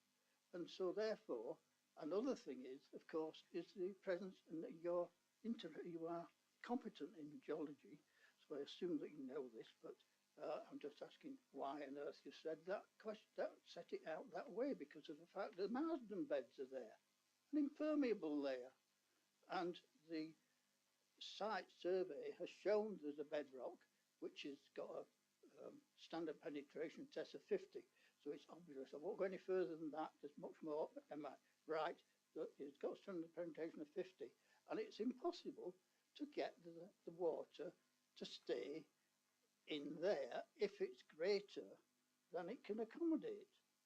And it's stated somewhere in there, including by consultants, that in fact you cannot expect that sort of thing to work properly because of those facts. So I again am asking you why on earth you didn't take this into account. Take what into account, sorry? The fact that the swale cannot in fact hold any great deal of water and will flow out quicker than what it should do, if you like, if you are saying that that is something which is going to be a betterment. Is this the pond in phase 1 we're talking about? It's any of them. Well, what pond 1 will do, I'm not fussed about which one.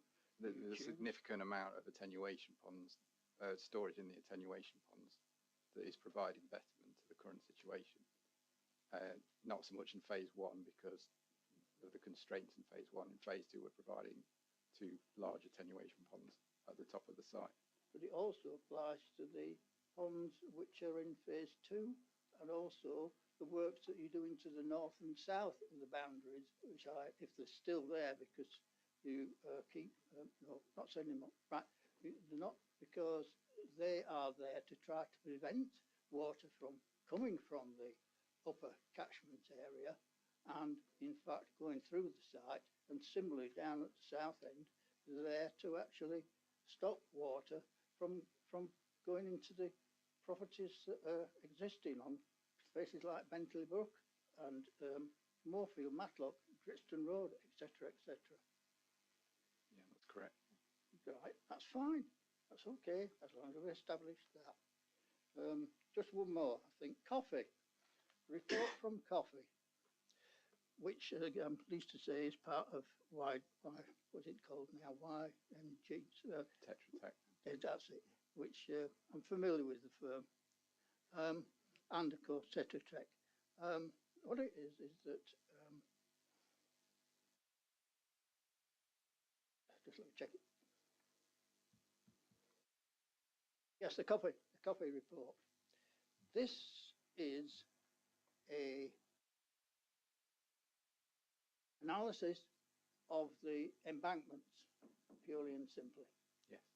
Not analysis of the dams. It is an analysis of the dams. Sorry, I say that, but it's and the question mark is I take exception to the fact that you believe that these are not dams. The definition of a dam is something that holds back water, and therefore it is, and that's what's stated in the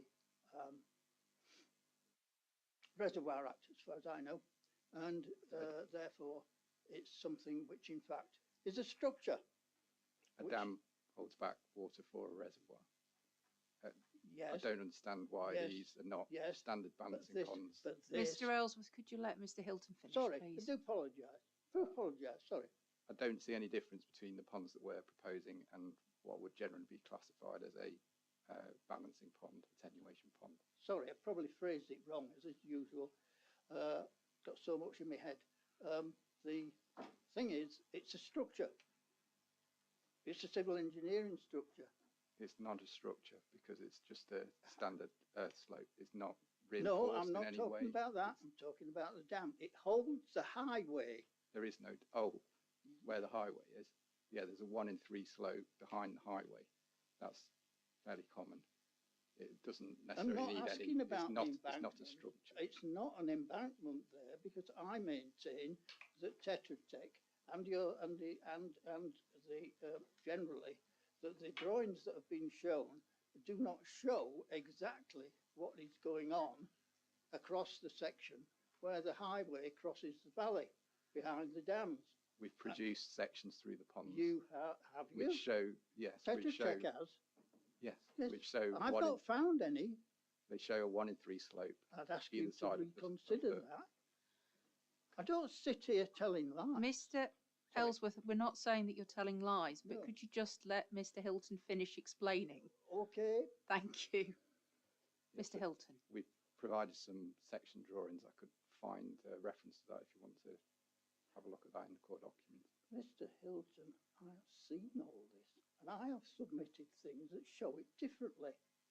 I'm a chartered civil engineer. Are you a chartered civil engineer? Are you challenging me? I'm not challenging you. Okay. I'm saying I can provide you with the information that you're asking me if you want. It isn't there. I've just said it's not there. Let's leave it at that. Leave it at that. That's fine. But the point is with that and the other thing is, of course, that I can't. Mr. Ellsworth, you've just said you're going to leave it at that. Sorry, no, this was something else. Sorry. So, okay, right. Have you got a further question, Mr. Yes, Ellsworth? I'll try to configure it in the way that I would do for this particular inquiry. But Thank you. Yes, I'm looking at a proper public inquiry and a judicial review here, long in front of what's happening here. Thank you. I wasn't aware this wasn't a proper public inquiry, Mr. Ellsworth. No, it's. I thought that was its name. This is a proper public inquiry. Yes. Please continue. But it's not on the subject, which is one of the things which is key to the delivery of this site and to the well-being of the people of Matlock. That's all I'm here for. It's that, not for anything to do with my persona or whatever. Right, thank you. I'll just try to get this question out and then we'll finish, because I don't want to extend this any longer than necessary, but I just feel it's necessary that something is said in order that it can be taken into account, and that's it, full stop. It goes farther than this, as I said. Okay, right, what was it then? What were we talking about? Good heavens. Yes, I can't design this. There isn't enough information. Purely and simply, there's not enough parameters to design it. The site survey is, in fact, not fit for purpose. And therefore, and of course, go back to the coffee. The coffee has said quite clearly it cannot do anything about the actual embankment, about the structure itself, because of the fact, A, they were not given the sufficient information to deal with it, and B, not given sufficient information about it, or B, so they couldn't do it. Sorry, I'm sorry. The brain, I'm not as young as I used to be. And so they have said it's got to be looked at it again at the time at which the applicant says that he's going to tell us all the information, and that is before the work started. And therefore, it's not valid at the moment. They've taken things in there which I consider as being not correct, shall we say. And therefore, because Coffey has said that, what a waste of time that is. It does nothing to help anyone. In fact, it showed quite a weakness in the fact that the appellant doesn't appear to have any knowledge that he can give to the consultant he's just hired.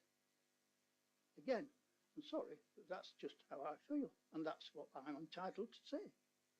So I'll call it a day at that, because there's sufficient there to actually say this appeal has not got sufficient evidence in it of information required by statutory consultees, by the lead local flood authority, by the county council. Mr. Ellsworth, is there a question in there for Mr. Hilton? I'm just finishing to say that. Thank you. Okay. It's just a ridiculous. The whole thing is absolute chaos. Thank you. Thank you, Mr. Ellsworth. Thank you for your time and patience. Thank you. Thank you for turning the microphone off. Okay, so you'll be relieved to hear, Mr. Hilton, that I don't have any questions for you, because I think most of the issues I was going to raise have been covered. Mr. Lewis, would you like to re-examine Mr. Hilton, please? Just on one very straightforward matter, if I may, Madam. Thank you. You'll have heard, Mr. Hilton, some concern being expressed in some of the questions, in particular in the questions of Mr. Ball, about an additional volume of water being stored on site and therefore going through the culvert, and concern therefore being expressed about that additional volume of water ultimately finding its way through that outfall. Could I take you, please, to your second technical note, Mr. Hilton, and it's appended to Mr. Dickinson's rebuttal proof at CD 9.5, and it's PDF at page 13, and it's paragraph 3.4.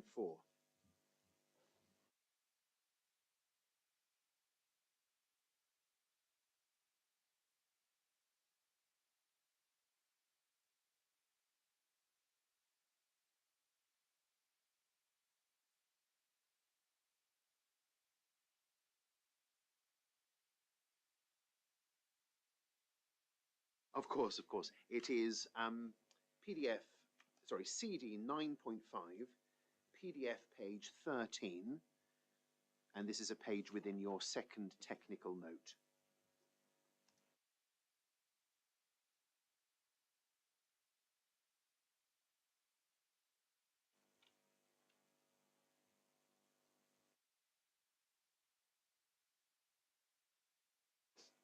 You're there. I'm very grateful. This will be a paragraph that's very familiar to you, and you explain this in the context of trying to allay WAG's concern about what they considered was a change to the land drainage arrangements, and we established yesterday that there was no such change.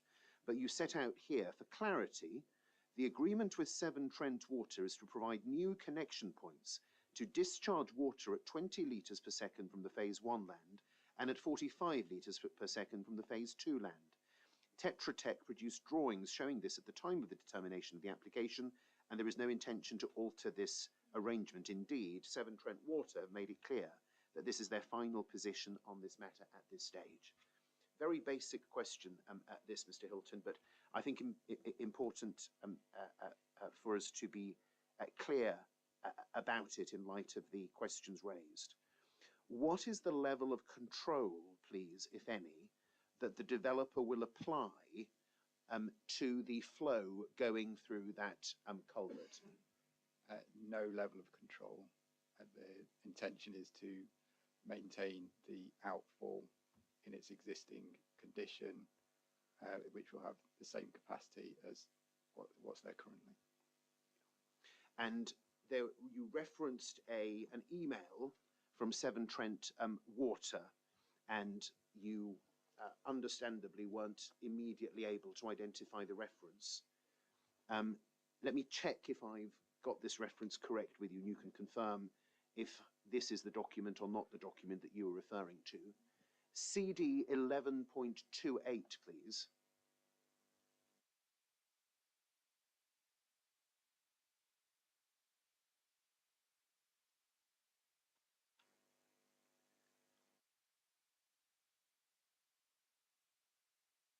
Yep. CD 11.28. This is an email from the chief engineer or a chief engineer at Severn Trent Water, writing back to Derbyshire County Council and the flood risk team there. The latest modelling results are now complete, and the conclusion is that our network can accommodate the following with a low risk of flooding: an attenuated surface water discharge of 20 litres per second to the public surface water sewer at Gritstone Road, an attenuated surface water discharge of 45 litres per second to the public surface water sewer at Cavendish Road. Was that the email that you had in mind when you were referring to the communication from Severn Trent Water in relation to those matters? It's not the email, but we can continue if okay. Yeah. So not the particular email that you had in mind, but let me deal with it another way. Does this email otherwise contain a record of the discharge rates that Severn Trent Water would be content to have at those locations? It does. So those discharge rates are the agreed discharge rates. The email I was thinking about had the same discharge rates, but also had something on the bottom of it saying we understand that there'll be a mix of development flows and land drainage flows going into the sewers, which I think was what was being asked. I see. I'm grateful for that clarification. If we need to locate that further email later in the inquiry, then we will certainly do so. But in summary, Mr. Hilton, what do you say to the inquiry in light of those concerns that were raised by members of the public and local residents when they say, well, there's going to be more water going through that culvert, and therefore that is a concern in flood risk terms? What is your response to that? The culvert they're talking about is the culvert that goes under Bentley, property at Bentley Close. That's not a new connection to the public surface water sewers or any of what's mentioned on their email in terms of the two connection points. So for new connections from the sites, we've got a new connection from phase 1 into Gritstone Road, 20 litres per second, a new connection from phase 2 into Cavendish Road at 45 litres per second, and the existing culvert that runs from the properties under Bentley Close has a capacity which we'd estimated at 33 litres per second, and we were going to match the capacity that's there presently. Mr. Ball has contested that, saying that it's not 33 litres per second because we'd overestimated the size of that culvert. So whatever the capacity of that is, the discharge rate that's currently going through that culvert will not be altered as part of the proposals. Yeah. Discharge rate will not be altered. That's your correct. We record that. Mr. Hilton, those are my questions. Thank you. Thank you very much, Mr. Lewis. Thank you very much, Mr. Hilton. You're free to move out of the hot seat. You'll be pleased to hear. It's now 3:10. We're expecting to go on to Mr. Webber next. So shall we take a brief break to allow everybody to move round and adjourn till 3:20? Certainly. Yep. Thank you very much. Inquiries adjourned.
Okay, the time is 3:20 and the inquiry is resumed. So we're moving on to the matter of biodiversity now. Mr. Lewis, could you please introduce the appellant's biodiversity witness and their evidence? I'm certainly, Madam, and I'm very grateful. I am pleased to introduce the appellant's next witness. That's Mr. Stephen Webber. Mr. Webber, you're an associate ecologist and an arboricultural consultant at Ram Sanderson Ecology, and you've been practicing as a professional consultant and ecologist for over 18 years. I should say that this, and I'll come back to explain why we're doing it in this way, but this, your professional history is set out in the arboricultural technical note, isn't it, that we appended to the rebuttal proof of evidence. And just to complete that account, you're a professional full member of the Arboricultural Association and the Chartered Institute of Ecology and Environmental Management. You hold a bachelor's honours degree in environmental conservation and countryside management and a level 4 diploma in arboriculture. You can confirm, Mr. Webber, that's correct, that's accurate and up to date. Now, you're in the unusual position, of course, in this inquiry whereby you are not only speaking to evidence that you yourself prepared in relation to arboricultural matters in the note, technical note appended to the rebuttal evidence, but you are also, aren't you, going to speak to the biodiversity matters that were previously covered by Mr. Mark Woods in relation to biodiversity. Can I just ask you, pretty obvious perhaps from the professional summary that I've just given, but just for clarity, Mr. Webber, can you explain first of all why you feel, consider that from the basis of your, on the basis of your professional qualifications and expertise, why you say that you're well placed to speak to the evidence of Mr. Mark Woods? So in the first instance, I project managed the biodiversity survey work within the site from 2015 to 2021. I wrote, of the first 3 volumes of the ES, I wrote the biodiversity chapters, and I also undertook a lot of the survey work on site between 2015 and 2021. With regards to Mr. Woods and his biodiversity technical notes, which is in core document 9.1, I've discussed that in a lot of detail with Mark prior to this inquiry, and I also peer reviewed his submissions as well prior to being submitted to the inquiry. I'm most grateful. So you will be familiar, therefore, Mr. Webber, with what Mr. Woods said in his technical note dealing with biodiversity matters that extended beyond, of course, arboricultural matters. Having read that technical note and being familiar with it, is there anything in that note that you materially disagree with, or are you content to speak to the note as drafted? There's nothing I disagree with. I'm very grateful. So just a few matters. This will, I hope, be a little bit more straightforward as an issue than the issue of land drainage, but we'll see, of course, members of the public will, I'm sure, have questions for you. But you'll have seen that so far as the Rule 6 party is concerned, Mr. Webber, the main concern that is, I'm very grateful. There was some noise coming from the back of the room. I'm grateful it's stopped now. You will have noticed that the first main concern expressed by the Rule 6 party in relation to biodiversity is in relation to the age of some of the species surveys that have been undertaken. And concern in particular has been expressed about that by reference to an advice note issued by the Chartered Institute of Ecology and Environmental Management, which you recall we looked through yesterday. Not necessarily the case that we need to go back to it. We took some time to look at it yesterday, and you know what's in there.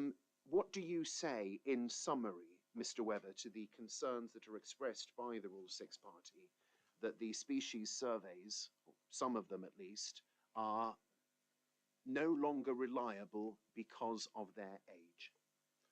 I think the critical point, and this is cited within this advice note, that if surveys are more than 3 years old, they need to be updated, but this is subject to an assessment by a professional ecologist, and I'll go through how that was undertaken. One of the critical aspects that this advice note asks for is a preliminary ecological appraisal to allow the reports reviewed, which in this case would be the S, and the environmental statement and the survey data to be validated.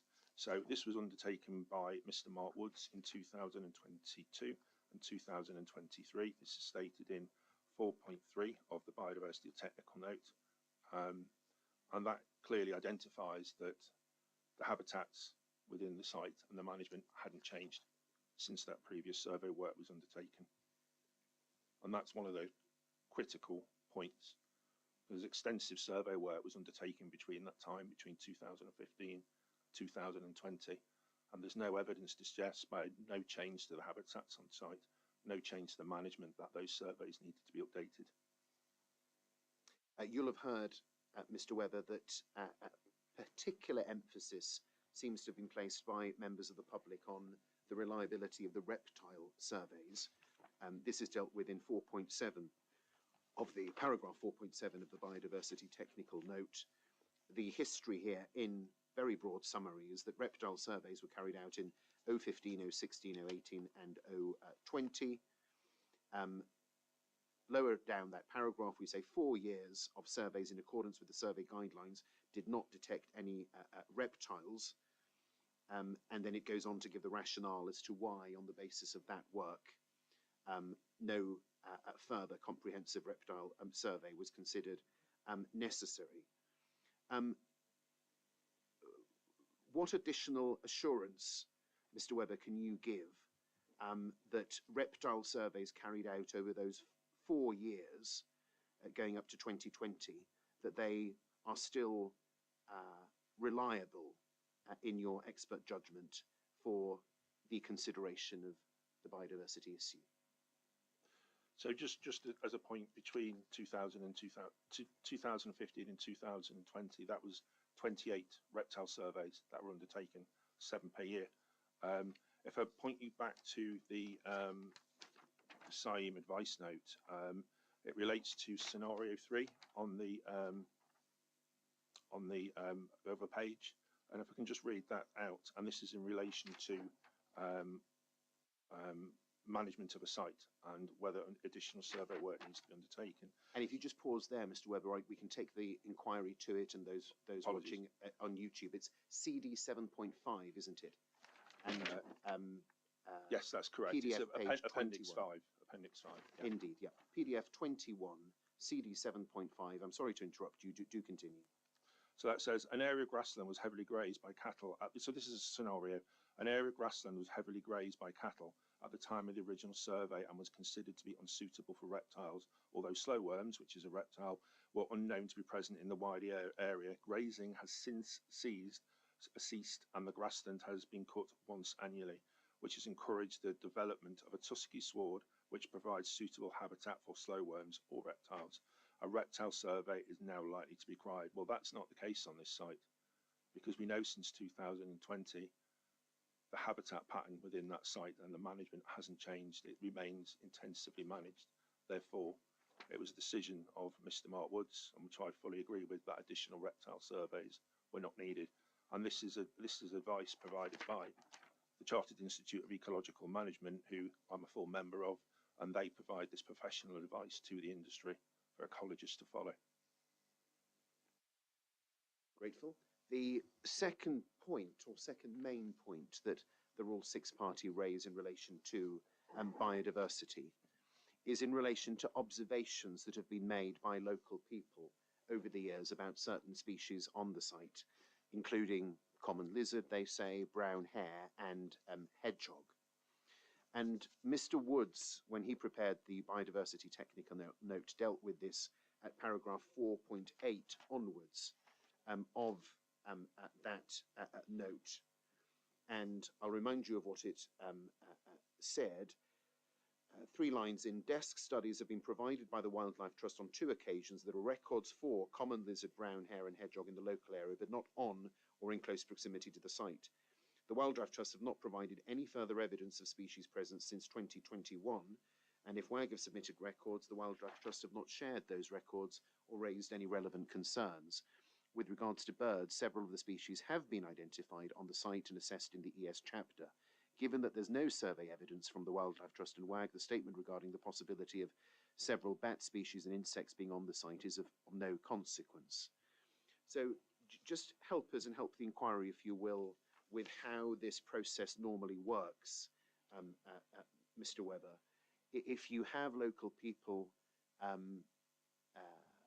seeing things, I'm sure in good faith, and then saying that those are matters that need to be considered for the purposes of planning decision making in the area, what is the usual process for using someone such as the Wildlife Trust to verify essentially those observations? Because paragraph 4.8 seems to be talking about some process of verification and validation, and it would be helpful, I think, for us, those of us who don't work in this area, just to understand how that works. So Derbyshire Wildlife Trust act as the biological record centre for Derbyshire. There's record centres across the country. In each county, they're not all necessarily run by Wildlife Trusts. Some of them are, some of them are run by councils. In the matter of verification of records, I think the critical thing to understand is this information is being bought by ecologists on behalf of developers to inform planning applications. So it's a paid for service. So there has to be a reliability to that data. So records can be submitted to the Biological Record Centre, in this case by Derbyshire Wildlife Trust. By, as you say, it can be by local members of the public, and it can be by ecological consultants. What you will see as a common theme between all data sets released by Biological Record Centre is that they will determine the reliability of that data and whether it's been verified or not. And that's quite critical, because if you're having biological data submitted by an ecological consultant, I think you can assess that we're going to be reliable and can be verified. If it's, for example, by a local recorder, say the reptile or the dragonfly recorder for Derbyshire, that's reliable and that can be verified. If it's a local reptile group or it's the bat group, that information can be reliable and that can be verified.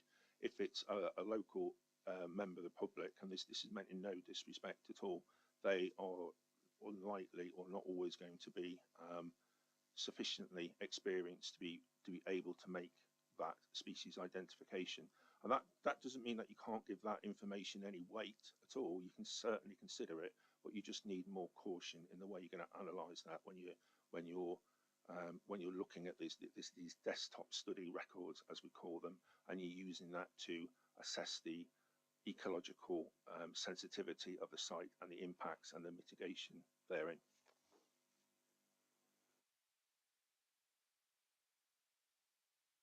I'm very grateful. I don't have any further questions for you, because the hedgerows issue is quite a discrete issue and more of a statutory interpretation and mapping issue rather than an ecological issue per se. So I'm satisfied I don't need to ask you about that.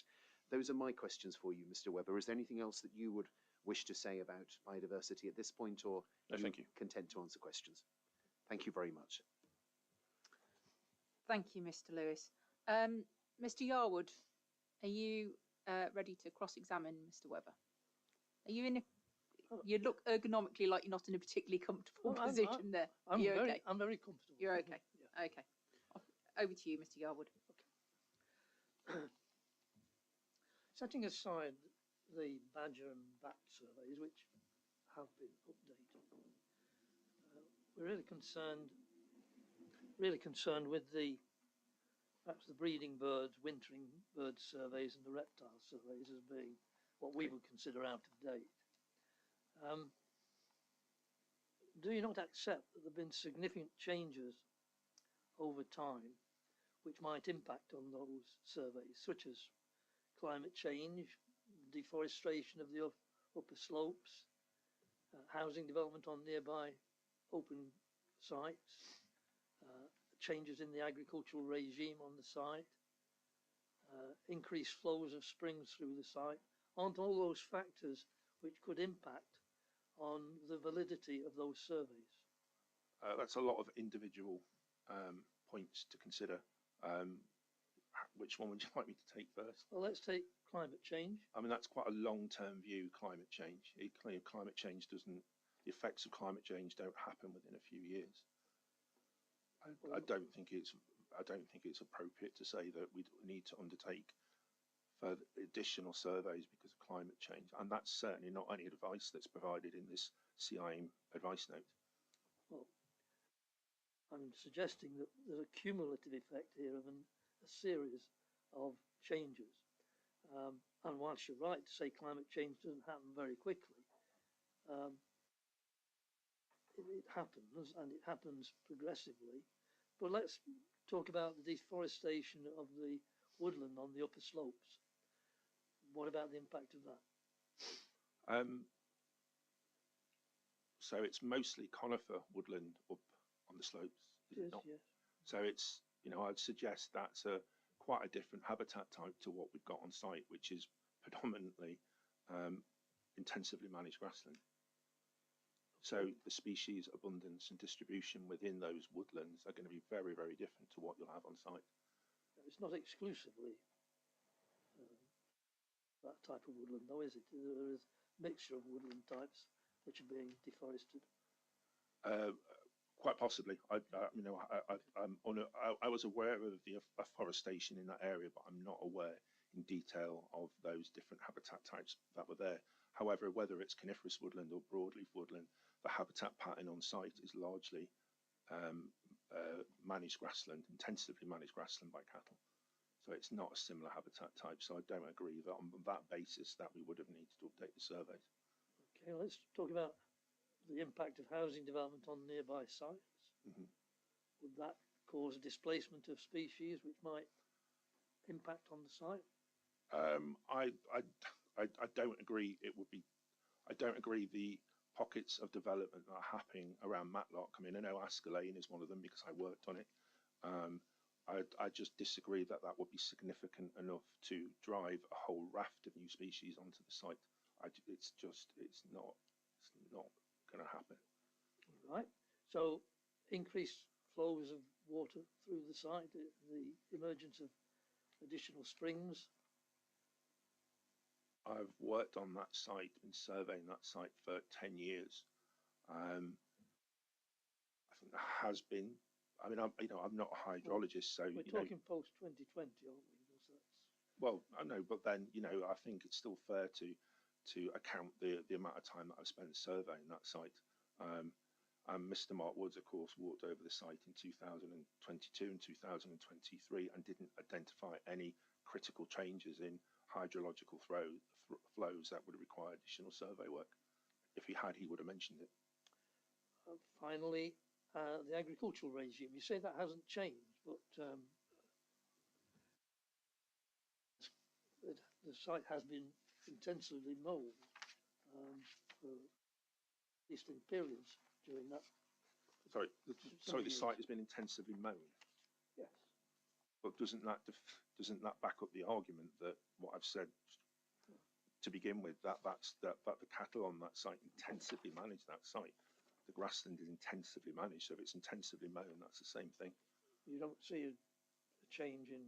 No, not at all. If anything, if the grassland within a site is intensively mown, it devalues the biological diversity within the site because you're reducing habitat structure, you're reducing species diversity.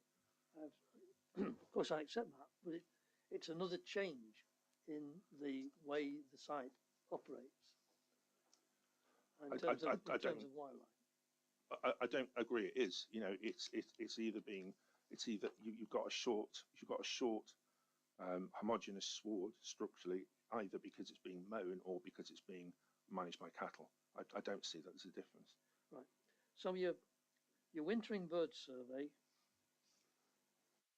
is now 8 years old. Is that correct? That's correct. And you don't see the necessity, despite the fact that there have been these changes, all of which you dismiss individually, but cumulatively must have some effect, you don't consider that a survey which is 8 years old and which says there's been no change in wetland habitat, which we know is incorrect, you don't think that that necessitates a resurvey? No, no. Thank you. Reptile survey is 5 years old.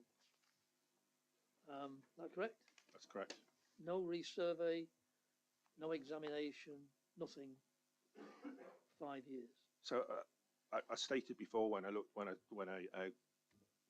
we looked at the CIA advice note on the lifespan of ecological reports and surveys, and I provided that scenario, which I think quite nicely encapsulates why we didn't need to repeat those surveys, because can I just finish? The surveys were undertaken in 2015, 2016, 2018 and 2020.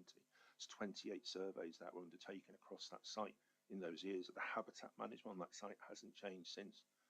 So why would we need to update the surveys? And that scenario provided in that CIEM advice note backs that up quite succinctly, I think.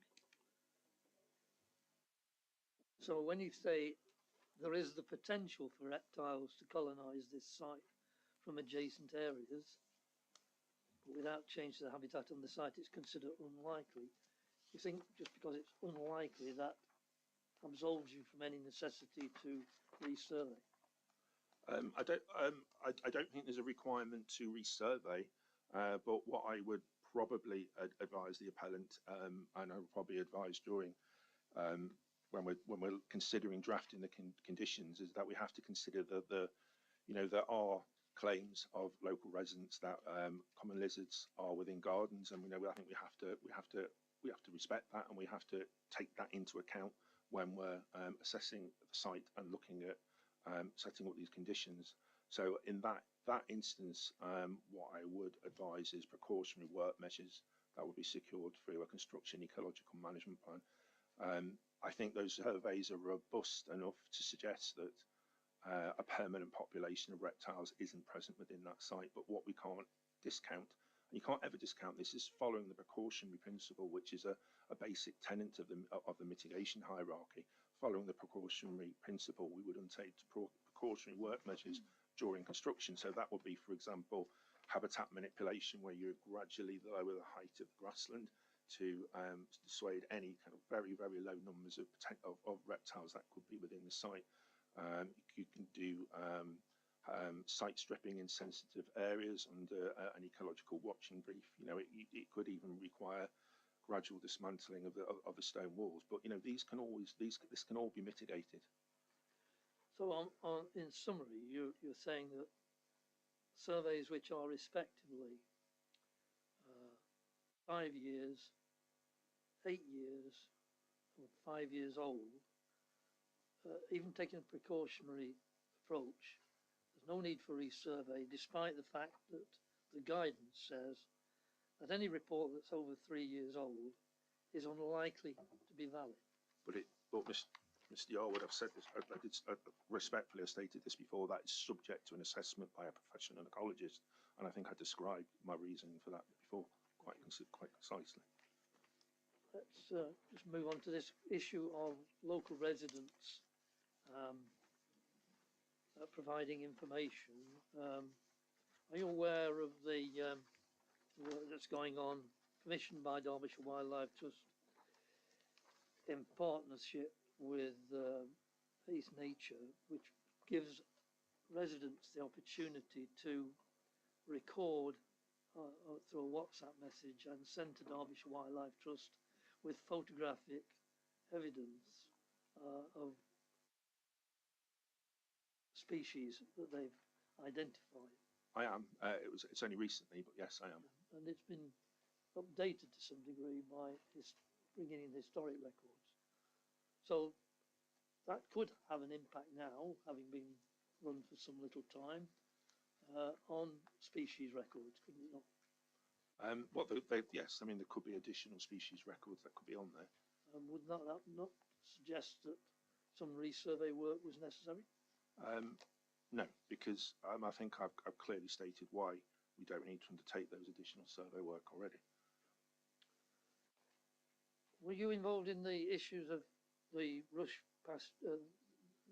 Meadow relocation issues? Mr. Mark Woods, that's so in 2021, I brought Mr. Mark Woods in to look at that translocation because that is his expertise. He's a national botanist expert, and he's also very good at the translocation habitat. So I did bring him in on that project for his particular expertise in that area. But it's not your area of expertise. So I know, well, I know sufficiently about it, but the same code of professional conduct clearly states you shouldn't work outside your competence. So I took a professional decision to bring in this is quite a specialist field. So I took a professional decision to bring in someone who is particular expertise in habitat translocation. thank you for that. I just wanted to clarify that. I have no further questions. Okay. Mr. Yarwood, are there any questions from any interested parties who are objecting? And that's Dr. Martin. Okay. Yeah, please, if Mr. Shipley's happy to move along, that would be very much appreciated. Thank you, Mr. Shipley. Thank you, Chair. Thank you, expert witness. Are you aware and have you read Miriam MacDonald's report, survey of that site? That was actually commissioned by the Wolds Group. Can you tell me the name of the report, please? Well, I haven't got it immediately in front of me, but Oh yes, I am aware of that. Yeah. And what is your impression of that in terms of its status, its accuracy? Sorry, Dr.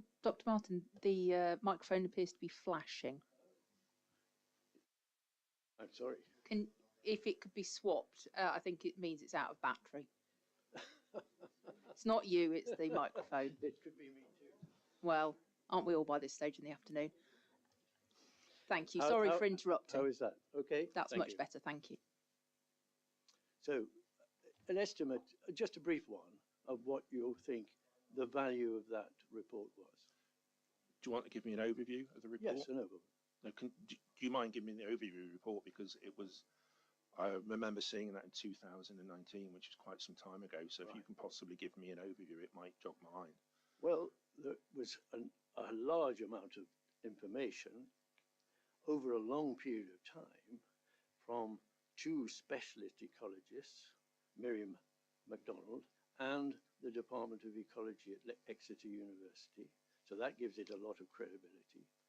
And that they then conducted various surveys over migratory birds, the rush pasture, which they said is a high value biodiversity index for that site.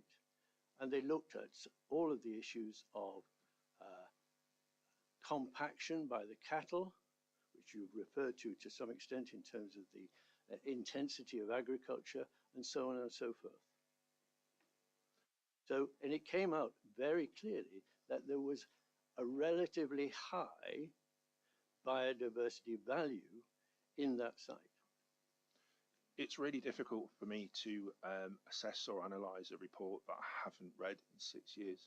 So, I mean, I think ideally, and same with the greatest respect, this should have been provided for both me and Mr. Mark Woods to read through and assess beforehand. I do remember elements of that report, and I could be wrong, and I am going back, I'm trying to remember from 6 years ago here.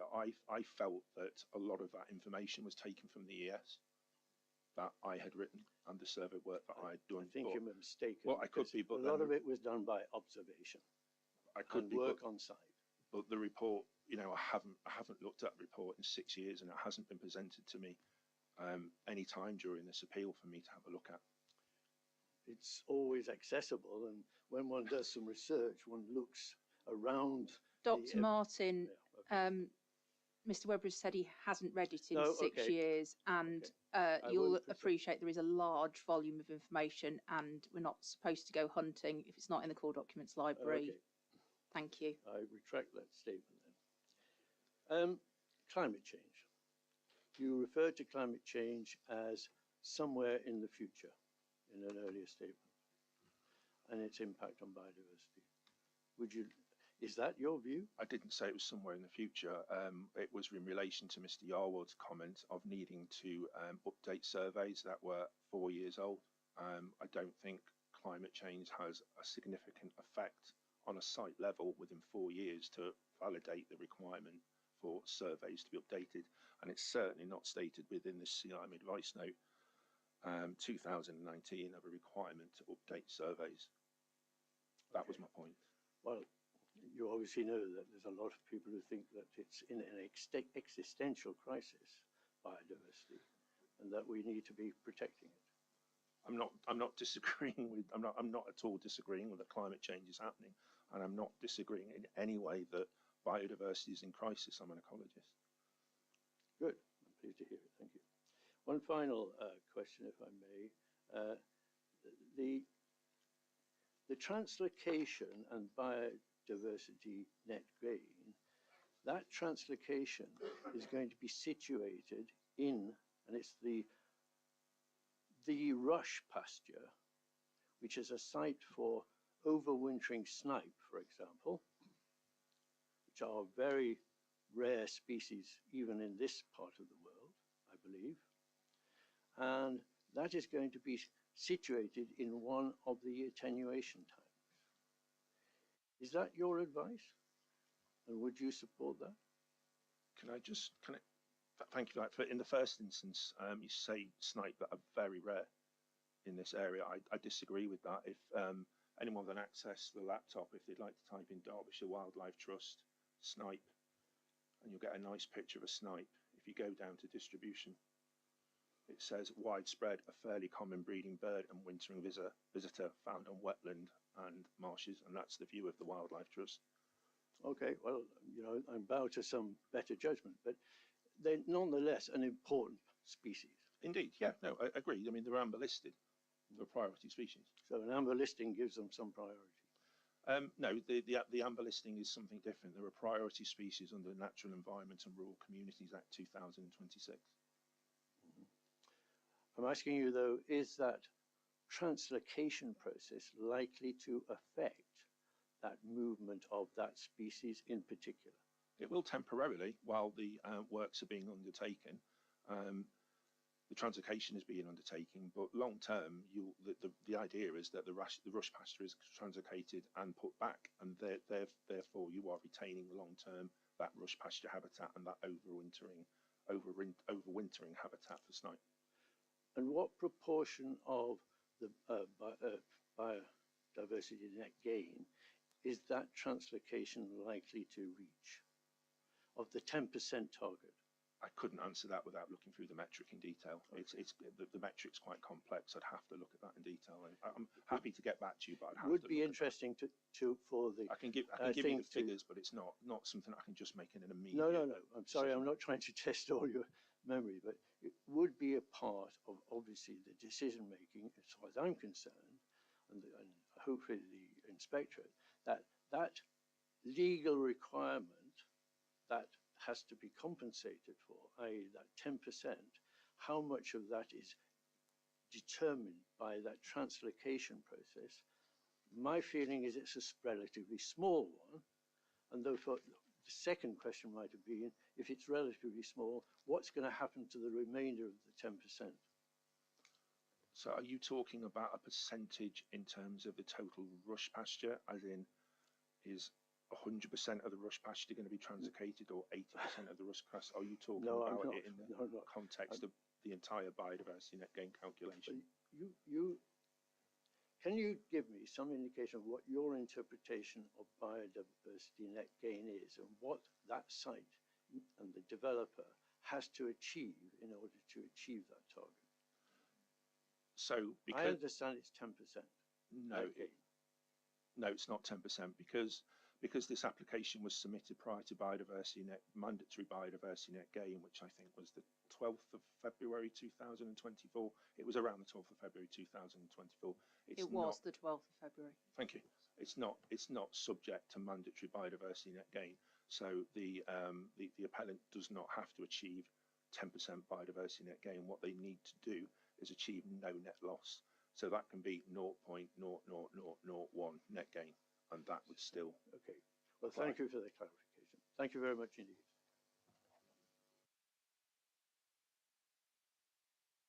Any further questions from interested parties for Mr. Webber? No, thank you. Okay. Helpfully, Dr. Martin just picked up my question on biodiversity net gain.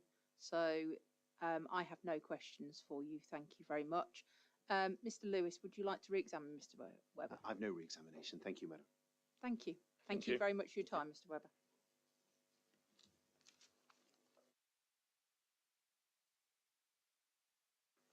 Okay, so we were due to hear from Mr. Fraser, landscape witness, next.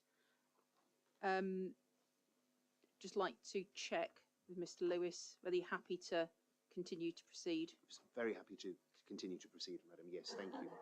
Okay, shall we take a 10-minute break again whilst everything is reset up?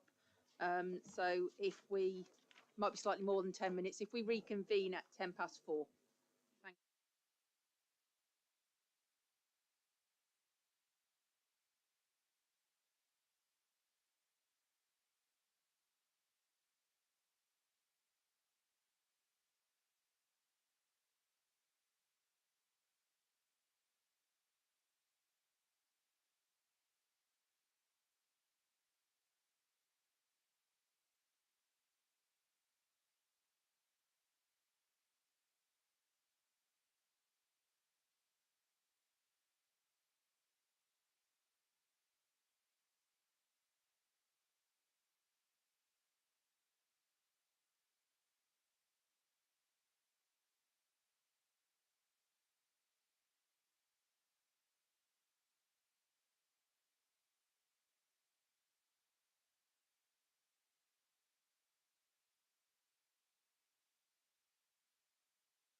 Okay, the time is 4:10 and the inquiry is resumed. I think it would probably be helpful just before we get started on hearing from Mr. Fraser if we could talk timetabling.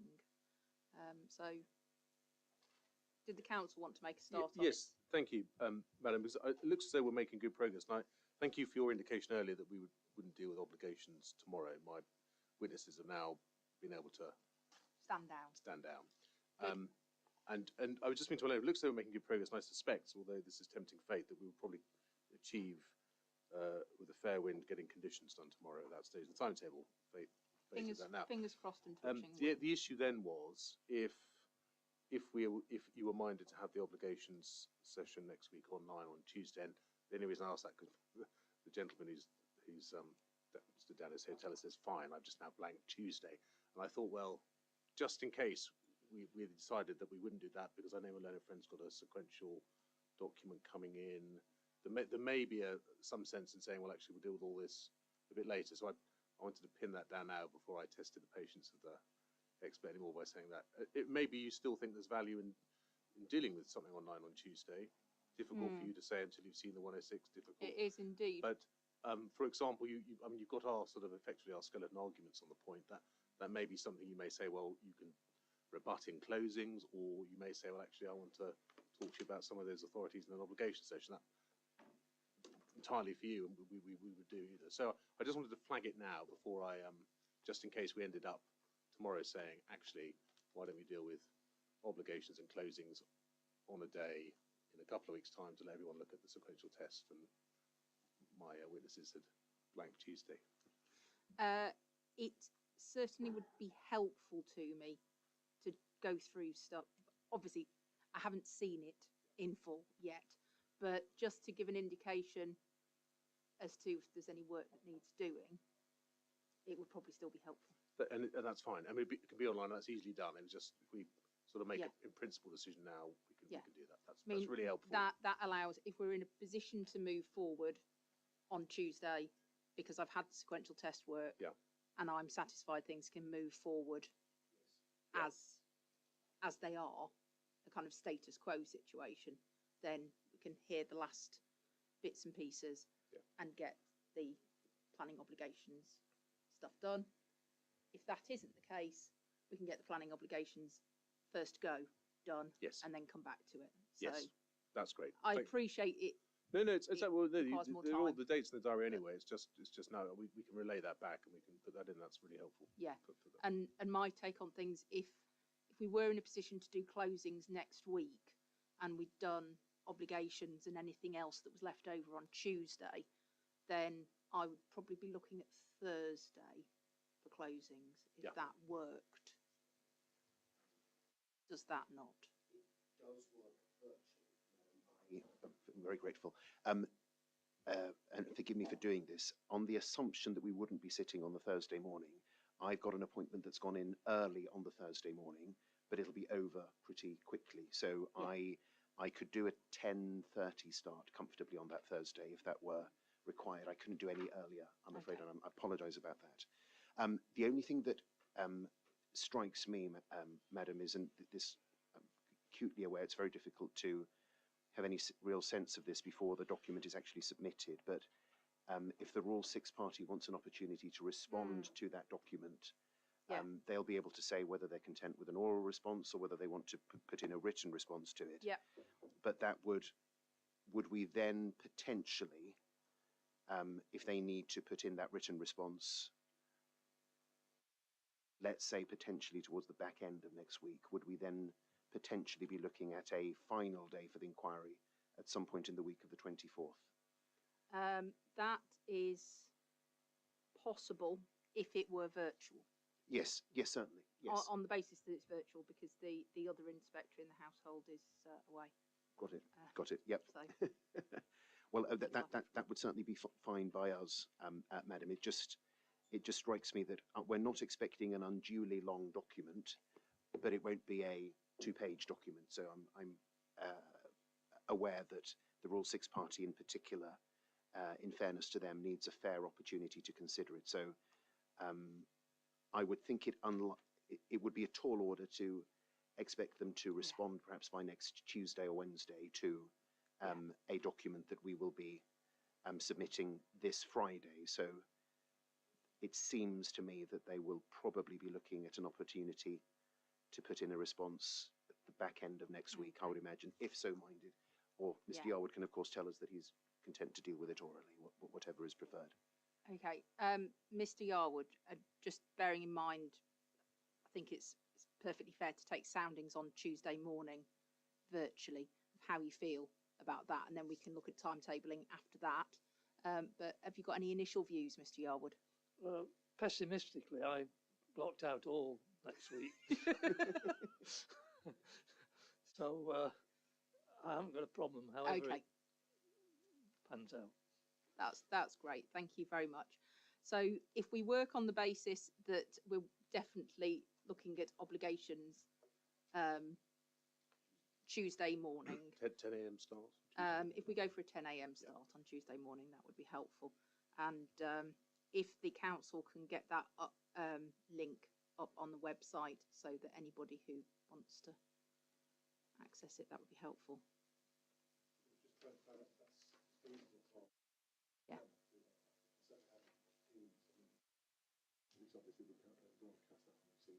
We can record the meeting. I've done in previous inquiries where data's been virtual and upload the recording afterwards. We know we can do that. We need to do a little bit more of investigation before we can confirm with certainty that we can broadcast it live as it is today.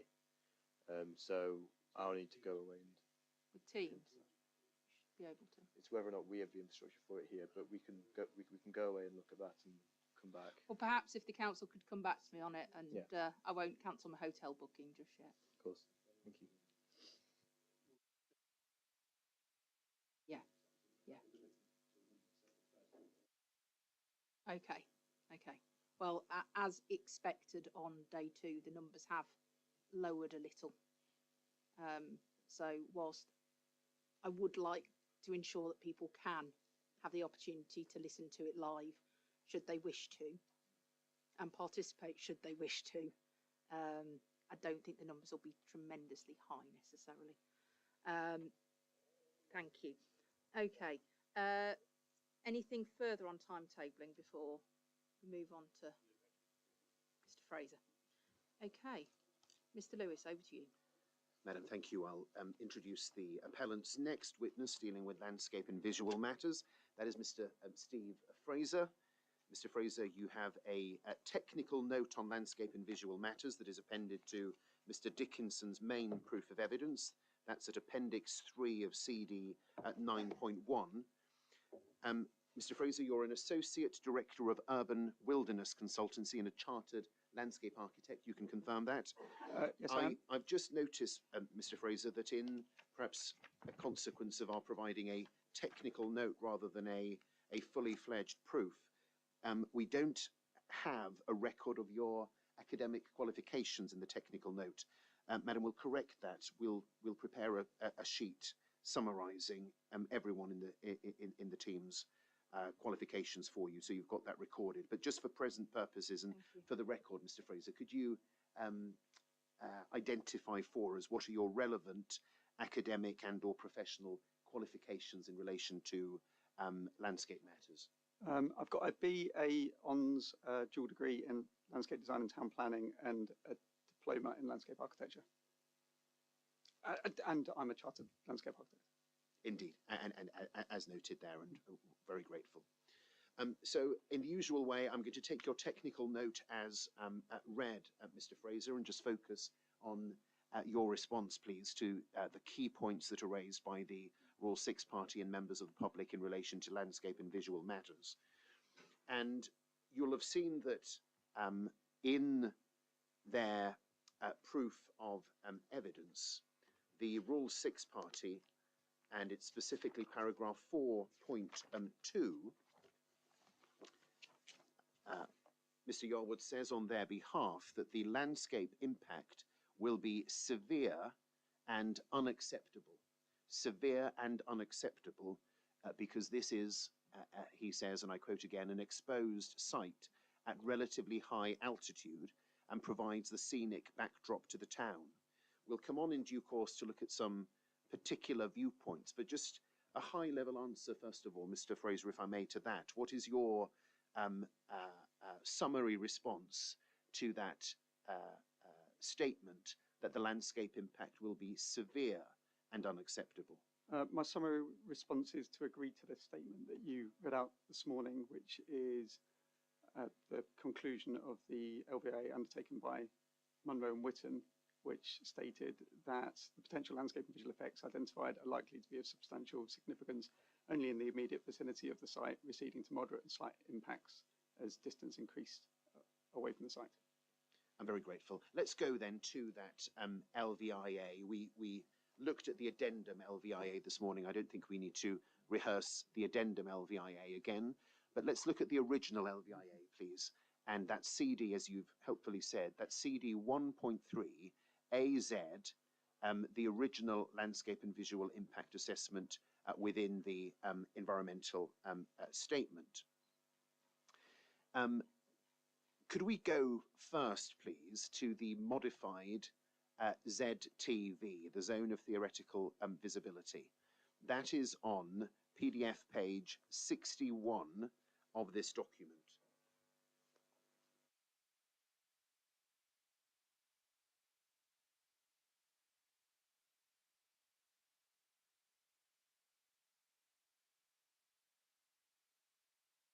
You're there, Mr. Fraser. Yeah. I'm very grateful to you. So summarize for us, if you will, perhaps what is the purpose intended to be served by this modified ZTV document, and what do you invite the inquiry to take away from the information on this map? So initially, this process is intended as a preliminary piece of work to inform later site visits, and it is intended to identify the anticipated visual envelope of the proposed site. I'm very grateful. And then when you're looking then at the specifically what this map is showing us in relation to the modified zone of theoretical visibility and the areas of pink there shown on the map, what do you say by way of summary of what we see here? It shows a concentration of potential viewpoints within the immediate vicinity of the site, a substantial gap defined by Matlock urban form, and then a swathe of potential visibility to the west, south and east of the site. Grateful. And then we move on to the next page, please, for the viewpoint plan. That's on PDF page 62. A familiar document to us from cross-examination this morning, but we can see the various viewpoints, or the ones furthest away from the site, mapped out there. And then on the subsequent page, we've got viewpoints 1 to 5 and also 17, which are views more proximate to the site. And then in the usual way, we have the viewpoint photographs starting on the next page. If we just take viewpoints 1 to 5 together, first of all, Mr. Fraser, and just look at those viewpoints together. We know where those viewpoints are from the viewpoint orientation plan. What do you say, in summary, would be the effects of the proposal in landscape and visual terms from these viewpoints? The development would be very apparent from these locations, and the consequence would be substantial adverse effects. Indeed. So that's accepted in the immediate context of the site. We then, of course, have got views more distant from the site at viewpoint 6, and we spent some time on viewpoint 6 this morning in terms of just understanding the context of that site in viewpoint 6. From your position of expertise, Mr. Fraser, what would you identify as the relevant or most relevant features of this landscape that we see in viewpoint 6 when it comes to assessing the acceptability of what is being proposed on the appeal site? So there is now a foreground of new residential. There's a new residential estate that kind of sits prominently within that view, which isn't recorded on this image. So that is a defining characteristic of the landscape now. A fringe of housing on the upper slopes of the hill as it moves away from the viewer, and then a backdrop of hillside with a fringe of woodland and distant views beyond Matlock to the left-hand side of the view. You'll have heard the concern expressed, I think it was by Mr. Yarwood this morning, that relative to what else is in that viewpoint, that the development would break the skyline. It would be more apparent relatively in that viewpoint than the existing development in that area. Could you comment, please, on what, from your perspective and your discipline, you see as being the effects of locating the proposal in this particular location from this viewpoint? I think the dominant land use within the scene now is housing, because housing now occurs in the foreground in a way that it didn't then, and the change perceived within this view owing to the proposed development would be marginal and would tie in as a logical extension to the existing housing that's already present. Thank you. And then we move on to viewpoint 7, and we see there viewpoint 8. That's described there as a discounted view. Just explain to us what's meant by that, a discounted view.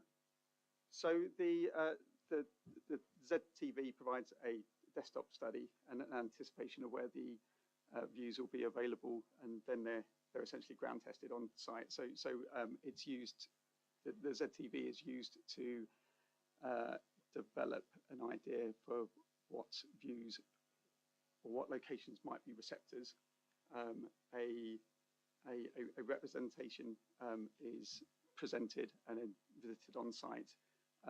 The discounted view means essentially that somebody has gone to site and been unable to make the connection between the viewpoint and the site.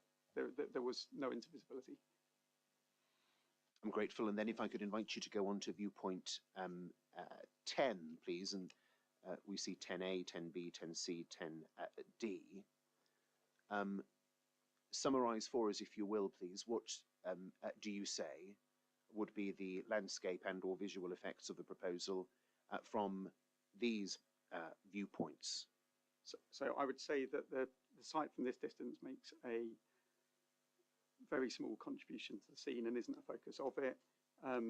Any change would be seen at distance in the context of the urban form of Matlock and beneath the backdrop of existing open land and woodland. Therefore, it's a negligible change, or it's with a slight adverse effect. I'm grateful. And then just the next page, I think for completeness, we've got views 11, 12, 13 and 14. These are all fairly distant or distant, arguably very distant views in the case of viewpoint 11. But again, just help us with what these viewpoints tell us. How do they inform our understanding of what the likely effects of this proposal in landscape and visual terms will be?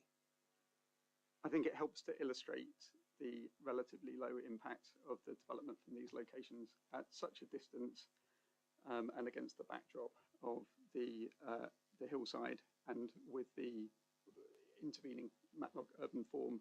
I think the change would be small and congruous to the scene as it is now.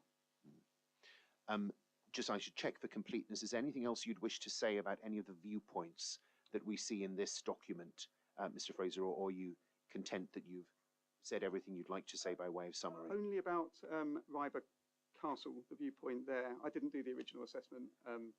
As you know, we inherited this project from Munro and Witten in 2022. And this is viewpoint number, just for clarity? This is viewpoint 13. 13. I went back on Monday, yep. and I couldn't find that view from the public right-of-way. I think that that view might have been taken on the grass hill that leads up from the public right-of-way to the castle. Therefore, it wouldn't be available to most people. It's not from a it's from a publicly accessible place, but it's not from the public right-of-way. If you remain on the public right-of-way, then the view is screened by the vegetation that you can see in the bottom of the image. I'm grateful, thank you. And so just by way of summary, if we could go please to the environmental statement. This is CD 1.3i and chapter 6 of the environmental statement that introduces and comments upon the landscape and visual impact assessment. And if we could go please to page 69,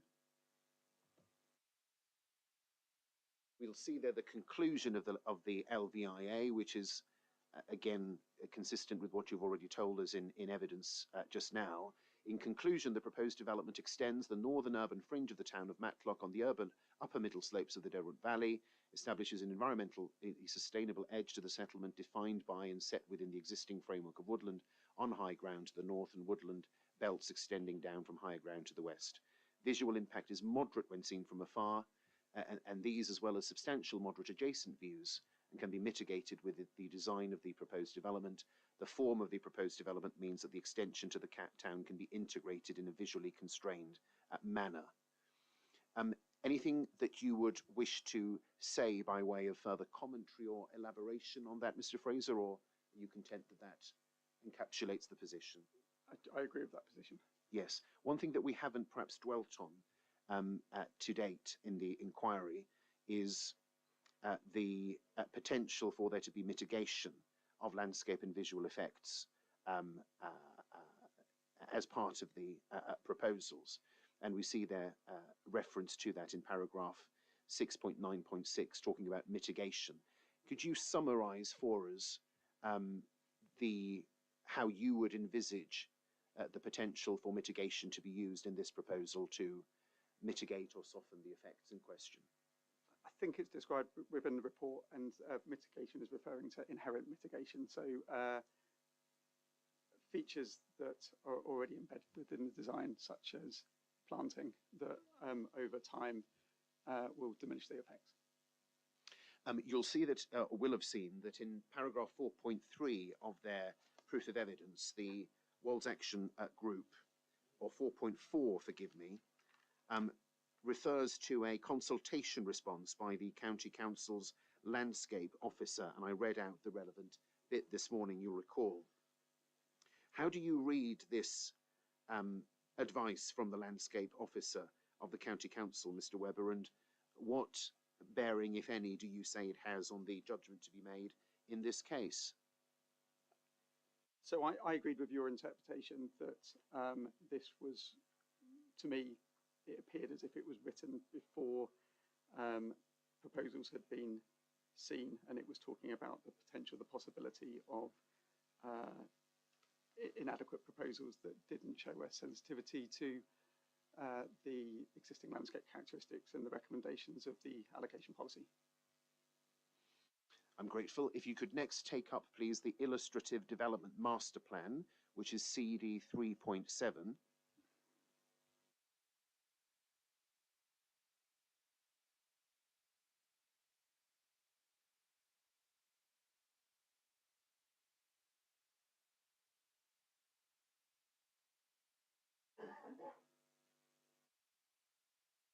Doesn't seem to be loading, but you've got the hard copy in any event. No, that's fine. It's a familiar document to all of us in any case. Could you comment, Mr. Fraser, please, from your perspective and on the basis of your expertise as to, we see the detailed layout of the detailed part of the scheme to the right of that plan, and then we see the indicative layout, save of course for the access component, which is detailed at this stage.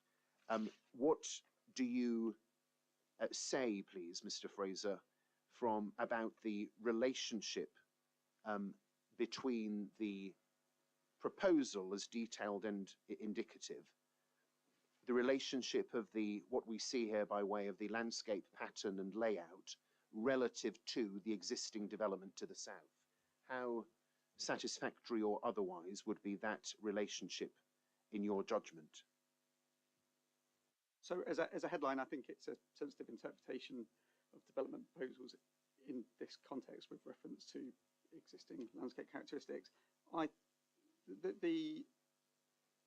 think it picks up on the patterns inherent within the landscape currently in terms of the development parcels kind of emulate the field sizes and irregularity. They allow for the incorporation of existing features or new features that would be equivalent, walling, hedging, other structural planting and tree planting.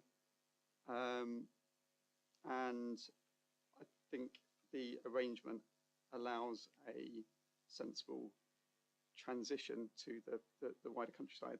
All of the development form is focused and aligning the existing urban edge, which is the lower value landscape, and all of the majority of the public open space that affords that transition is located on the upper and more sensitive and visible slope.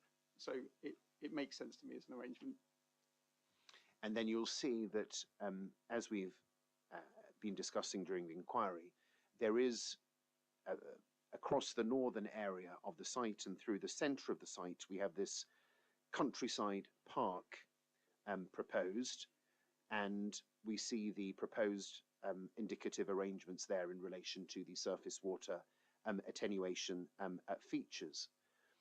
What do you say, Mr. Fraser, from your perspective as a landscape and visual effects expert? What do you say about the effects in landscape and or visual terms of this proposal to have the countryside park and having these attenuation features embedded within that park? What are the implications of that in landscape and visual terms? I think the countryside park makes sense for the reasons I gave before, and because it breaks up and provides relief between the two parcels of land. The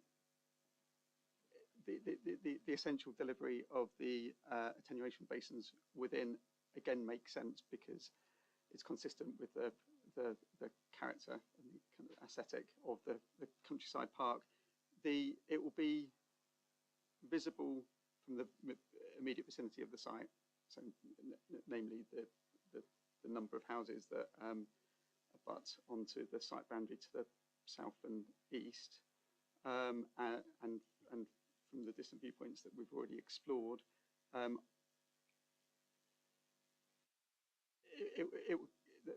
features will be prominent and visible close up, but from distance, I think the countryside park as a whole will be barely discernible as a break in built form and a connection with the wider landscape. The attenuation basins, as you said before, they step in sequence, adhering to the topography of the site. They deliver ecological objectives. I think they could be a positive feature within that space. And what do you see, Mr. Fraser, as being the potential, to the extent that it might be considered desirable, to soften some or all of these attenuation features by the use of hard or soft landscaping features? What do you see as being the potential to be able to soften the effects of these attenuation ponds in landscape and or visual terms, if that were thought to be desirable? What sort of things can you envisage being done?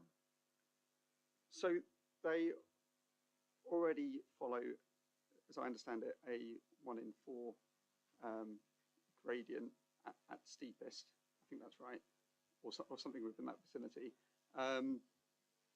And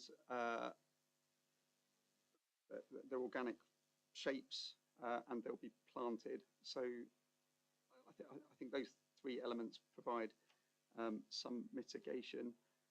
Ordinarily, I would suggest scattering trees within that space, but I think that would conflict with the ecological objectives of open grassland. I'm grateful. Mr. Fraser, those are the questions that I had for you. I'm not going to ask you about design. That seems to me to be more in Mr. Dickinson's ballpark, I think, rather than yours, so far as there are points taken about those matters by the Rule 6 party. Anything else that you would wish to say about your area of evidence, Mr. Fraser, before you answer questions? I guess just to add a little bit to the answer I just gave, there is already proposed additional hedgerows, the retention of and the proposed new walling within that space, which are characteristic of this area and would again complement the arrangement of the countryside park. I'm very grateful. Mr. Fraser, those are my questions for you. Thank you. Thank you very much, Mr. Lewis. Mr. Yarwood, would you like to cross-examine Mr. Fraser, please? Let me just look at your technical note to start with. Paragraph 2.3. You say, deliver a number of the final sentence. Furthermore, the proposal for green infrastructure and landscape design will deliver a number of enhancements in terms of physical landscape. Is it your view then that this development is actually going to enhance the landscape from the base point that we're starting? No, it's recognised that there'll be substantial adverse effects felt locally, but that within the arrangement there's an opportunity to offer structure that is complementary to the landscape character, such as the walls, hedges, trees and grassland that we've discussed.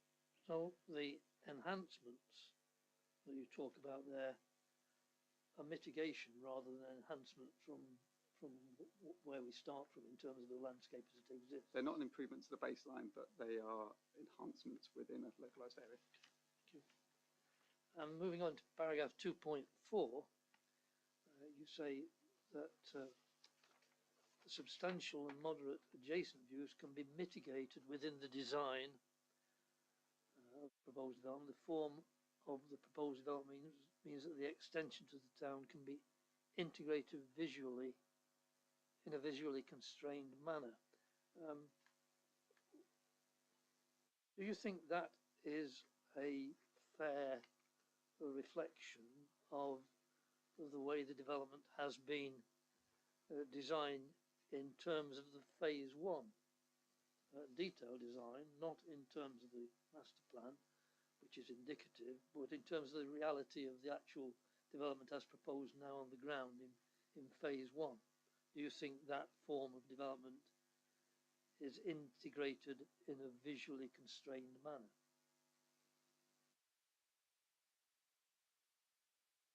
I think it has in terms of its relationship and a continuation with existing urban form, its relationship to the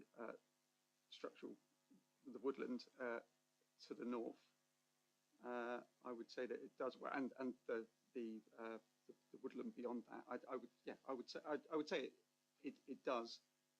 The entire development works better together. Do you think there's sufficient soft landscaping within the phase 1 development, or the potential for soft landscaping within the phase 1 development to mitigate its impact?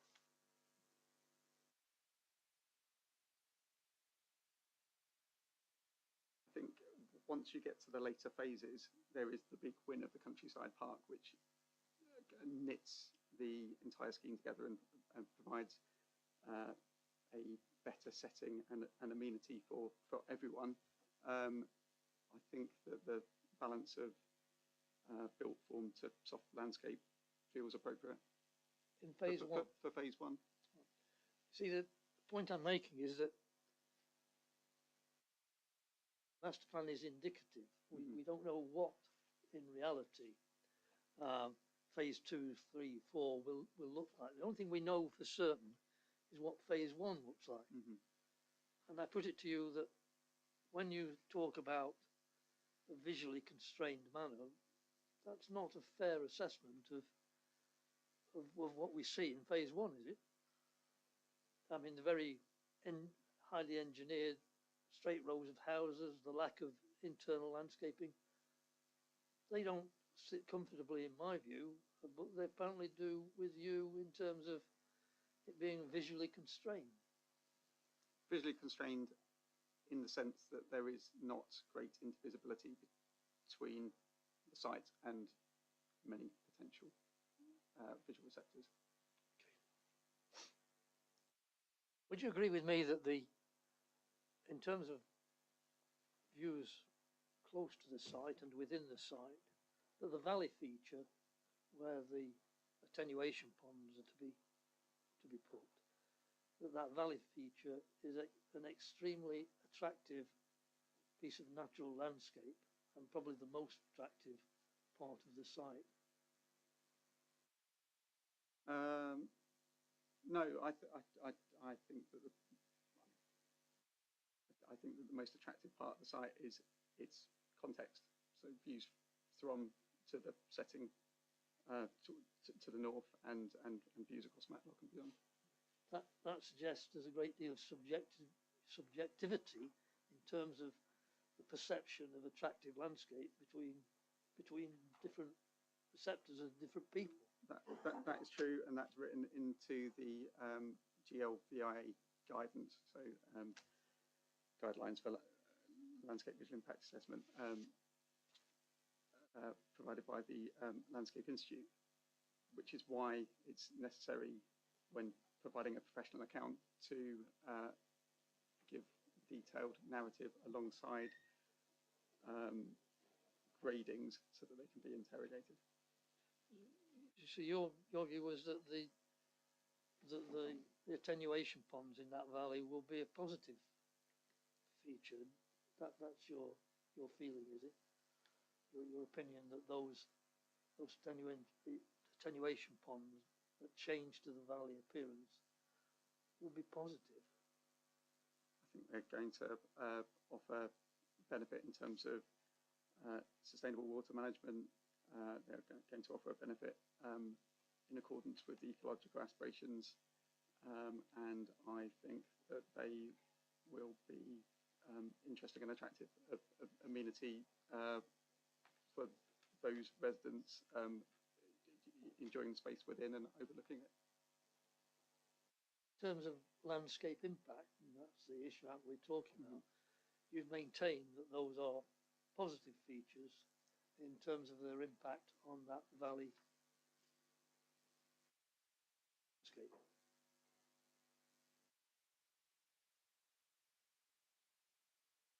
I would say they're probably neutral.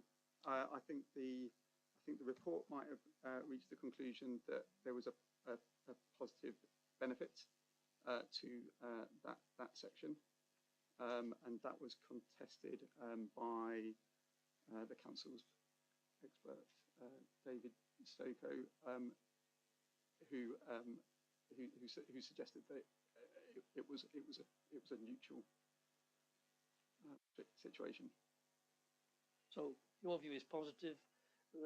The other person you mentioned was neutral. My view is negative. Again, demonstrates the degree of subjectivity in people's appreciation of landscape, doesn't it?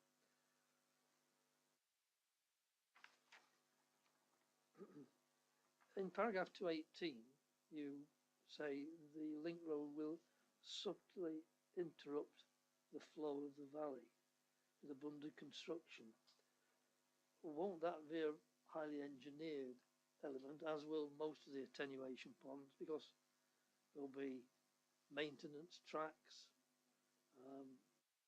soft landscaping will be very difficult because of maintenance of the embankment. So you stand by the view that the road and presumably that infrastructure will only subtly interrupt the flow of the valley? Yes, I think it will be. It will require minimal engineering works, as recognised within the committee report. I don't think it will be visible from most existing viewpoints.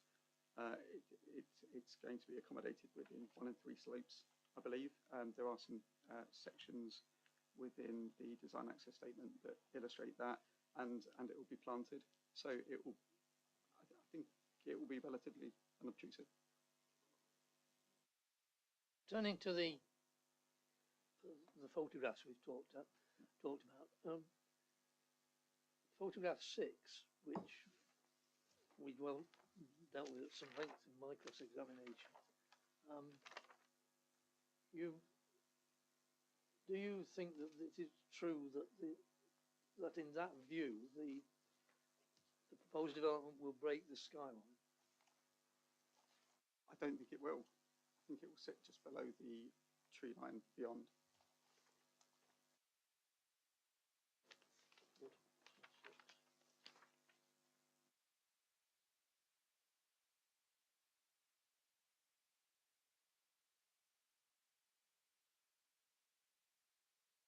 Is the tree line consistent behind the area where the development will take place?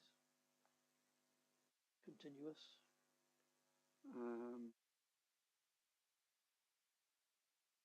It is. It's the tree line that defines the new public right of way.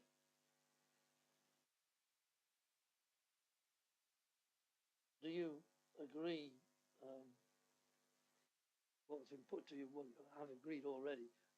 You don't think that is a significant adverse impact on the landscape? The development of that development in that view, you don't agree it will be a significant adverse effect? I don't. It's the viewpoint has been ascribed moderate sensitivity in recognition of it being a public right of way, but a public right of way at distance and within the context of housing within the foreground.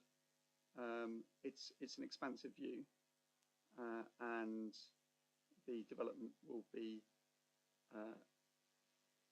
aligning existing housing within that view, and I wouldn't believe to be the focus of it.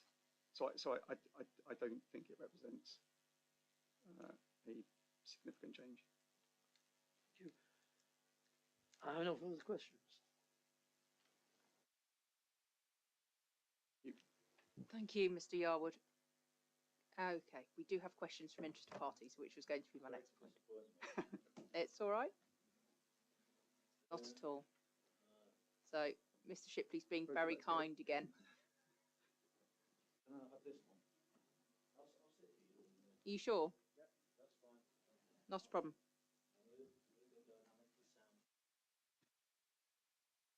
Over to you, Councillor Wayne.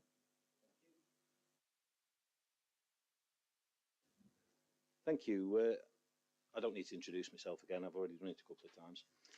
Could you tell me, please, who decides what is significant, moderate, or negative in this particular application?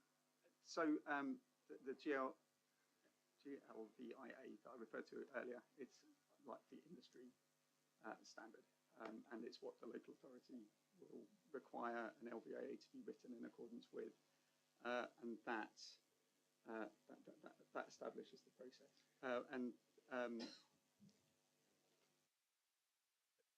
Essentially, there's a gradation.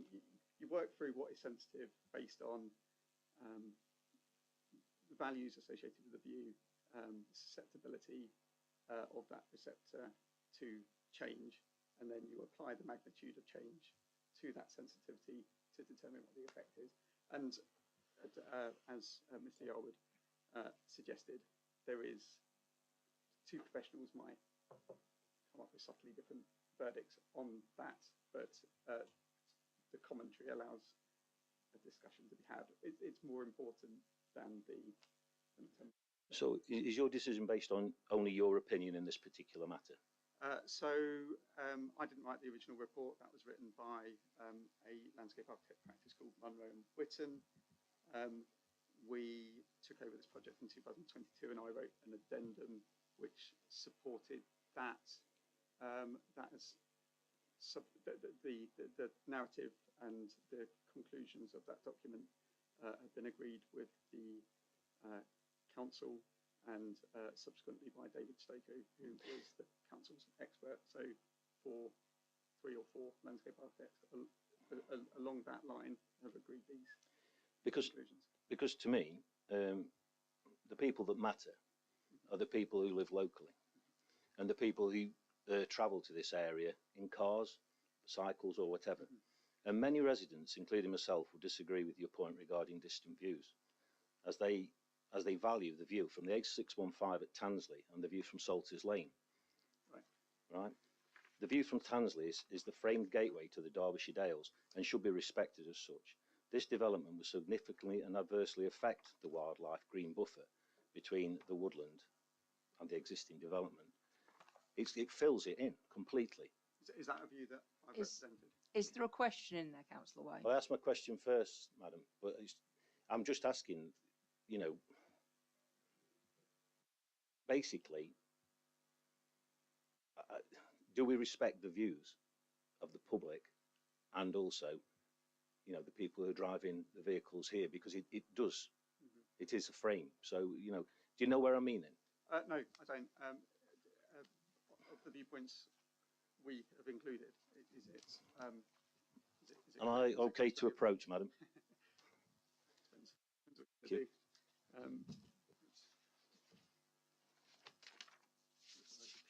So these are all the viewpoints that we went through,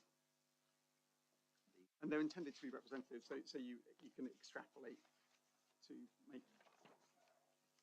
assertions about. Yeah. It's basically. Is it? Oh, it's going. Sorry. It's basically the road that heads out to the west from here. And as you're coming down into Matlock, it's on the top of the hill, and it's quite an iconic view of Matlock. And it will be destroyed. That view will be significantly impacted, I would suggest, by this. But go on, you say. Well, sorry, were you referring to Salters Lane? No, I'm referring to the A615 at Tansley. Yeah. So I just want to raise that point, and is it it's your decision of those views, solely your view, your decision on this particular matter then, in relation to this document that you've submitted? So these proposed representative viewpoints were agreed with the council, so that was prior to me. But like I say, the narrative thrust and the conclusions of this report have been agreed now by 3 landscape architects. Thank you. The Countryside Park that has numerous ponds within it. Now those ponds, I sincerely hope, won't be left open. Is it planned that they will be left open to members of the public, or will they be surrounded by this marvellous galvanised steel that we see around attenuation ponds that are required under safety regulation?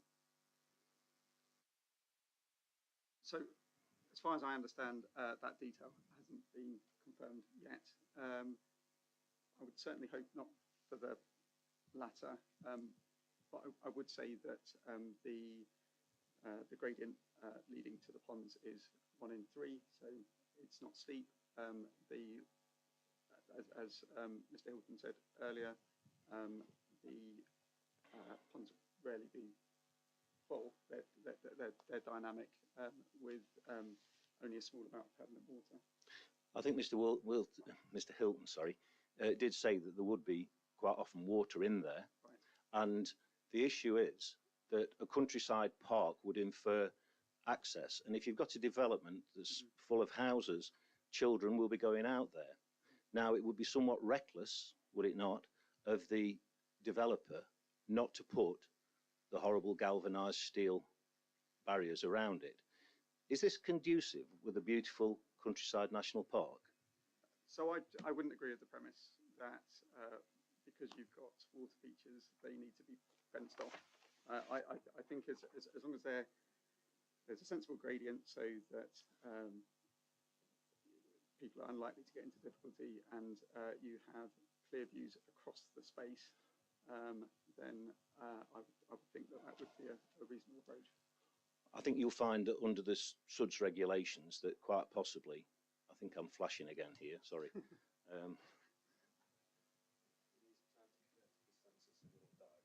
Yeah, thank you. I think you'll find with the SUDS regulations that they are requiring of fencing around there, because we're into risk assessments and things like that. But I'll leave that. But I think you will have to do that, and that is not, in my view, conducive to a countryside national park. I agree. I think that happens when SUDs have been designed as an afterthought, whereas these are central to the development and to the success of the amenity of that space. They sit centrally.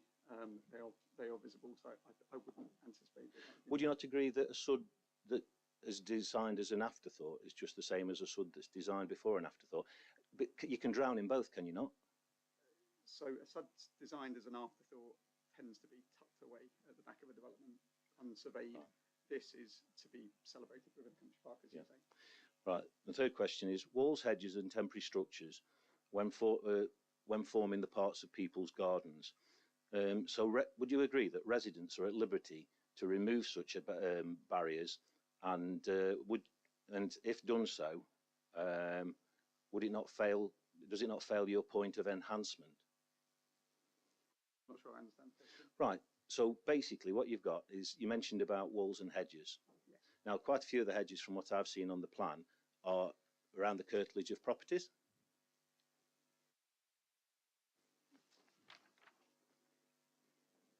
There is,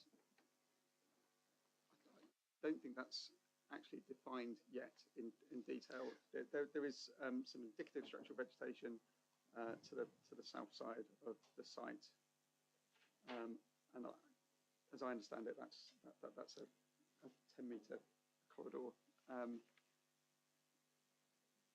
outside of the curtilage of the property. Would you agree that if hedges are around people's houses and it forms part of their curtilage, they're at liberty to remove those curtilages, and that could damage the landscape? If it's outside of your property, then you wouldn't have the right to remove it. If it's on your land? If it's within your land, yeah. That's a different matter. Yeah. But I don't think that's what's being shown here. Okay, thank you. Yeah. And finally, on the western boundary, there is a footpath, and it's still with the planning inspectorate, I understand.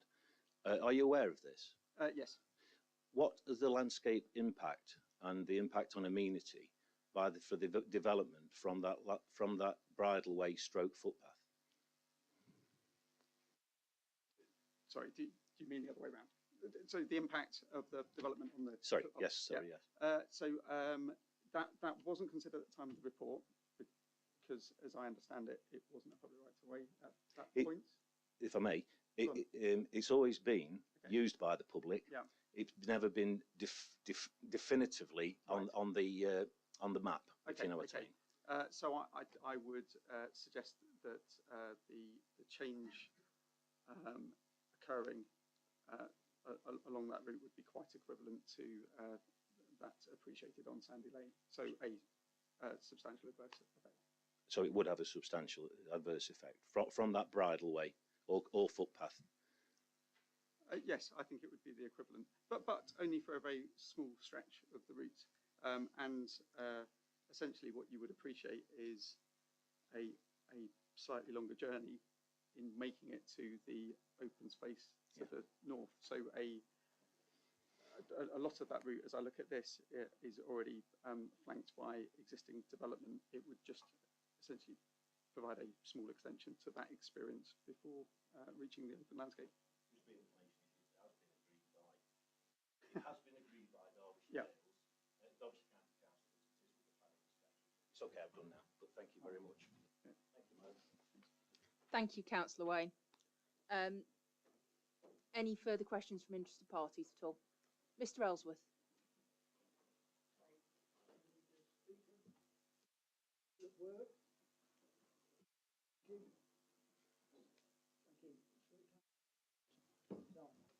Very simple, very quick, and it's only as a professional, art engineer. I've just like whether he has considered all the possibilities that there could be for the final design of the embankments and particularly the structure which is in fact on top of it's got the highway on top of it, because that changes entirely because there's not enough space there. Has he actually looked at all these in the form of the fact that they are unknown in terms of foundation design, side slopes, material, etc., for it, and so therefore there's a multitude of different final arrangements. And I'm afraid that I have to say, Kane, just very quickly, that I am not happy, as I've said with Mr. Hilton, with regard to any information with regard to the finished article of the cross sections that purport to say he has covered that very question about what the final design is going to be through this passageway between the two ponds. So all it is just simply that. Have you looked at all the possibilities that there could be? No, I haven't looked at all the possibilities that there could be. I've approached this plan as if it's a realistic indicative proposition and made the assessment based on that. That's all I need to ask. Thank you very much indeed, because of the fact that if you cannot say what is good, how can you assess the impact? Thank you, Mr. Ellsworth. I don't have any questions. Mr. Lewis, would you like to re-examine Mr. Fraser? No re-examination, madam. Thank you. Okay. Thank you very much for your time, Mr. Fraser. And just to confirm on that viewpoint 13, I did end up having to go down the slope in order to get the viewpoint that was in that photo that I had with me. So the trees are in the way otherwise from the right of way. I do agree. Yeah, precisely. I had to wander off track a bit. Yeah, but thankfully not roll down the hill. Okay. Thank you very much. That brings us to the end of Mr. Fraser. So we're effectively one session behind. Sorry, Mr. Cassie, we didn't get to you today. Just another day of sitting here. Okay, thank you. So with the aim of reconvening at 9:30 tomorrow morning, so we'll hear from Mr. Cassie and then Mr. Dickinson, and then we'd go on to conditions in the afternoon, and then the aim would be to go on site on Friday morning, and we'll discuss site visit arrangements tomorrow. Is there anything further in terms of documentation or housekeeping before we close for today? Just going to ask Miss Safford just quickly to update us on the 106, if she'd be kind enough to do so. I know she's been working on it diligently. Thank you, Mr. Lewis. The Section 106 agreement is in near agreed form. The viability review mechanism is agreed in principle as between the District Council and the appellant, and an updated draft was provided to them at lunchtime today. If there are any further comments to be received from the District Council, I expect them to be minor drafting points because all the points of principle are agreed. There are no other points to agree with the District Council in terms of the form of the agreement or the way the planning obligations which are secured by the District Council in their capacity as local planning authority and to be provided by the appellant. There are no further points to agree. In terms of the position with the County Council, I received an updated draft from them early this afternoon, and they had amended one of the figures, the one for the, it's called the travel plan budget, but they've asked to, minor point of detail, they've asked to change the name of the contribution itself. And the reason for the change is that the cost of the bus passes, which to be provided as part of the travel plan, has increased from the figures stated in the SIL compliance statement that was provided in February. That figure has changed now by £20 per bus pass per month. and so that produces a figure which is £50,000 more. And so I am taking instructions from my client, because that is a change from the position as was stated in the SIL compliance statement. And so I expect to be able to provide you with an update on that in the morning, if that would be all right. And that's the only other point. That's the only point remaining as between the appellant and the county council. Okay, thank you for the update, and I'll await a further update tomorrow. Thank you. Okay. And anything further from the appellant? No? No? From the council? No? And from Mr. Yarwood, anything? Thank you very much. Okay, so it's 5:10, and thank you very much, everybody, for your contributions today. And the inquiry is adjourned until tomorrow morning at 9:30. Have a good